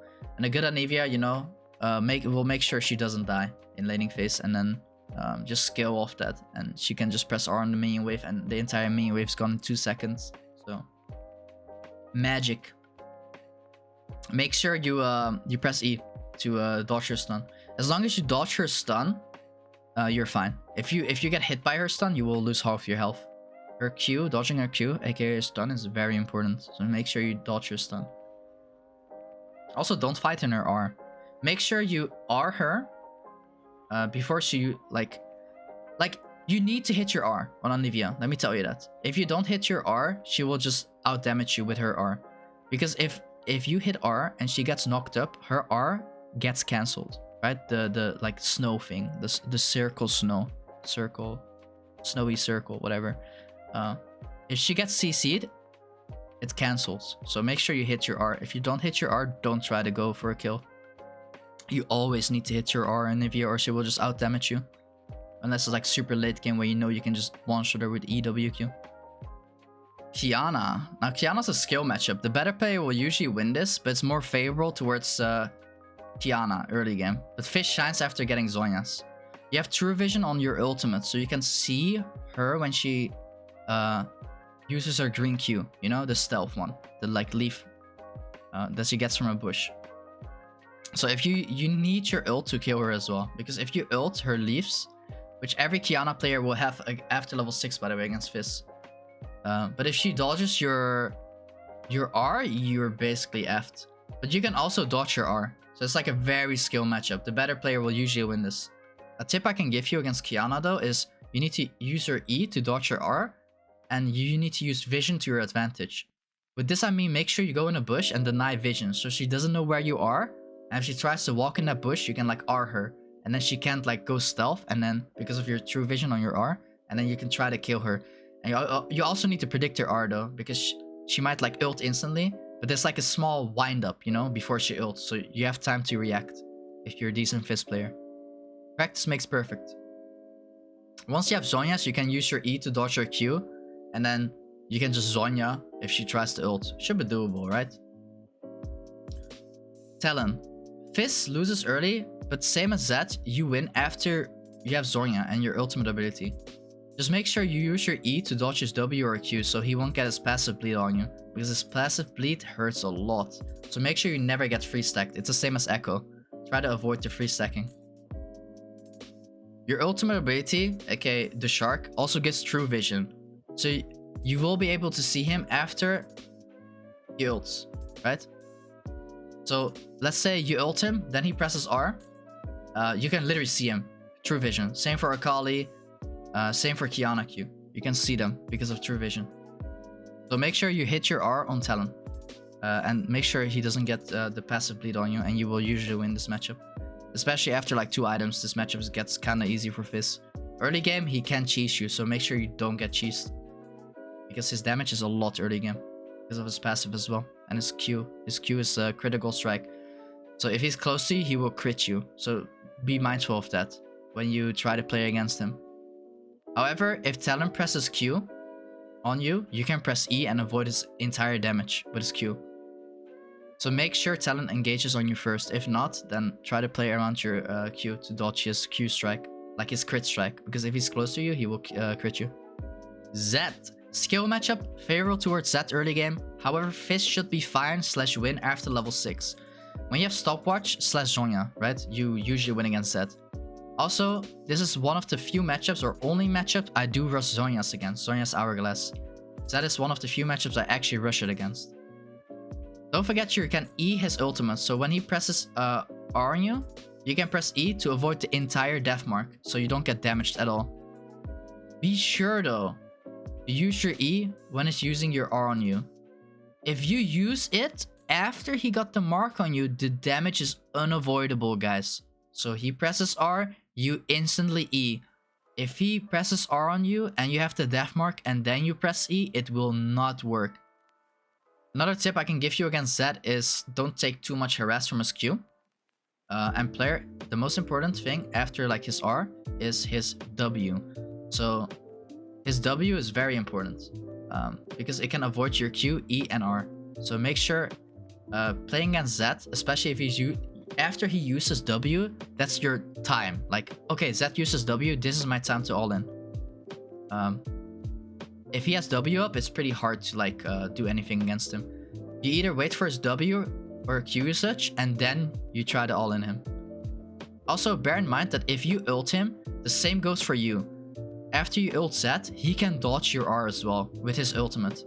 So if you ult Zed and you walk close to him, then he presses ult on you, the shark is gone.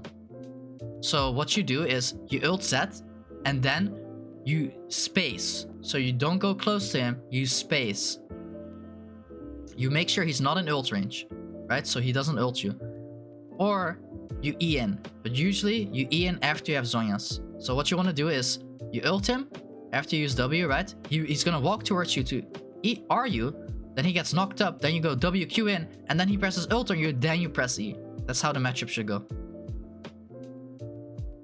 Again, Fizz outskills this matchup, so...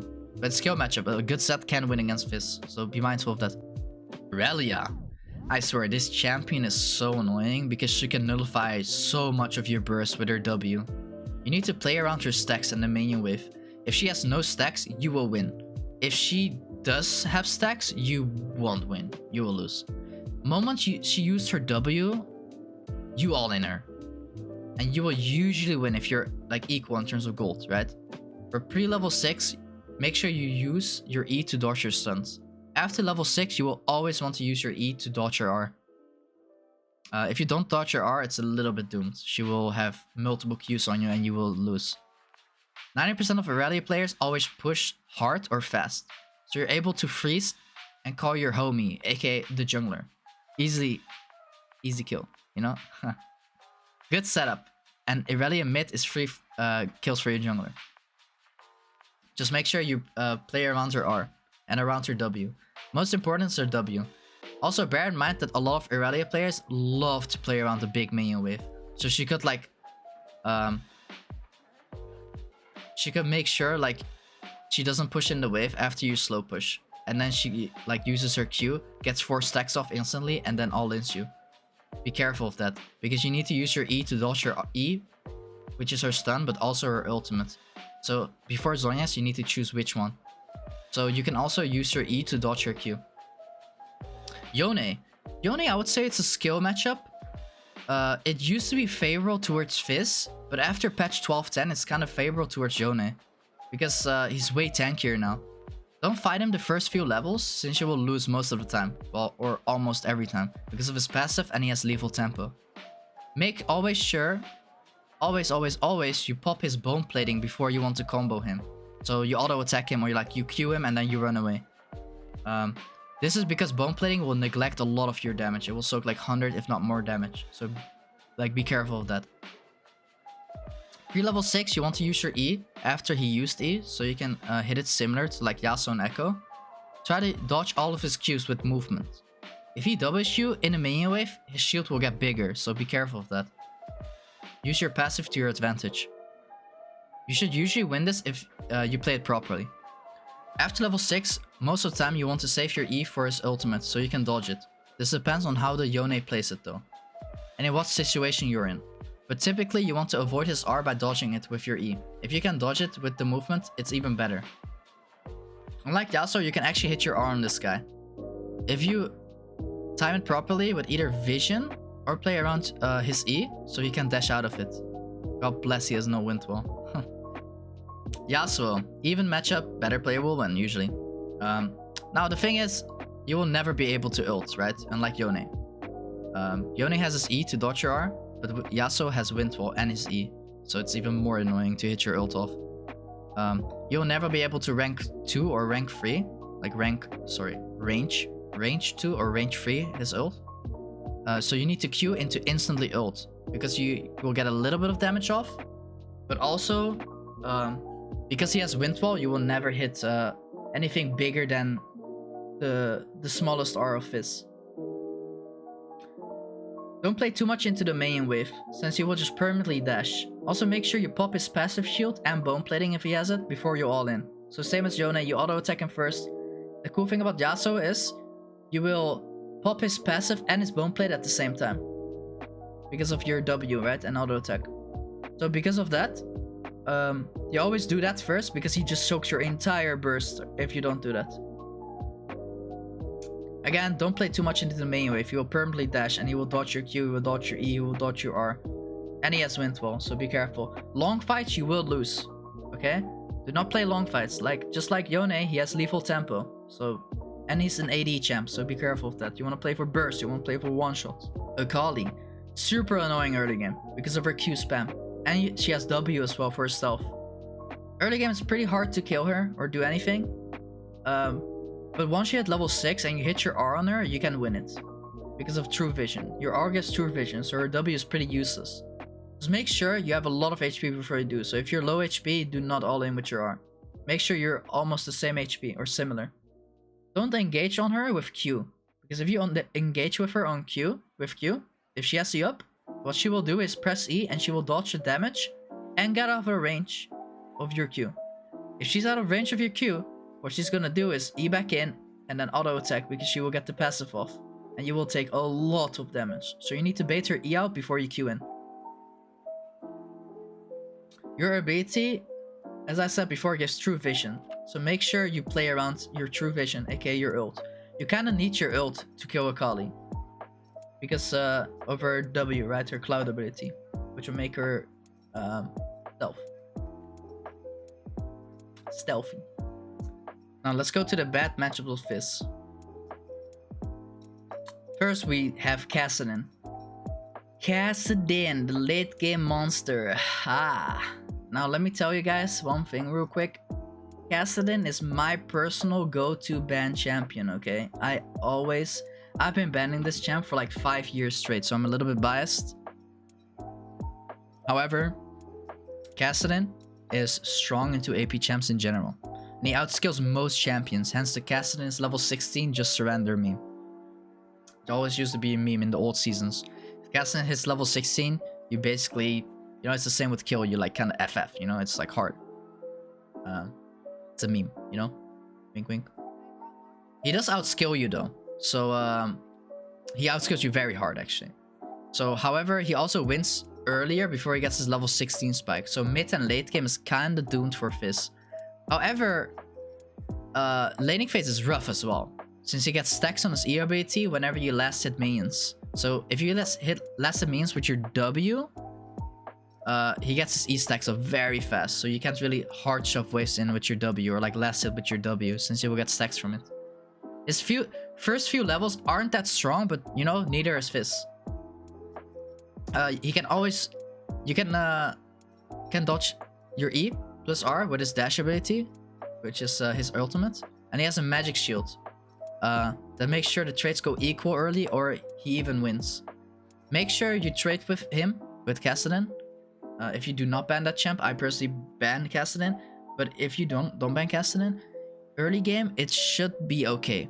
Like the first 10 minutes, Fizz should be fine against him. He does outscale you once he has like 1-2 items, like 2, 3, 4. Like you're kinda doomed mid to late game. You won't win against 1v1. However, early game, Fizz can win. You can snowball a few kills on him or a kill or 2.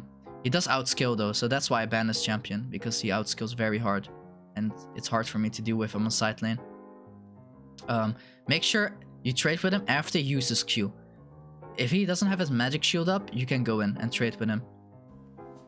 You can also dodge his E with your E. So if he wants to use his E, if you can predict it properly, you can press E as well to avoid his entire E damage.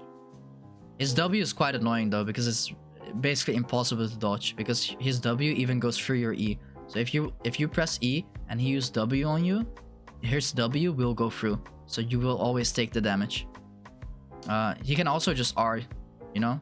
As I said before, he can just R your E, R, even your Q when played properly. I just find it a very hard matchup, very, very hard matchup.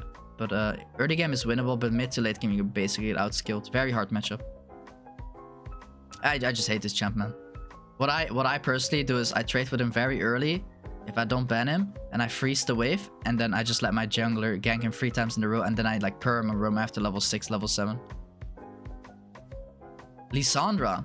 Now Lissandra is, in my own words, the ultimate assassin counter, right? Lissandra pokes you down in lane, make sure you can't engage because of her root ability or W. The moment you manage to hit your ult on her, she will ult herself, making herself invulnerable, so she won't take damage at all. She's a good team fighter as well. She has good point and click shutdown, right? Because of her ult. And she also has mobility. In general, Lissandra is considered the strongest counter for Fizz. What I usually do is I try to snowball pre-level 6 on her, and if she doesn't fall for it until level 6 or after level 6, I usually just leave lane and get kills from other lanes. Other than that, there's not much you can do. You can try to dodge her W with your E, but basically you never want to engage with Q. You always want to make sure you dodge your W. If you can't dodge your W, you will just lose the trades, and she also pokes you, so be careful of that. It's just in general very hard matchup to play against. Super hard matchup for Fizz.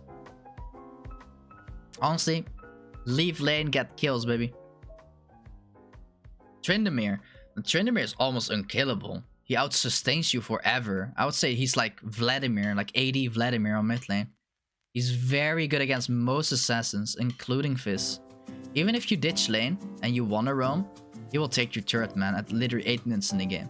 This guy will literally take your turret at 8 minutes if you try to roam.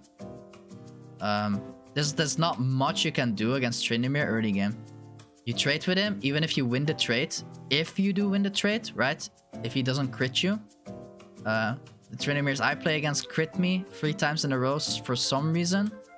But if he doesn't crit you and you win the trade, he will just Q and outsustain you. So it's like pretty doomed. He also pushes the wave in faster than you, so it's a hard matchup, man. The moment you use your E in a bad spot, he will just W you and just like run you down.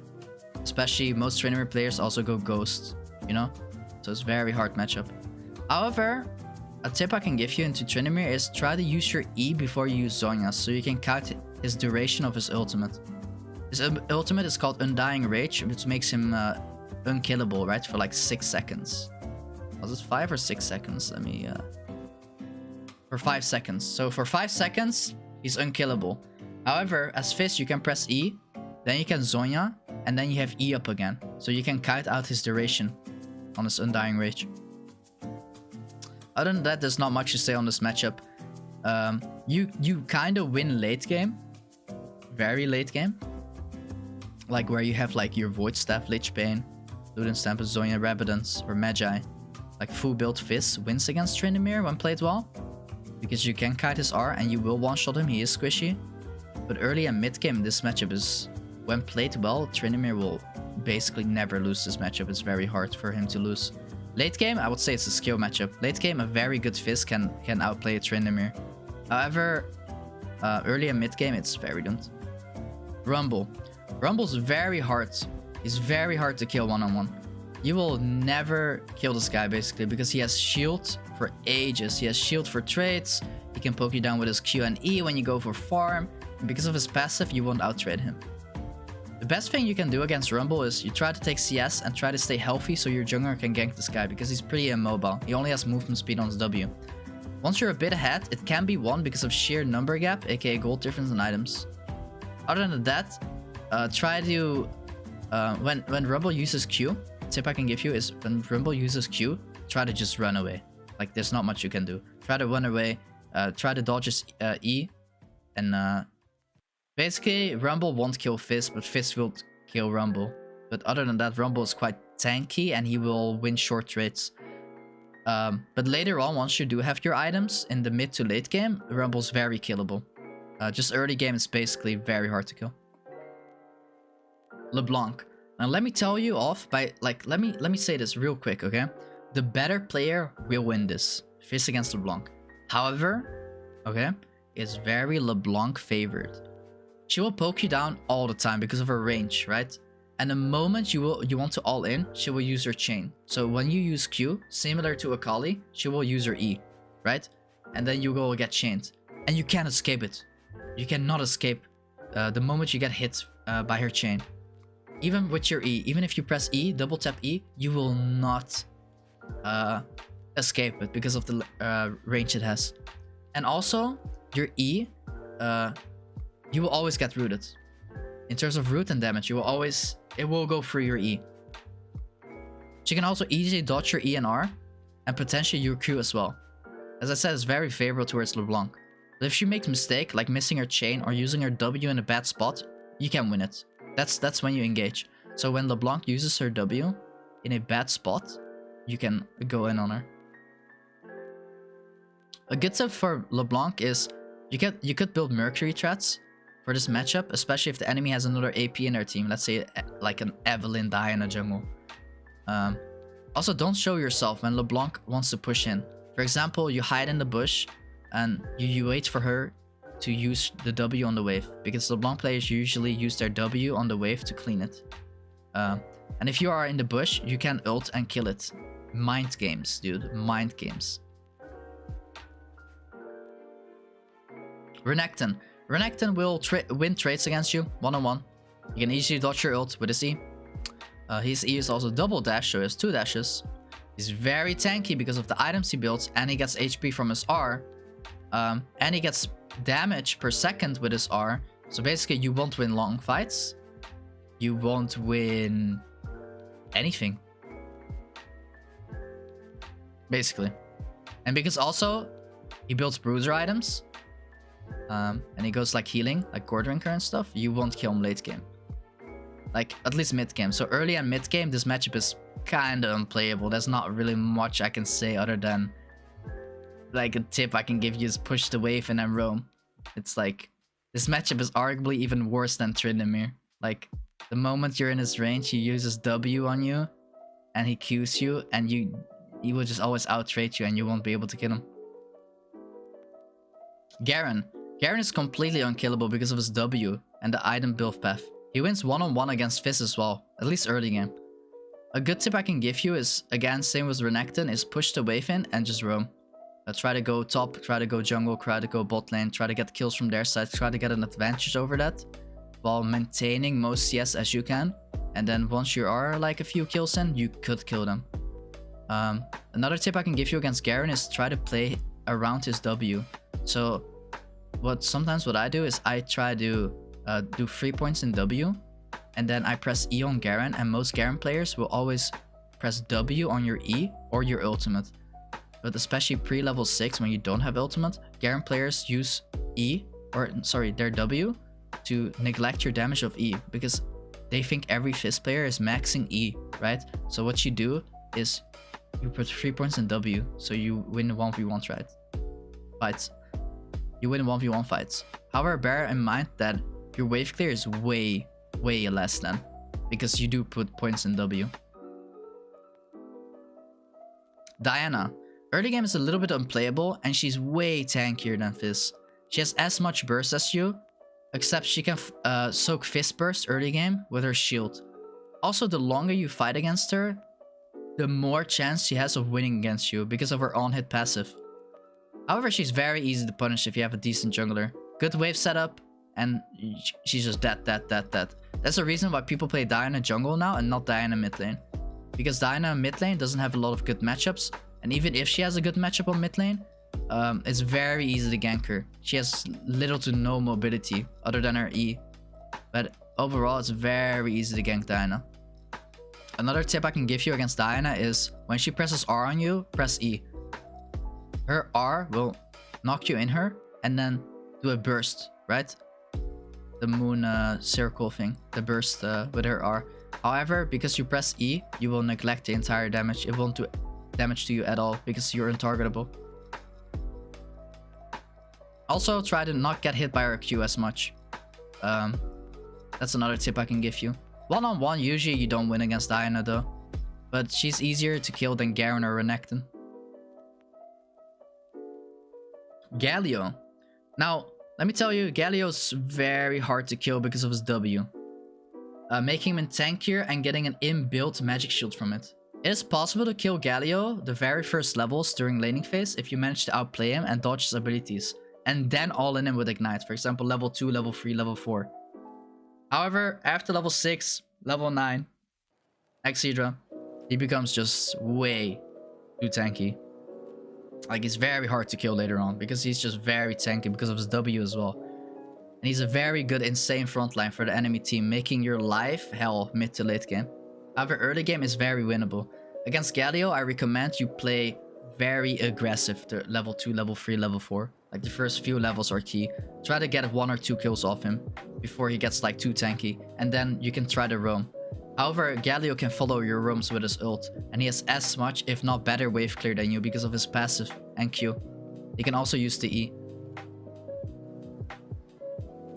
So Galio is basically, he has better wave clear than you, and he can follow you with his R. It's one of the better Fizz counters. I would say this is probably like the second, like top, I would say top 5 Fizz counters. Definitely Galio alongside with Lissandra. Very hard. Sylas. Now, Sylas is a bit of weird, since Sylas wins early against Fizz because of his W. However, you can win against him if you ignite him. I'd say it's Sylas Fizz, I would say personally, it's favorable towards Sylas. However, Fizz can win if you play it smart. So you should always fight Sylas if you have Ignite. Always. Also, make sure you press E or R after you use his dash, or else it's way too easy to dodge. Because if you press E, you can just press E as well and just dash out of your E. It's all about mind games. So what I usually do is I W, or like auto attack WQ, right? And then I ignite as well. And you always ignite him before he uses his W. If you ignite him before you use his W, he gets way less healing, and he's kind of forced to E out, and you can follow him with his E. It's all about mind games. You can win this, but make sure you always have Ignite up when you fight Sylas. Also, Sylas, when he tries to ult you, you can use your E mid animation, and he won't get your ultimate ability. So this is because it goes on a cooldown because of Fizz untargetability, right? So when Sylas uses R on you, you just press E as Fizz, and he will not get your ultimate. It's pretty cool. So, and his ultimate still goes on a cooldown, so that's pretty dope, I would say. But again, make sure you always have Ignite and try to outplay his E. Matchup is very winnable for Fizz. Vladimir. Very boring lane. Vladimir will always out-sustain you. And his W is a pool which makes him untargetable, like Fizz E. So hitting your ult is basically impossible. You can't hit your ult on him. You do small trades, he will out-sustain you. So the best thing you can do is either one to two things. One, you instantly all in him whenever you have Ignite up and try to kill him. Don't take small trades with Vladimir, he will just out-sustain you. Or take a small trade and then instantly all in, like 5 seconds later. If you take a small trade and don't do anything for the next 20 seconds, he's gonna be full HP again. So make sure you either do a very smart trade and then all in, or instantly all in, depending on what runes he has. Usually if Vladimir goes like area or bone plating, it's very hard to kill him. So make sure you always pop the bone plating first. if he doesn't have bone playing and he has something like Predator, it's pretty easy to kill Vladimir. Also, another thing you could do is typically like Renekton and Garen. You can ditch lane and roam to top and bot. You do have way better roams than Vladimir. Vladimir will usually like outfarm you and he will outskill you in team fights. Late game, however, once you're both full items, you can win against Vladimir 1v1 if you play it very smart. It is, however, very hard, and you need Ignite Up. Now against Sylas and Vladimir, you could go Oblivion Orb after Dark Seal.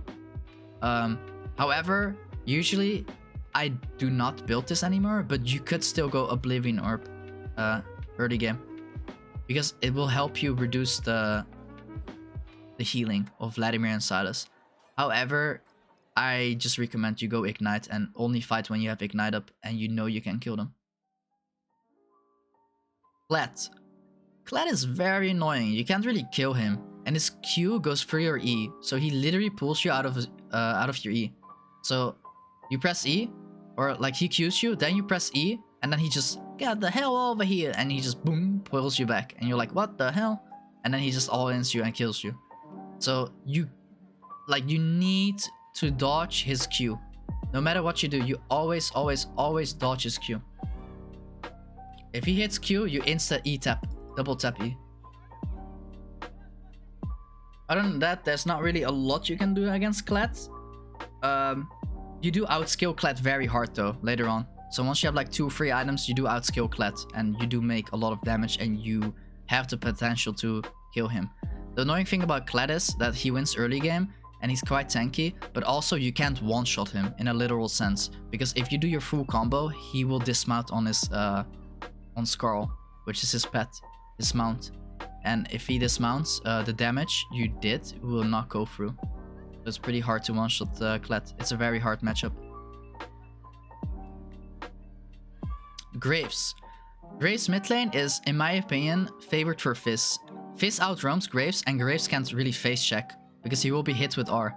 But when Fizz roams, Graves can clear the waves and can get plays very fast. It's kind of similar to like Lucian and Tristana, but a good Fizz will usually win 1v1 against Graves. Set mid lane. Set is quite annoying to play against. Very awful. The thing about Set is that he literally stat checks you. You can dodge his E. You can dodge his W as well with your E. Or Q. You can use your E for his E, right? His like bash. And then when he wants to like W, which is his true damage, his hard slam, you can Q behind him. So that's pretty easy. However, Set will just press Q and just auto attack you to death literally. And also because of the items he built, he's quite tanky. Late game, this shouldn't be a problem though. Like later in the game, Fizz kinda wins against Set. But early game, he, again, as I said, he just stat checks you. Like a good tip I can give you against Set is, honestly, just roam. Clean the wave and just roam. Your wave clear is similar to Set, so you can kind of match him and then just roam. I would say this is like similar to Tryndamere. Except Set doesn't have any sustain.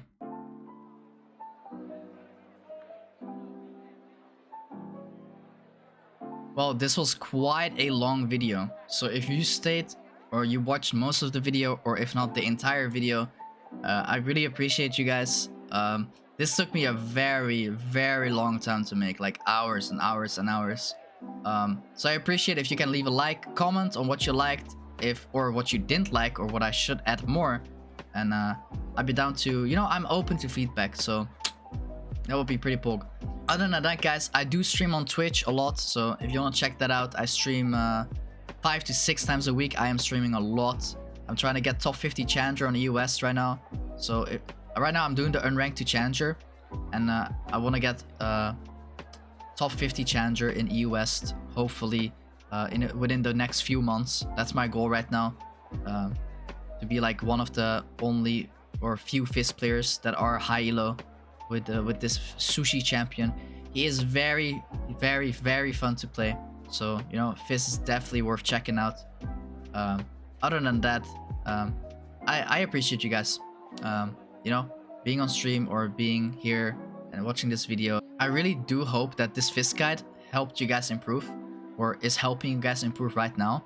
Not just as a Fizz player, but also as a player in general. That is very important to me, because my goal while like writing this guide, you know, was to help people improve. Because I had so many questions on my streams, so I was like, you know what, I'll just make a fat few hour video on how people can improve, and you know, that was my goal. Also, I do have a Fizz mobile fire guide, so if you don't understand anything, you can always, you know, shoot me a message on Discord, Twitter, or on Twitch. You know, I'm streaming a lot.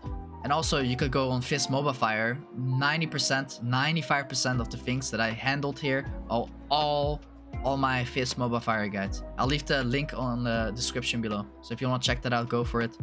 Also, I will be updating that guide as well. So it is getting updated once every 2 weeks-ish.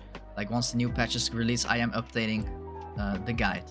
Again, much love, guys. I hope it helped out. And hey, I'll see you maybe live. Much love, guys. Have a nice one. Have a nice one. Screw. Am I a psycho? Yes, I'm a psycho. Yes, I'm a psycho.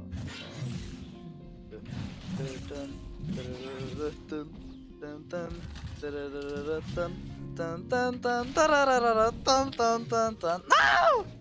Na na na na na na. Na na na na na na. Na na na na na na. Na na na na na na. Na na na na na na. Na na na na na na. Na na na na na na.